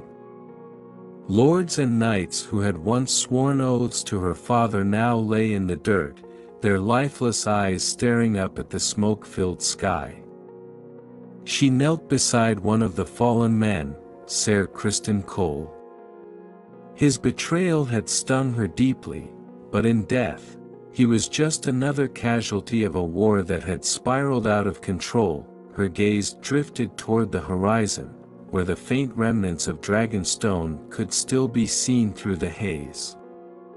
The place that had once been her refuge, her home, now felt like a distant memory. The island had been scarred by war, just as she had been scarred by the loss of her mother, Emma, so many years ago.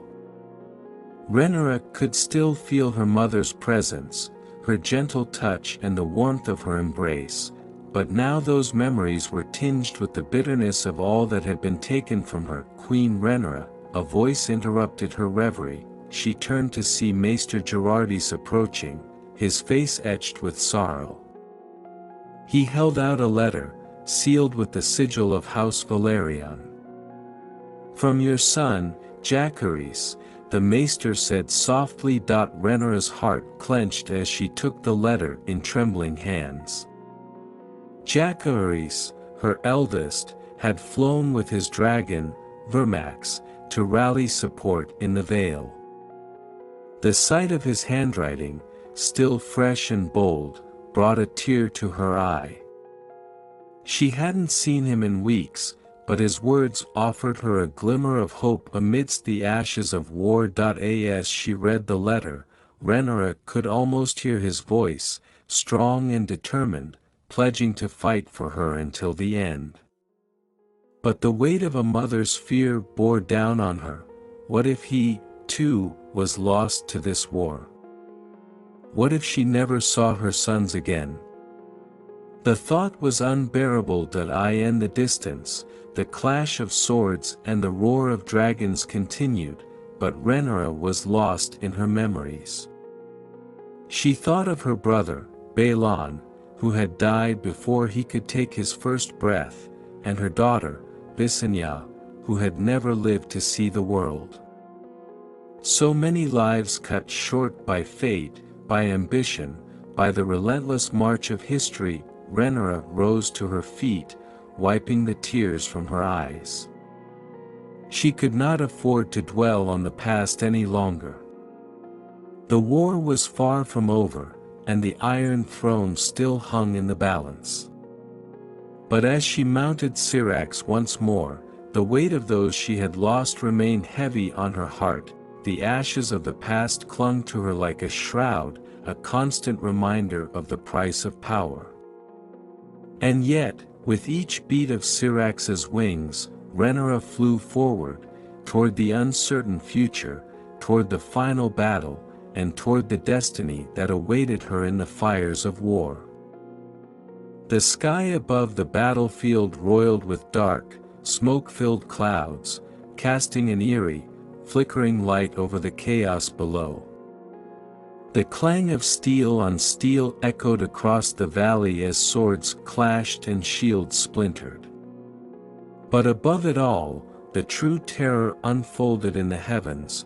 Dragons, mighty and ancient, circled one another like predatory birds, their massive wings beating against the stormy air.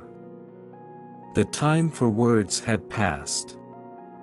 Now, it was a war of fire and steel. Rhaenyra, perched atop Syrax, soared high above the battlefield, her heart pounding with both fear and determination. Below, she could see the armies of Aegon and his Hightower supporters advancing on her forces, their banners snapping in the wind. But it was not the men on the ground that concerned her. It was the dragons. Across the sky, Aegon rode Sunfire, his golden dragon gleaming in the dim light. The beast's scales shimmered with a radiant glow, but Rhaenyra knew that beauty concealed a deadly force. Sunfire was strong, fast, and lethal, and his flames had already scorched her forces earlier in the battle. With a deep breath, Rhaenyra urged Syrax forward, the dragon's powerful wings slicing through the air as they ascended toward the heart of the battle. Below her, Demon flew Caraxes, the blood Wyrm, his dragon's long, serpentine body twisting and turning as it engaged in a deadly dance with Vhagar, the colossal beast ridden by Prince Aemond. The clash of their roars echoed like thunder, and as Rhaenyra watched, she saw streams of fire erupt from both dragons, lighting the sky in a blaze of red and gold that it was a sight to behold. Two of the mightiest dragons in the world locked in combat, their jaws snapping and claws tearing at each other as they wheeled and dove. But this was no mere spectacle. It was war, and every movement, every strike, could mean victory or death. Rhaenyra scanned the skies for Aegon. She knew the time had come for their final confrontation. For years, the bitter feud between them had festered, dividing the realm and tearing their family apart. Now, it would be settled once and for all. There, she spotted him.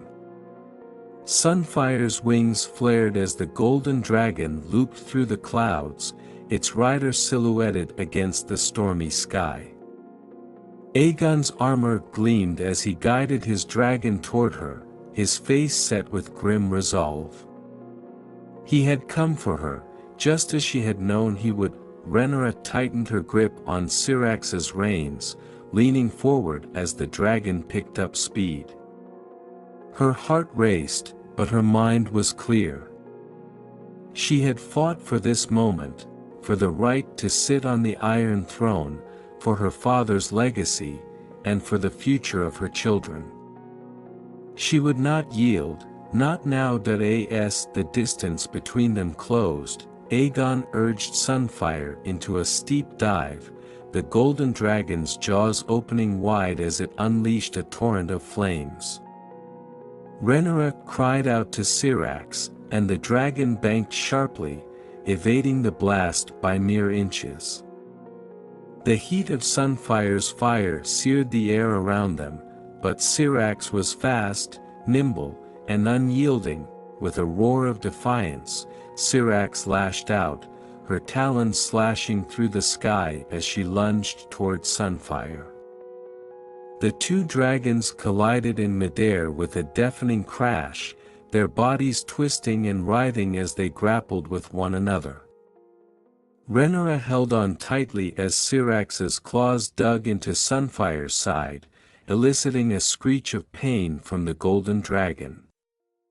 But Aegon was quick to retaliate, spurring Sunfire to lash out with its tail, sending a shockwave through the air as it struck Syrax. The force of the blow knocked Rhaenyra sideways, nearly unseating her from her saddle. But she gritted her teeth and held on, her resolve unshaken. This was the battle she had been preparing for her entire life.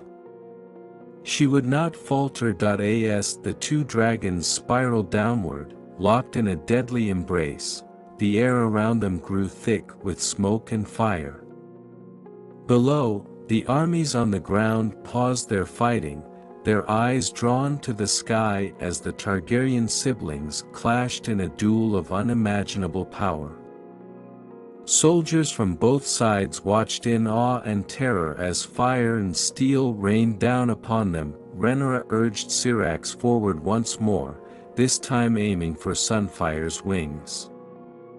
With a mighty swipe of her talons, Syrax tore through the delicate membrane of the golden dragon's right wing, sending Sunfire into a tailspin. Aegon struggled to regain control, his face twisted in frustration and pain. But even wounded, Sunfire was a formidable foe. With a roar of fury, Aegon urged his dragon back into the fight, and Sunfire struck out with renewed ferocity. The dragons clashed again, their roars reverberating through the sky as they bit, clawed, and tore at one another. Below, flames scorched the earth, and the battlefield became a hellscape of fire and blood. Rhaenyra's breath came in ragged gasps as the battle raged on. She could feel Syrax tiring beneath her, but she refused to give in. Her father's crown, her birthright, and the future of her family depended on this moment. She had to win. She had to survive. Suddenly, a shadow loomed above them, and Rhaenyra's heart skipped a beat. It was Vhagar, the massive dragon ridden by Aemond, descending upon them like a vengeful god. The sight of the ancient beast sent a chill down Rhaenyra's spine. Vhagar was the largest and oldest dragon alive, and in the chaos of battle, even Syrax would struggle against such a foe. Before Rhaenyra could react, Vhagar let loose a jet of fire, aimed not at her, but at Daemon and Caraxes. The blood Wyrm twisted in midair, narrowly avoiding the inferno, but the clash of titans above the battlefield was a stark reminder of the stakes. Rhaenyra and Daemon, the last true hope for her claim, were outnumbered and outmatched, but even in the face of overwhelming odds, Rhaenyra would not give up. She glanced at Daemon, who flew nearby, locked in his own deadly battle with Aemond. Their eyes met for a brief moment, and in that instant, she knew they would fight to the end, no matter the cost. With a final roar, Rhaenyra urged Syrax into one last, desperate attack. Syrax's claws found purchase in Sunfire's side, and with a sickening crunch, the golden dragon's wing gave way, sending Aegon and his mount plummeting toward the ground, but victory came at a price.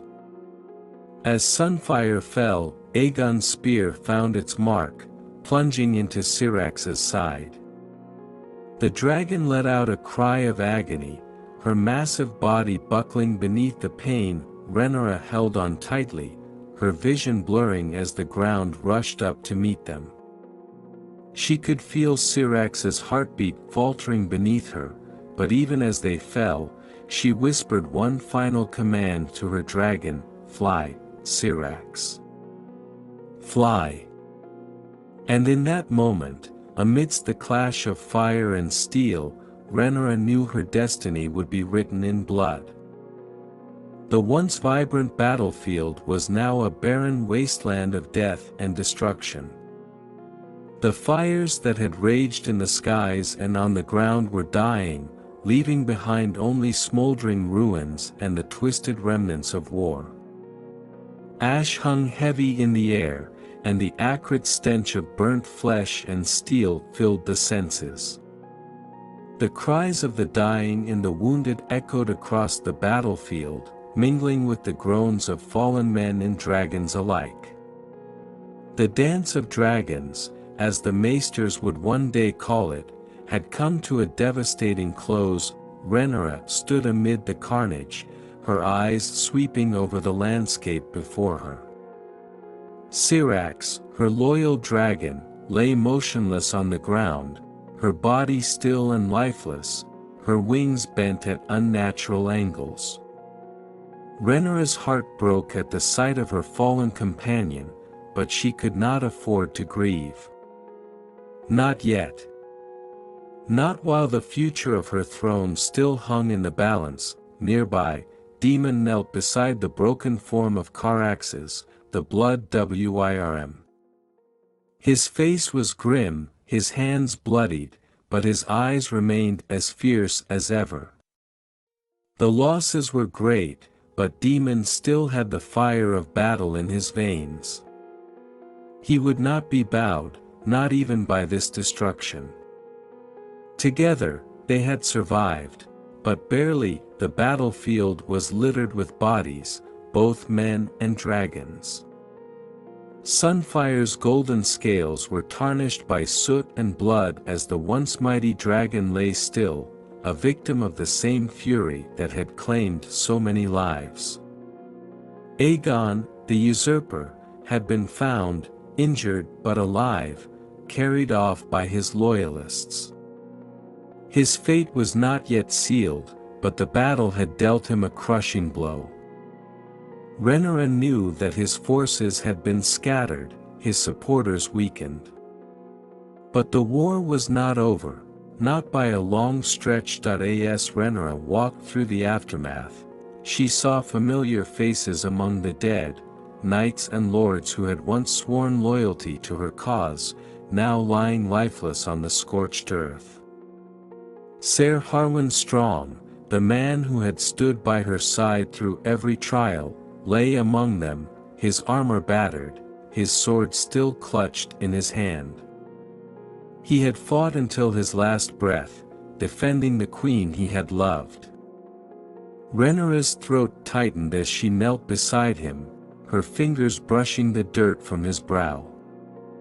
She had lost more than a loyal warrior today, she had lost a friend. The cost of ambition had never felt more real. Above her, the sky was still dark, the sun barely peeking through the haze of smoke. The sounds of battle had faded, replaced by the soft sobs of survivors tending to the wounded, and the low whispers of those too broken to speak. The grass, once green and lush, was now blackened, scorched by dragonfire and soaked in blood.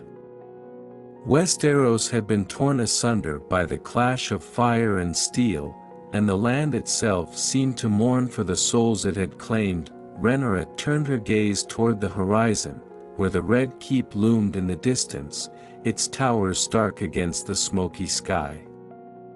King's Landing awaited her return, but she knew that the city would not welcome her with open arms.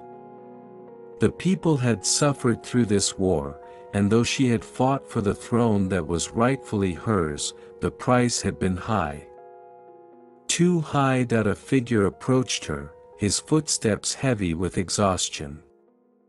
Ser Eric Cargill, one of the twin Kingsguard brothers, his white cloak stained with blood, stood before her.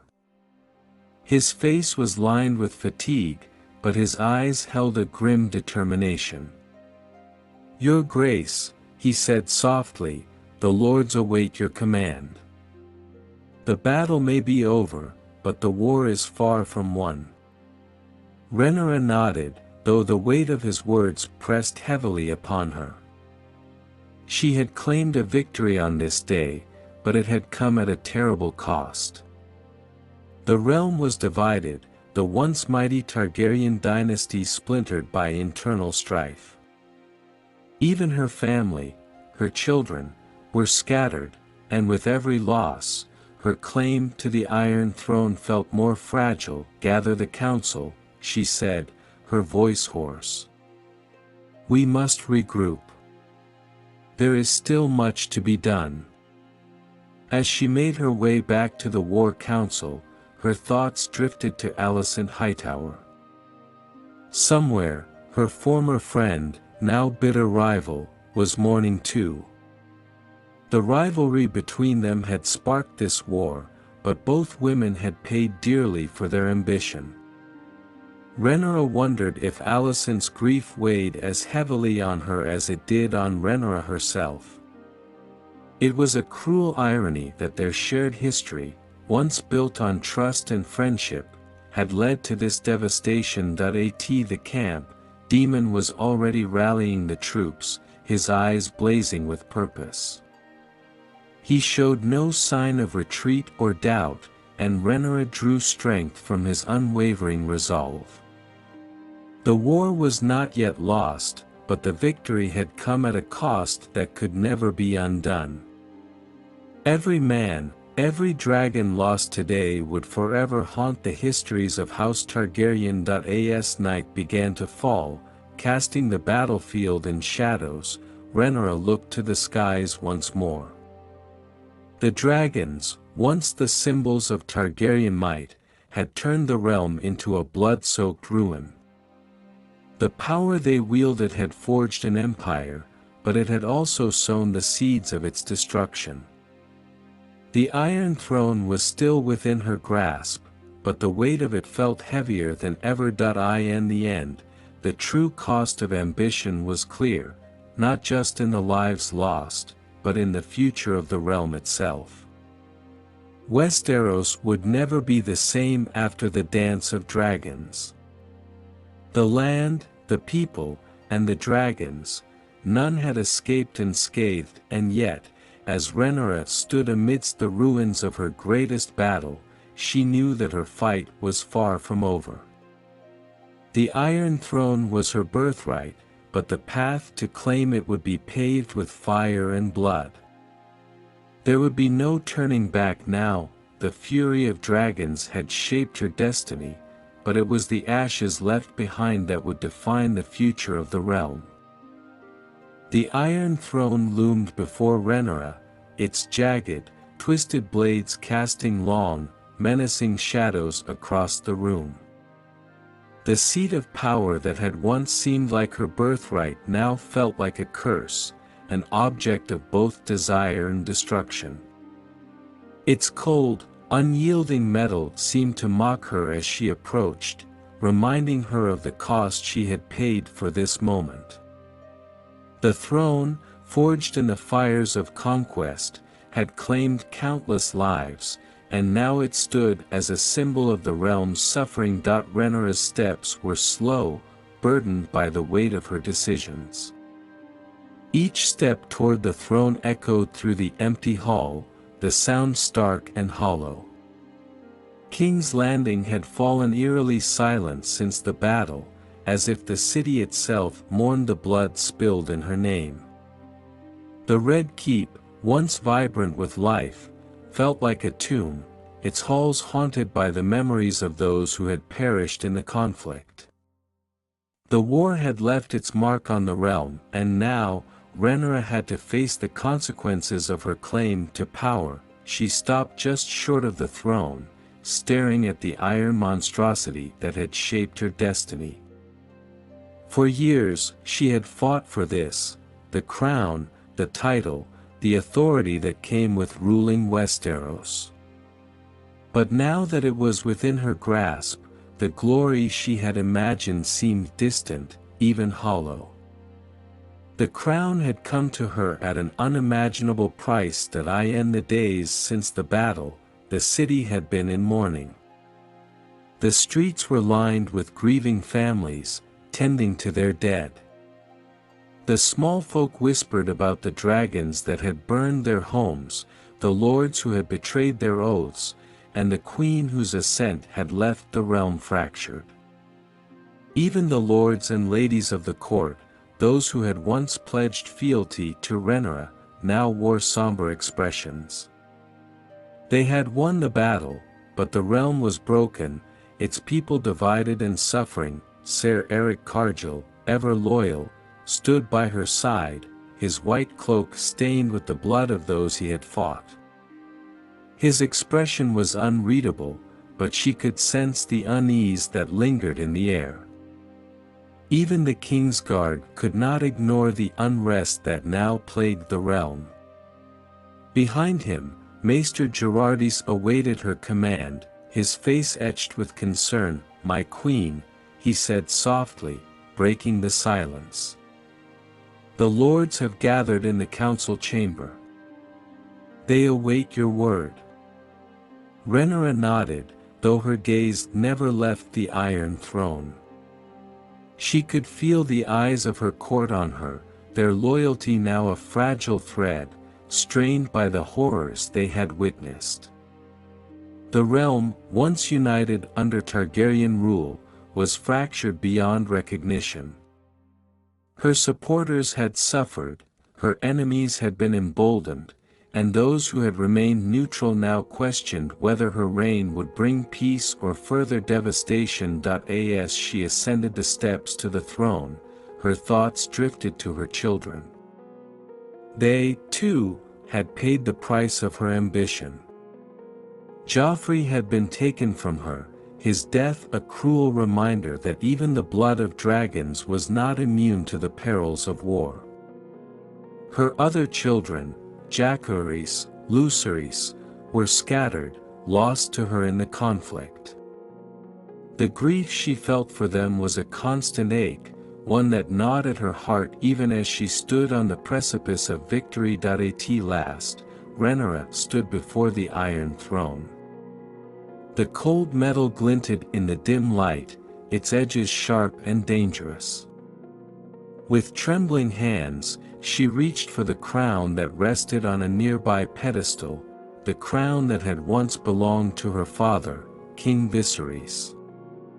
The weight of it was heavier than she had imagined, and as she placed it on her head, she felt the full burden of her claim.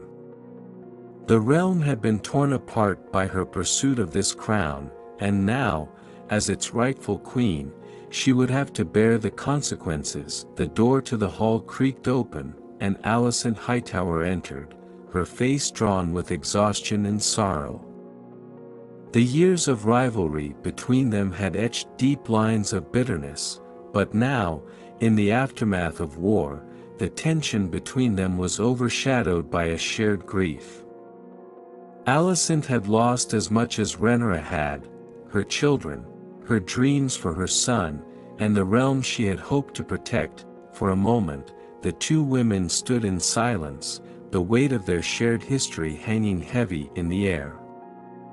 They had once been friends, bound by their time in the Red Keep, but ambition and power had driven a wedge between them, a wedge that had grown into a chasm of hatred. Now, in the quiet aftermath of their war, the consequences of their choices were laid bare before them. "I never wanted this," Alicent whispered, her voice thick with emotion. "Not like this."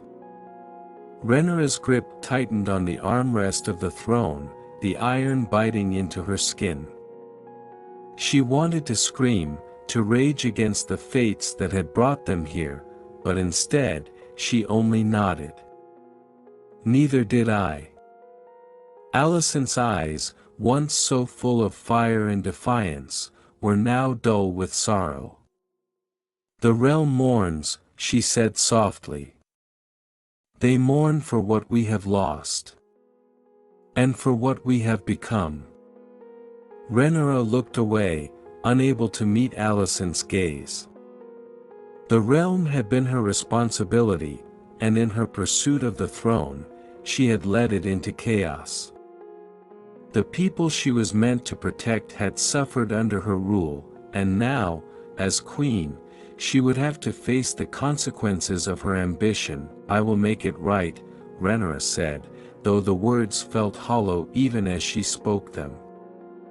How could she make amends for the destruction she had wrought?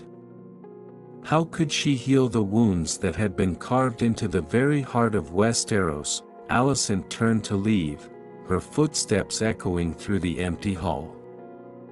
As she reached the door, she paused, her hand resting on the frame. "The crown is a heavy burden, Rhaenyra," she said quietly.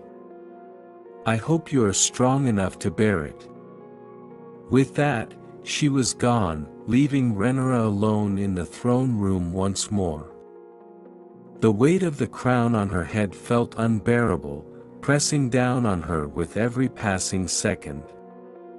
The throne, once a symbol of her triumph, now felt like a prison, a cage of iron and thorns. The realm was hers, but it had come at a terrible price.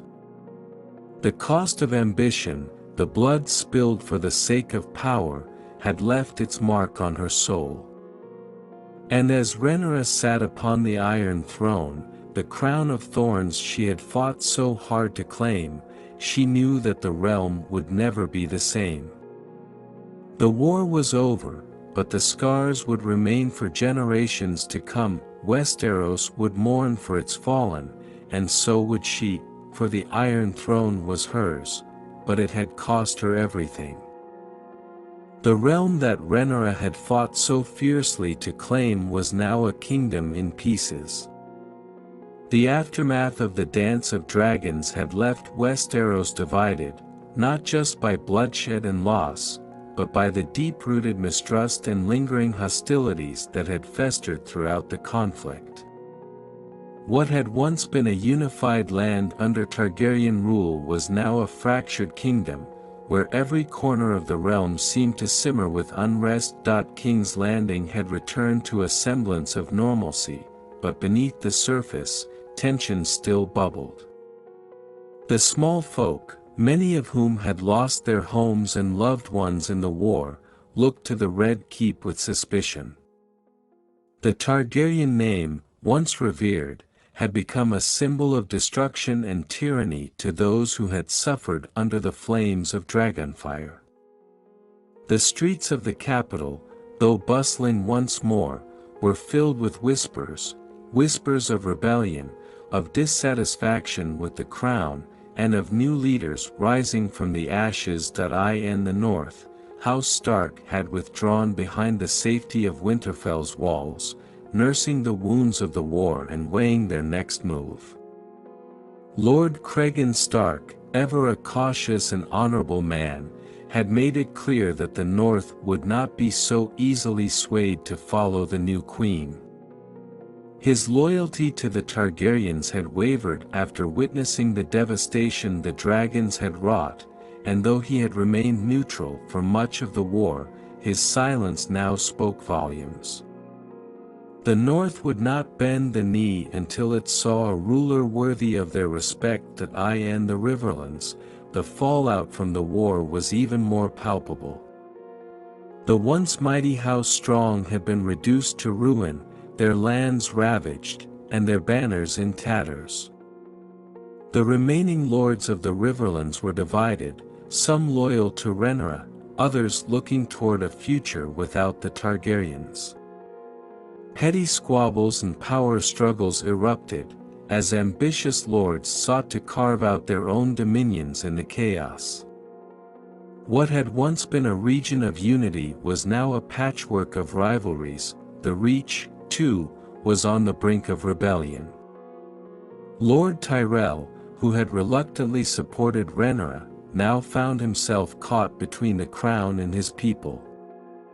The farmers and small folk of the Reach had suffered greatly, their crops burned, their villages destroyed by marauding armies and dragonfire.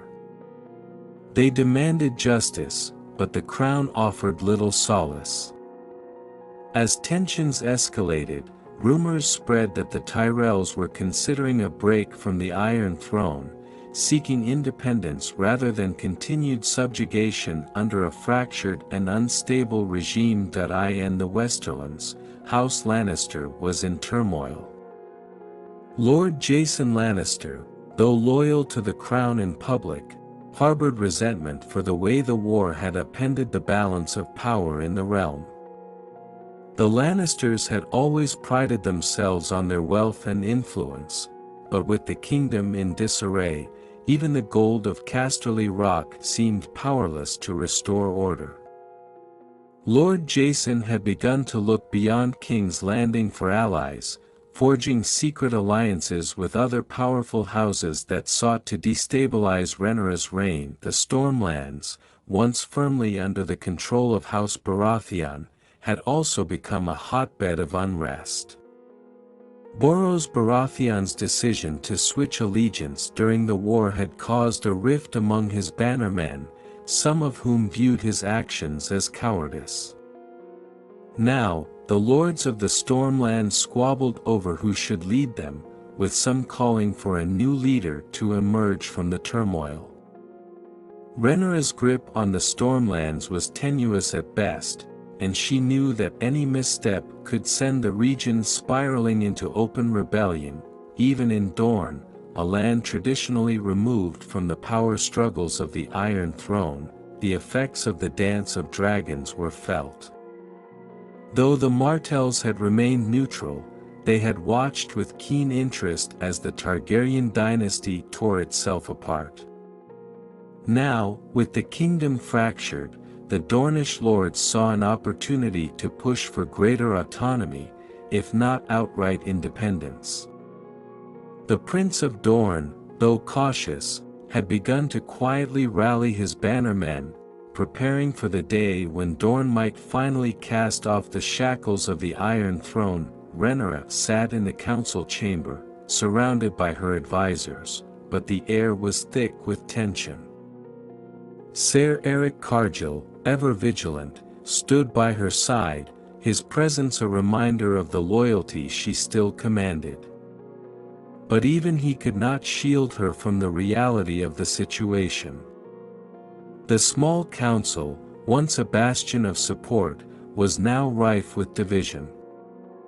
Lord Corlys Velaryon, the sea snake, remained a steadfast ally, but his patience was wearing thin. The war had taken its toll on the Velaryon fleet, and the driftmark coffers were not as full as they had once been. Across from him sat Lord Larry Strong, whose influence in court had only grown in the wake of the war. His eyes glinted with ambition, and Rhaenyra could sense that he was biding his time, waiting for the perfect moment to strike. He was a master of whispers, and though he offered her counsel, she knew better than to trust him fully. He had already proven his willingness to betray when it suited him, and now, as the kingdom crumbled, he was more dangerous than ever. "The realm is fractured, Your Grace," Lord Corlys said, his voice grave. "The lords are restless, and rebellion stirs in every corner of Westeros. We cannot afford to sit idle." Rhaenyra clenched her fists, her mind racing with the weight of the decisions before her. She had fought so hard to claim the throne, but now that she had it, the kingdom was slipping through her fingers. She had thought the end of the war would bring peace, but instead, it had only sown more discord. "We must act," Lord Larys interjected smoothly. "But we must act carefully. The wrong move could ignite the flames of rebellion across the realm." Rhaenyra knew he was right, but the question remained, what could she do? The dragons, once the symbol of Targaryen dominance, were no longer enough to keep the realm in line. The people feared them, yes, but fear alone could not heal the wounds that had been inflicted. The kingdom needed more than dragons, it needed leadership, unity, and a vision for the future. But could she provide that? As the council debated, Rhaenyra's thoughts drifted to her father, King Viserys. He had ruled during a time of relative peace, but even then, the cracks had begun to show. The seeds of division had been sown long before the war, and now, in its wake, those seeds had grown into a tangled web of strife and conflict. The Iron Throne was hers, but the kingdom she ruled was fractured, its people lost in the aftermath of war. And as she looked out over the land she had fought so hard to claim, Rhaenyra wondered if the Targaryen dynasty, once so strong, could ever be truly whole again. King Viserys sat alone in his private chambers, the flickering light of the fire casting long shadows on the stone walls. His body had grown weaker with age, the weight of the crown heavy on his brow, but it was the burden of his choices that truly wearied him. As the crackling of the flames filled the room, Viserys' mind wandered through the labyrinth of decisions that had brought his family, and the realm, to the edge of ruin. The Iron Throne still stood in the great hall, its jagged blades forged from the swords of 1,000 fallen enemies. It had ruled over his life as much as it ruled the realm. He had once believed he could be different, a king of peace, a ruler who could guide Westeros with wisdom rather than war.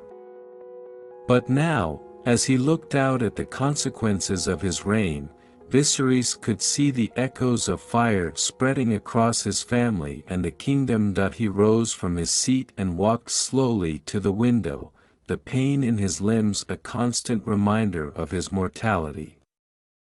Below, the Red Keep bustled with life, but it felt distant to him, as though he were watching a world from which he had already begun to depart.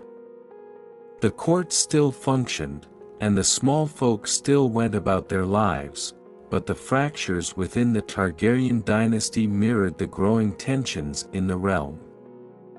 And those fractures had begun with him. Viserys' thoughts turned to Rhaenyra, his beloved daughter, whom he had named as his heir in defiance of centuries of tradition. It had been a bold decision, one he had made with a father's love and a king's hope for progress. He had wanted to believe that Westeros could accept a queen in her own right, that the realm could move beyond its entrenched views of male succession. But even as he had made the decision, he had felt the stirrings of discontent within his court, and then, Aegon had been born. Viserys closed his eyes, the memories of that day flooding back. Queen Alicent had given him a son, and in doing so, had brought forth the seeds of division that would tear his family apart. The court had expected him to name Aegon as his new heir, to follow the tradition that had governed the Targaryen line since its inception. But Viserys had remained steadfast, determined to honor his promise to Rhaenyra. He had believed it was the right thing to do, but was it? The question gnawed at him, now more than ever. He had wanted to build a legacy of unity, a Targaryen dynasty that could endure for generations to come. Instead, his decision had divided the court, the realm, and most painfully, his own family. Rhaenyra and Alicent, once close, were now bitter rivals. Aegon, his son, had grown up in the shadow of his sister, resentful of the title that had been denied him. And all the while, the lords of Westeros whispered in the shadows, their loyalties split between the two factions. Viserys turned back to the fire, the flames dancing like the dragons of old. The power of House Targaryen had always been tied to fire, to the dragons that had once united the seven kingdoms under their rule. But fire could also destroy, and Viserys feared that his choices had set in motion a firestorm that would consume everything he had tried to build. His thoughts drifted to his forebears, Aegon the Conqueror, who had forged the Iron Throne with fire and blood, Maegor the Cruel, who had ruled with an iron fist, crushing all opposition, Jaehaerys the Wise, whose reign had been marked by peace and prosperity. Viserys had always aspired to be like Jaehaerys, to be a king remembered for wisdom and peace. But now, he feared he would be remembered for something far darker. The sound of the door creaking open drew his attention. Alicent entered, her face etched with concern. She had aged too, the weight of their shared burdens evident in the lines on her face. Their marriage had once been a source of solace for him, a union that had brought stability to the realm.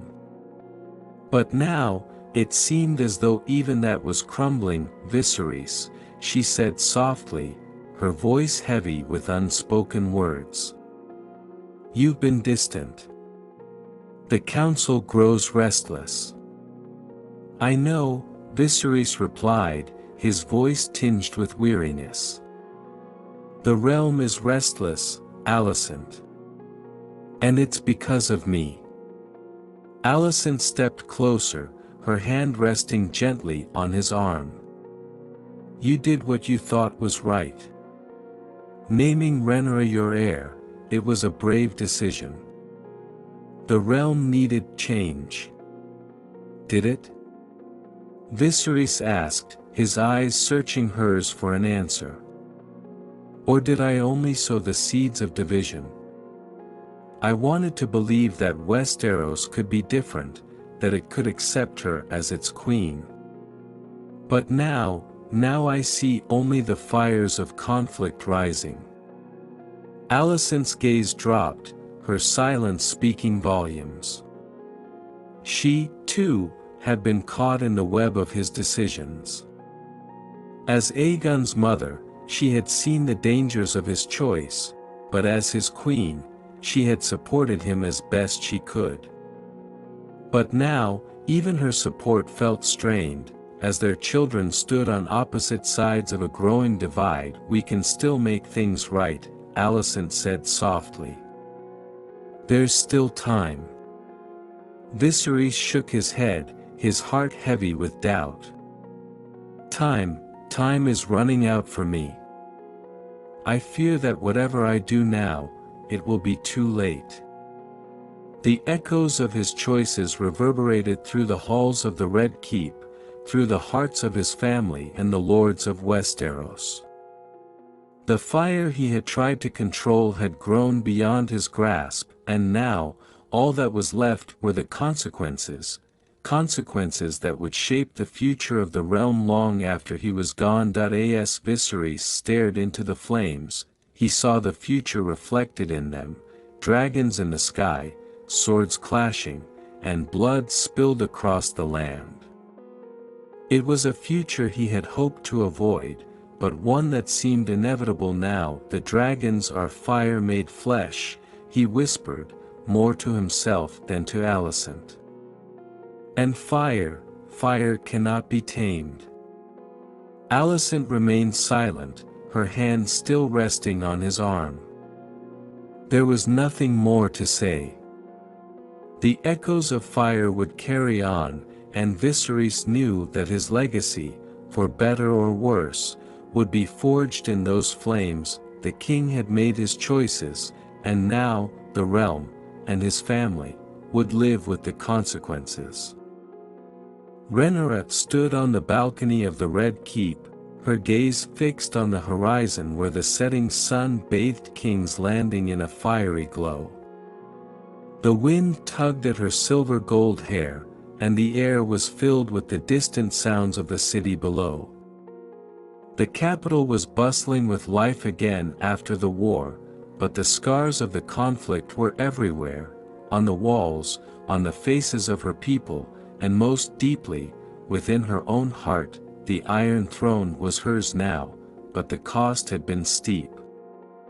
The dance of dragons had shattered the peace her father had hoped to maintain, and though the crown now sat on her head, the realm was far from healed. The kingdom was fractured, her enemies were still out there, and the fires of rebellion simmered just beneath the surface.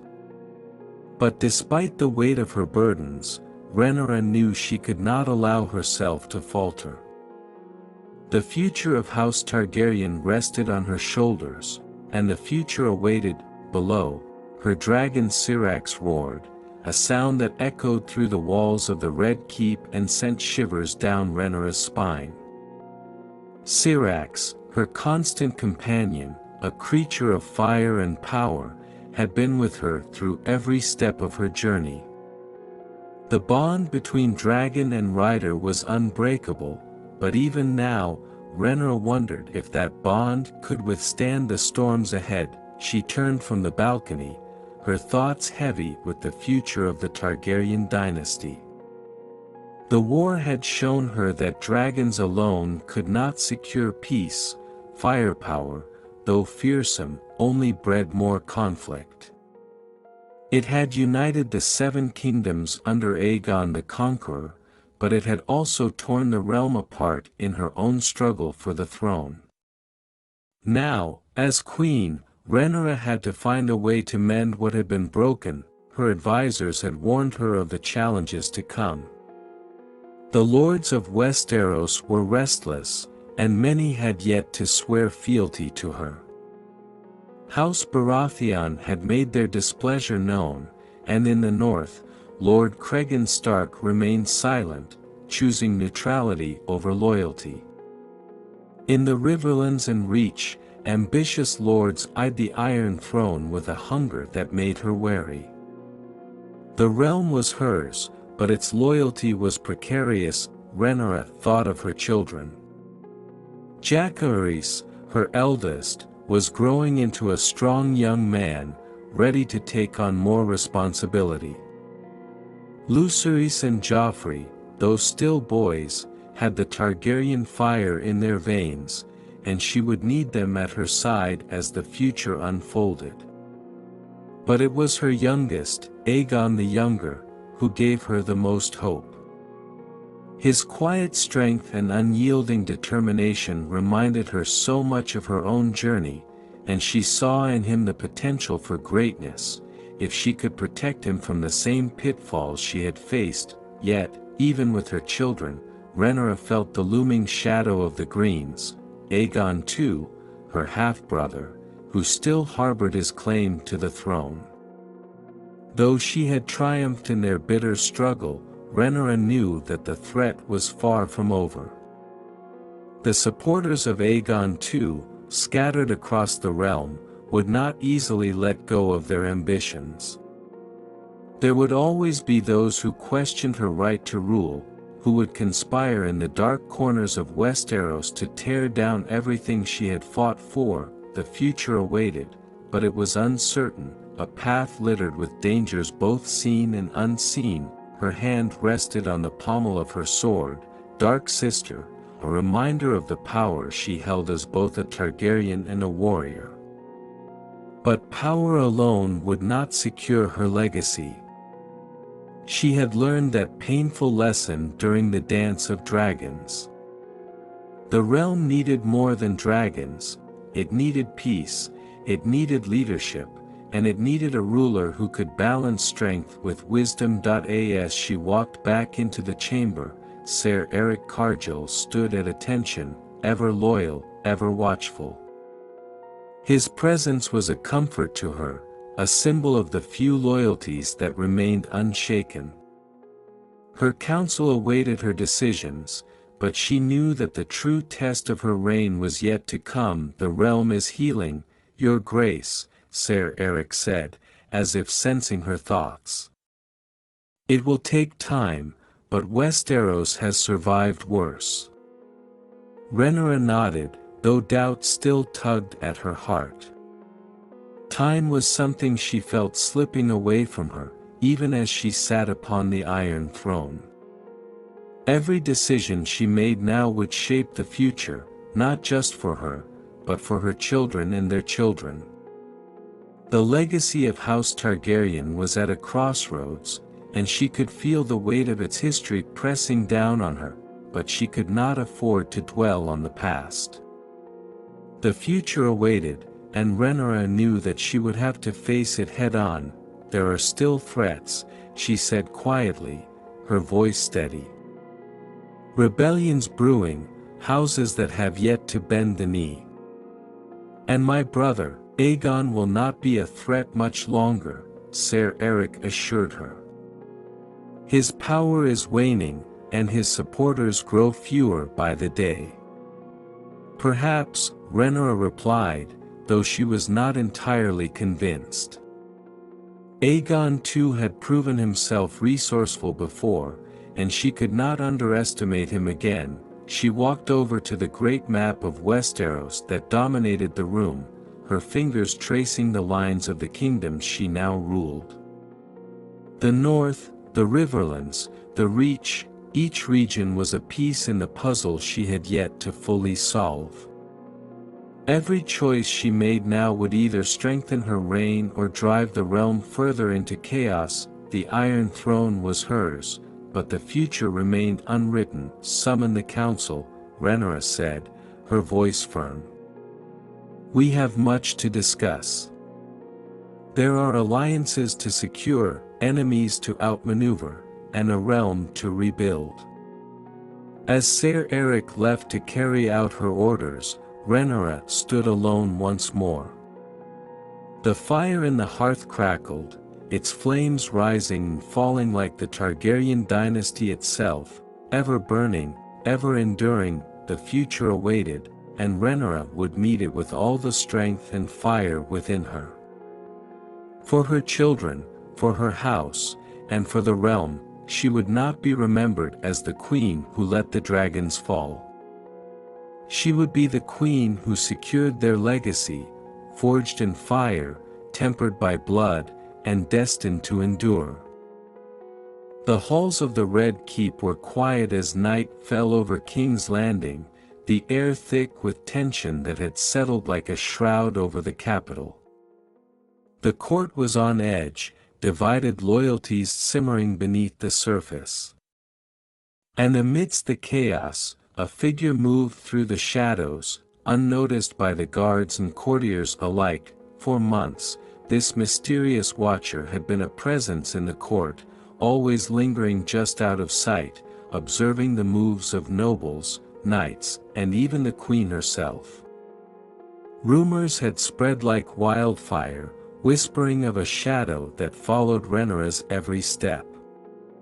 Some believed it was a loyal protector, others whispered of darker forces at play, a spy sent by her enemies or a remnant of the magic that once coursed through the veins of the Targaryens. But now, as the war between Rhaenyra and the Greens escalated, the Watcher's true nature would be revealed. In the depths of the Red Keep, hidden from the prying eyes of the court, Rhaenyra sat in a candlelit chamber, awaiting the arrival of someone she had long suspected. The missive had been delivered in secret, a cryptic invitation that had both intrigued and unsettled her. She had learned to trust her instincts, and tonight they told her the Watcher would reveal themselves. The door creaked open, and a cloaked figure stepped inside. The flickering candlelight cast long shadows across the room, and for a moment, the silence was deafening. "You've been following me," Rhaenyra said, her voice sharp but measured. "Watching from the shadows. I want to know why." The figure stepped forward, lowering the hood to reveal a face that sent a shock through Rhaenyra's veins. It was a woman, her features strikingly familiar: silver hair, pale violet eyes. She bore the unmistakable mark of Valyrian blood, a kinship to the dragons. But she was no member of the court, no lady Rhaenyra had ever seen. "I have watched," the woman said, her voice calm but carrying a quiet intensity. "Not just you, but all those who would shape the fate of this realm. The choices you make, the people you trust, it all leads to one thing." Rhaenyra's eyes narrowed, her hand resting instinctively on the hilt of Dark Sister. "Who are you?" The woman met her gaze without flinching. "I am Miseria. Once a slave, now something more. I've walked the streets of this city, I've heard the whispers in the alleys, and I've seen what few others can. I have no allegiance to the Greens or the Blacks, but to the realm itself." Rhaenyra's mind raced. Miseria, the White Worm, was a name spoken in hushed tones across King's Landing, a woman with influence in the shadows, a figure who had built a network of spies and informants from the lowest corners of the city. But her involvement in the Targaryen civil war had been unclear, until now. "Why watch me?" Rhaenyra asked, her voice steady but filled with suspicion. "What do you gain from this?" Miseria stepped closer, her expression unreadable. "I watch because power is a dangerous thing, especially when held by those who do not understand its weight. You, Rhaenyra, are poised to become the most powerful person in the realm, and with that power comes the potential for both greatness and ruin." Rhaenyra bristled at the suggestion that she did not understand the weight of the crown. "I know the cost of power. I've paid it." "Perhaps," Miseria replied, her voice soft but unyielding. "But there is more at stake than just the Iron Throne. The realm is on the verge of tearing itself apart, and once the dragons begin their dance, there may be no stopping the flames. I have no love for your brother, Aegon, or for the nobles who seek to use him as a puppet. But I also know that war breeds only more war." Rhaenyra studied her, trying to discern her true motives. "And what would you have me do? Abandon my claim? Surrender to those who would see me and my children destroyed?" Miseria shook her head. "No. But there are other ways to secure your legacy, ways that do not involve burning the realm to ashes." Rhaenyra stood, her patience wearing thin. "I have no intention of destroying the realm. But I will not let the throne fall into the hands of those who would see my family torn apart." For a moment, Viserys was silent, her eyes locking onto Rhaenyra's. Then, she spoke again, her tone carrying an edge of warning. "There are forces at work in this realm, forces older and darker than even the Targaryen dragons. You believe your greatest threat is Aegon and his supporters, but there are enemies far more dangerous lurking in the shadows." Rhaenyra frowned. "What are you talking about?" Viserys stepped closer, her voice dropping to a whisper. "The true enemy is not one you can fight with dragons or swords. It is the rot within, the corruption that festers in the hearts of men. The lords and ladies of Westeros may bow to you today, but their loyalties shift like the wind. If you wish to hold the Iron Throne, you must look beyond the surface. You must understand the game being played in the shadows." Rhaenyra's grip on Dark Sister tightened, her mind racing with possibilities.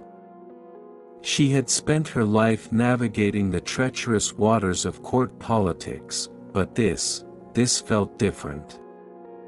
Viserys was speaking of something far deeper, far more insidious than the petty squabbles of lords and ladies. "What do you want from me?"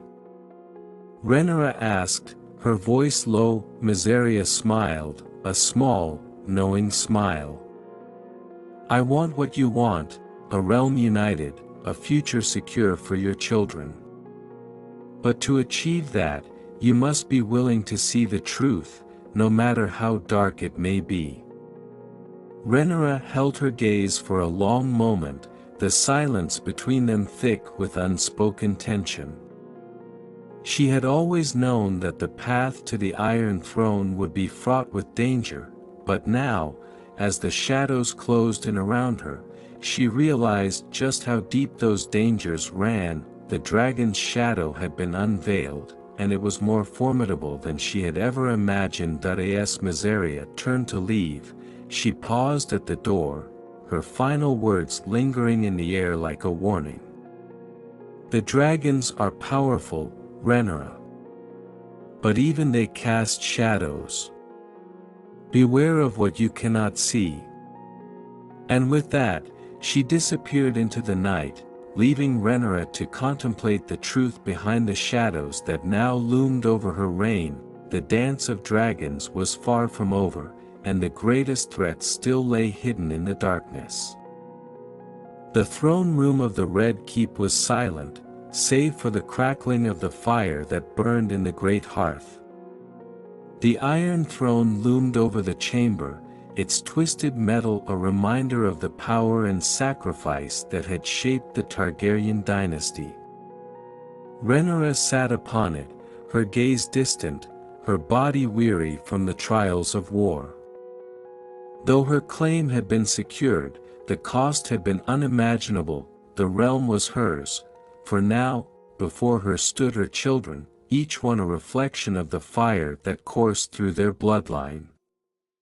Jacaerys, her eldest, stood tall and strong, the weight of responsibility already heavy upon his shoulders. He had proven himself in battle, leading their forces in defense of her claim. His loyalty had never wavered, and Rhaenyra saw in him the future of their house. Beside him stood Viserys, his sharp eyes filled with a fierceness that belied his youth.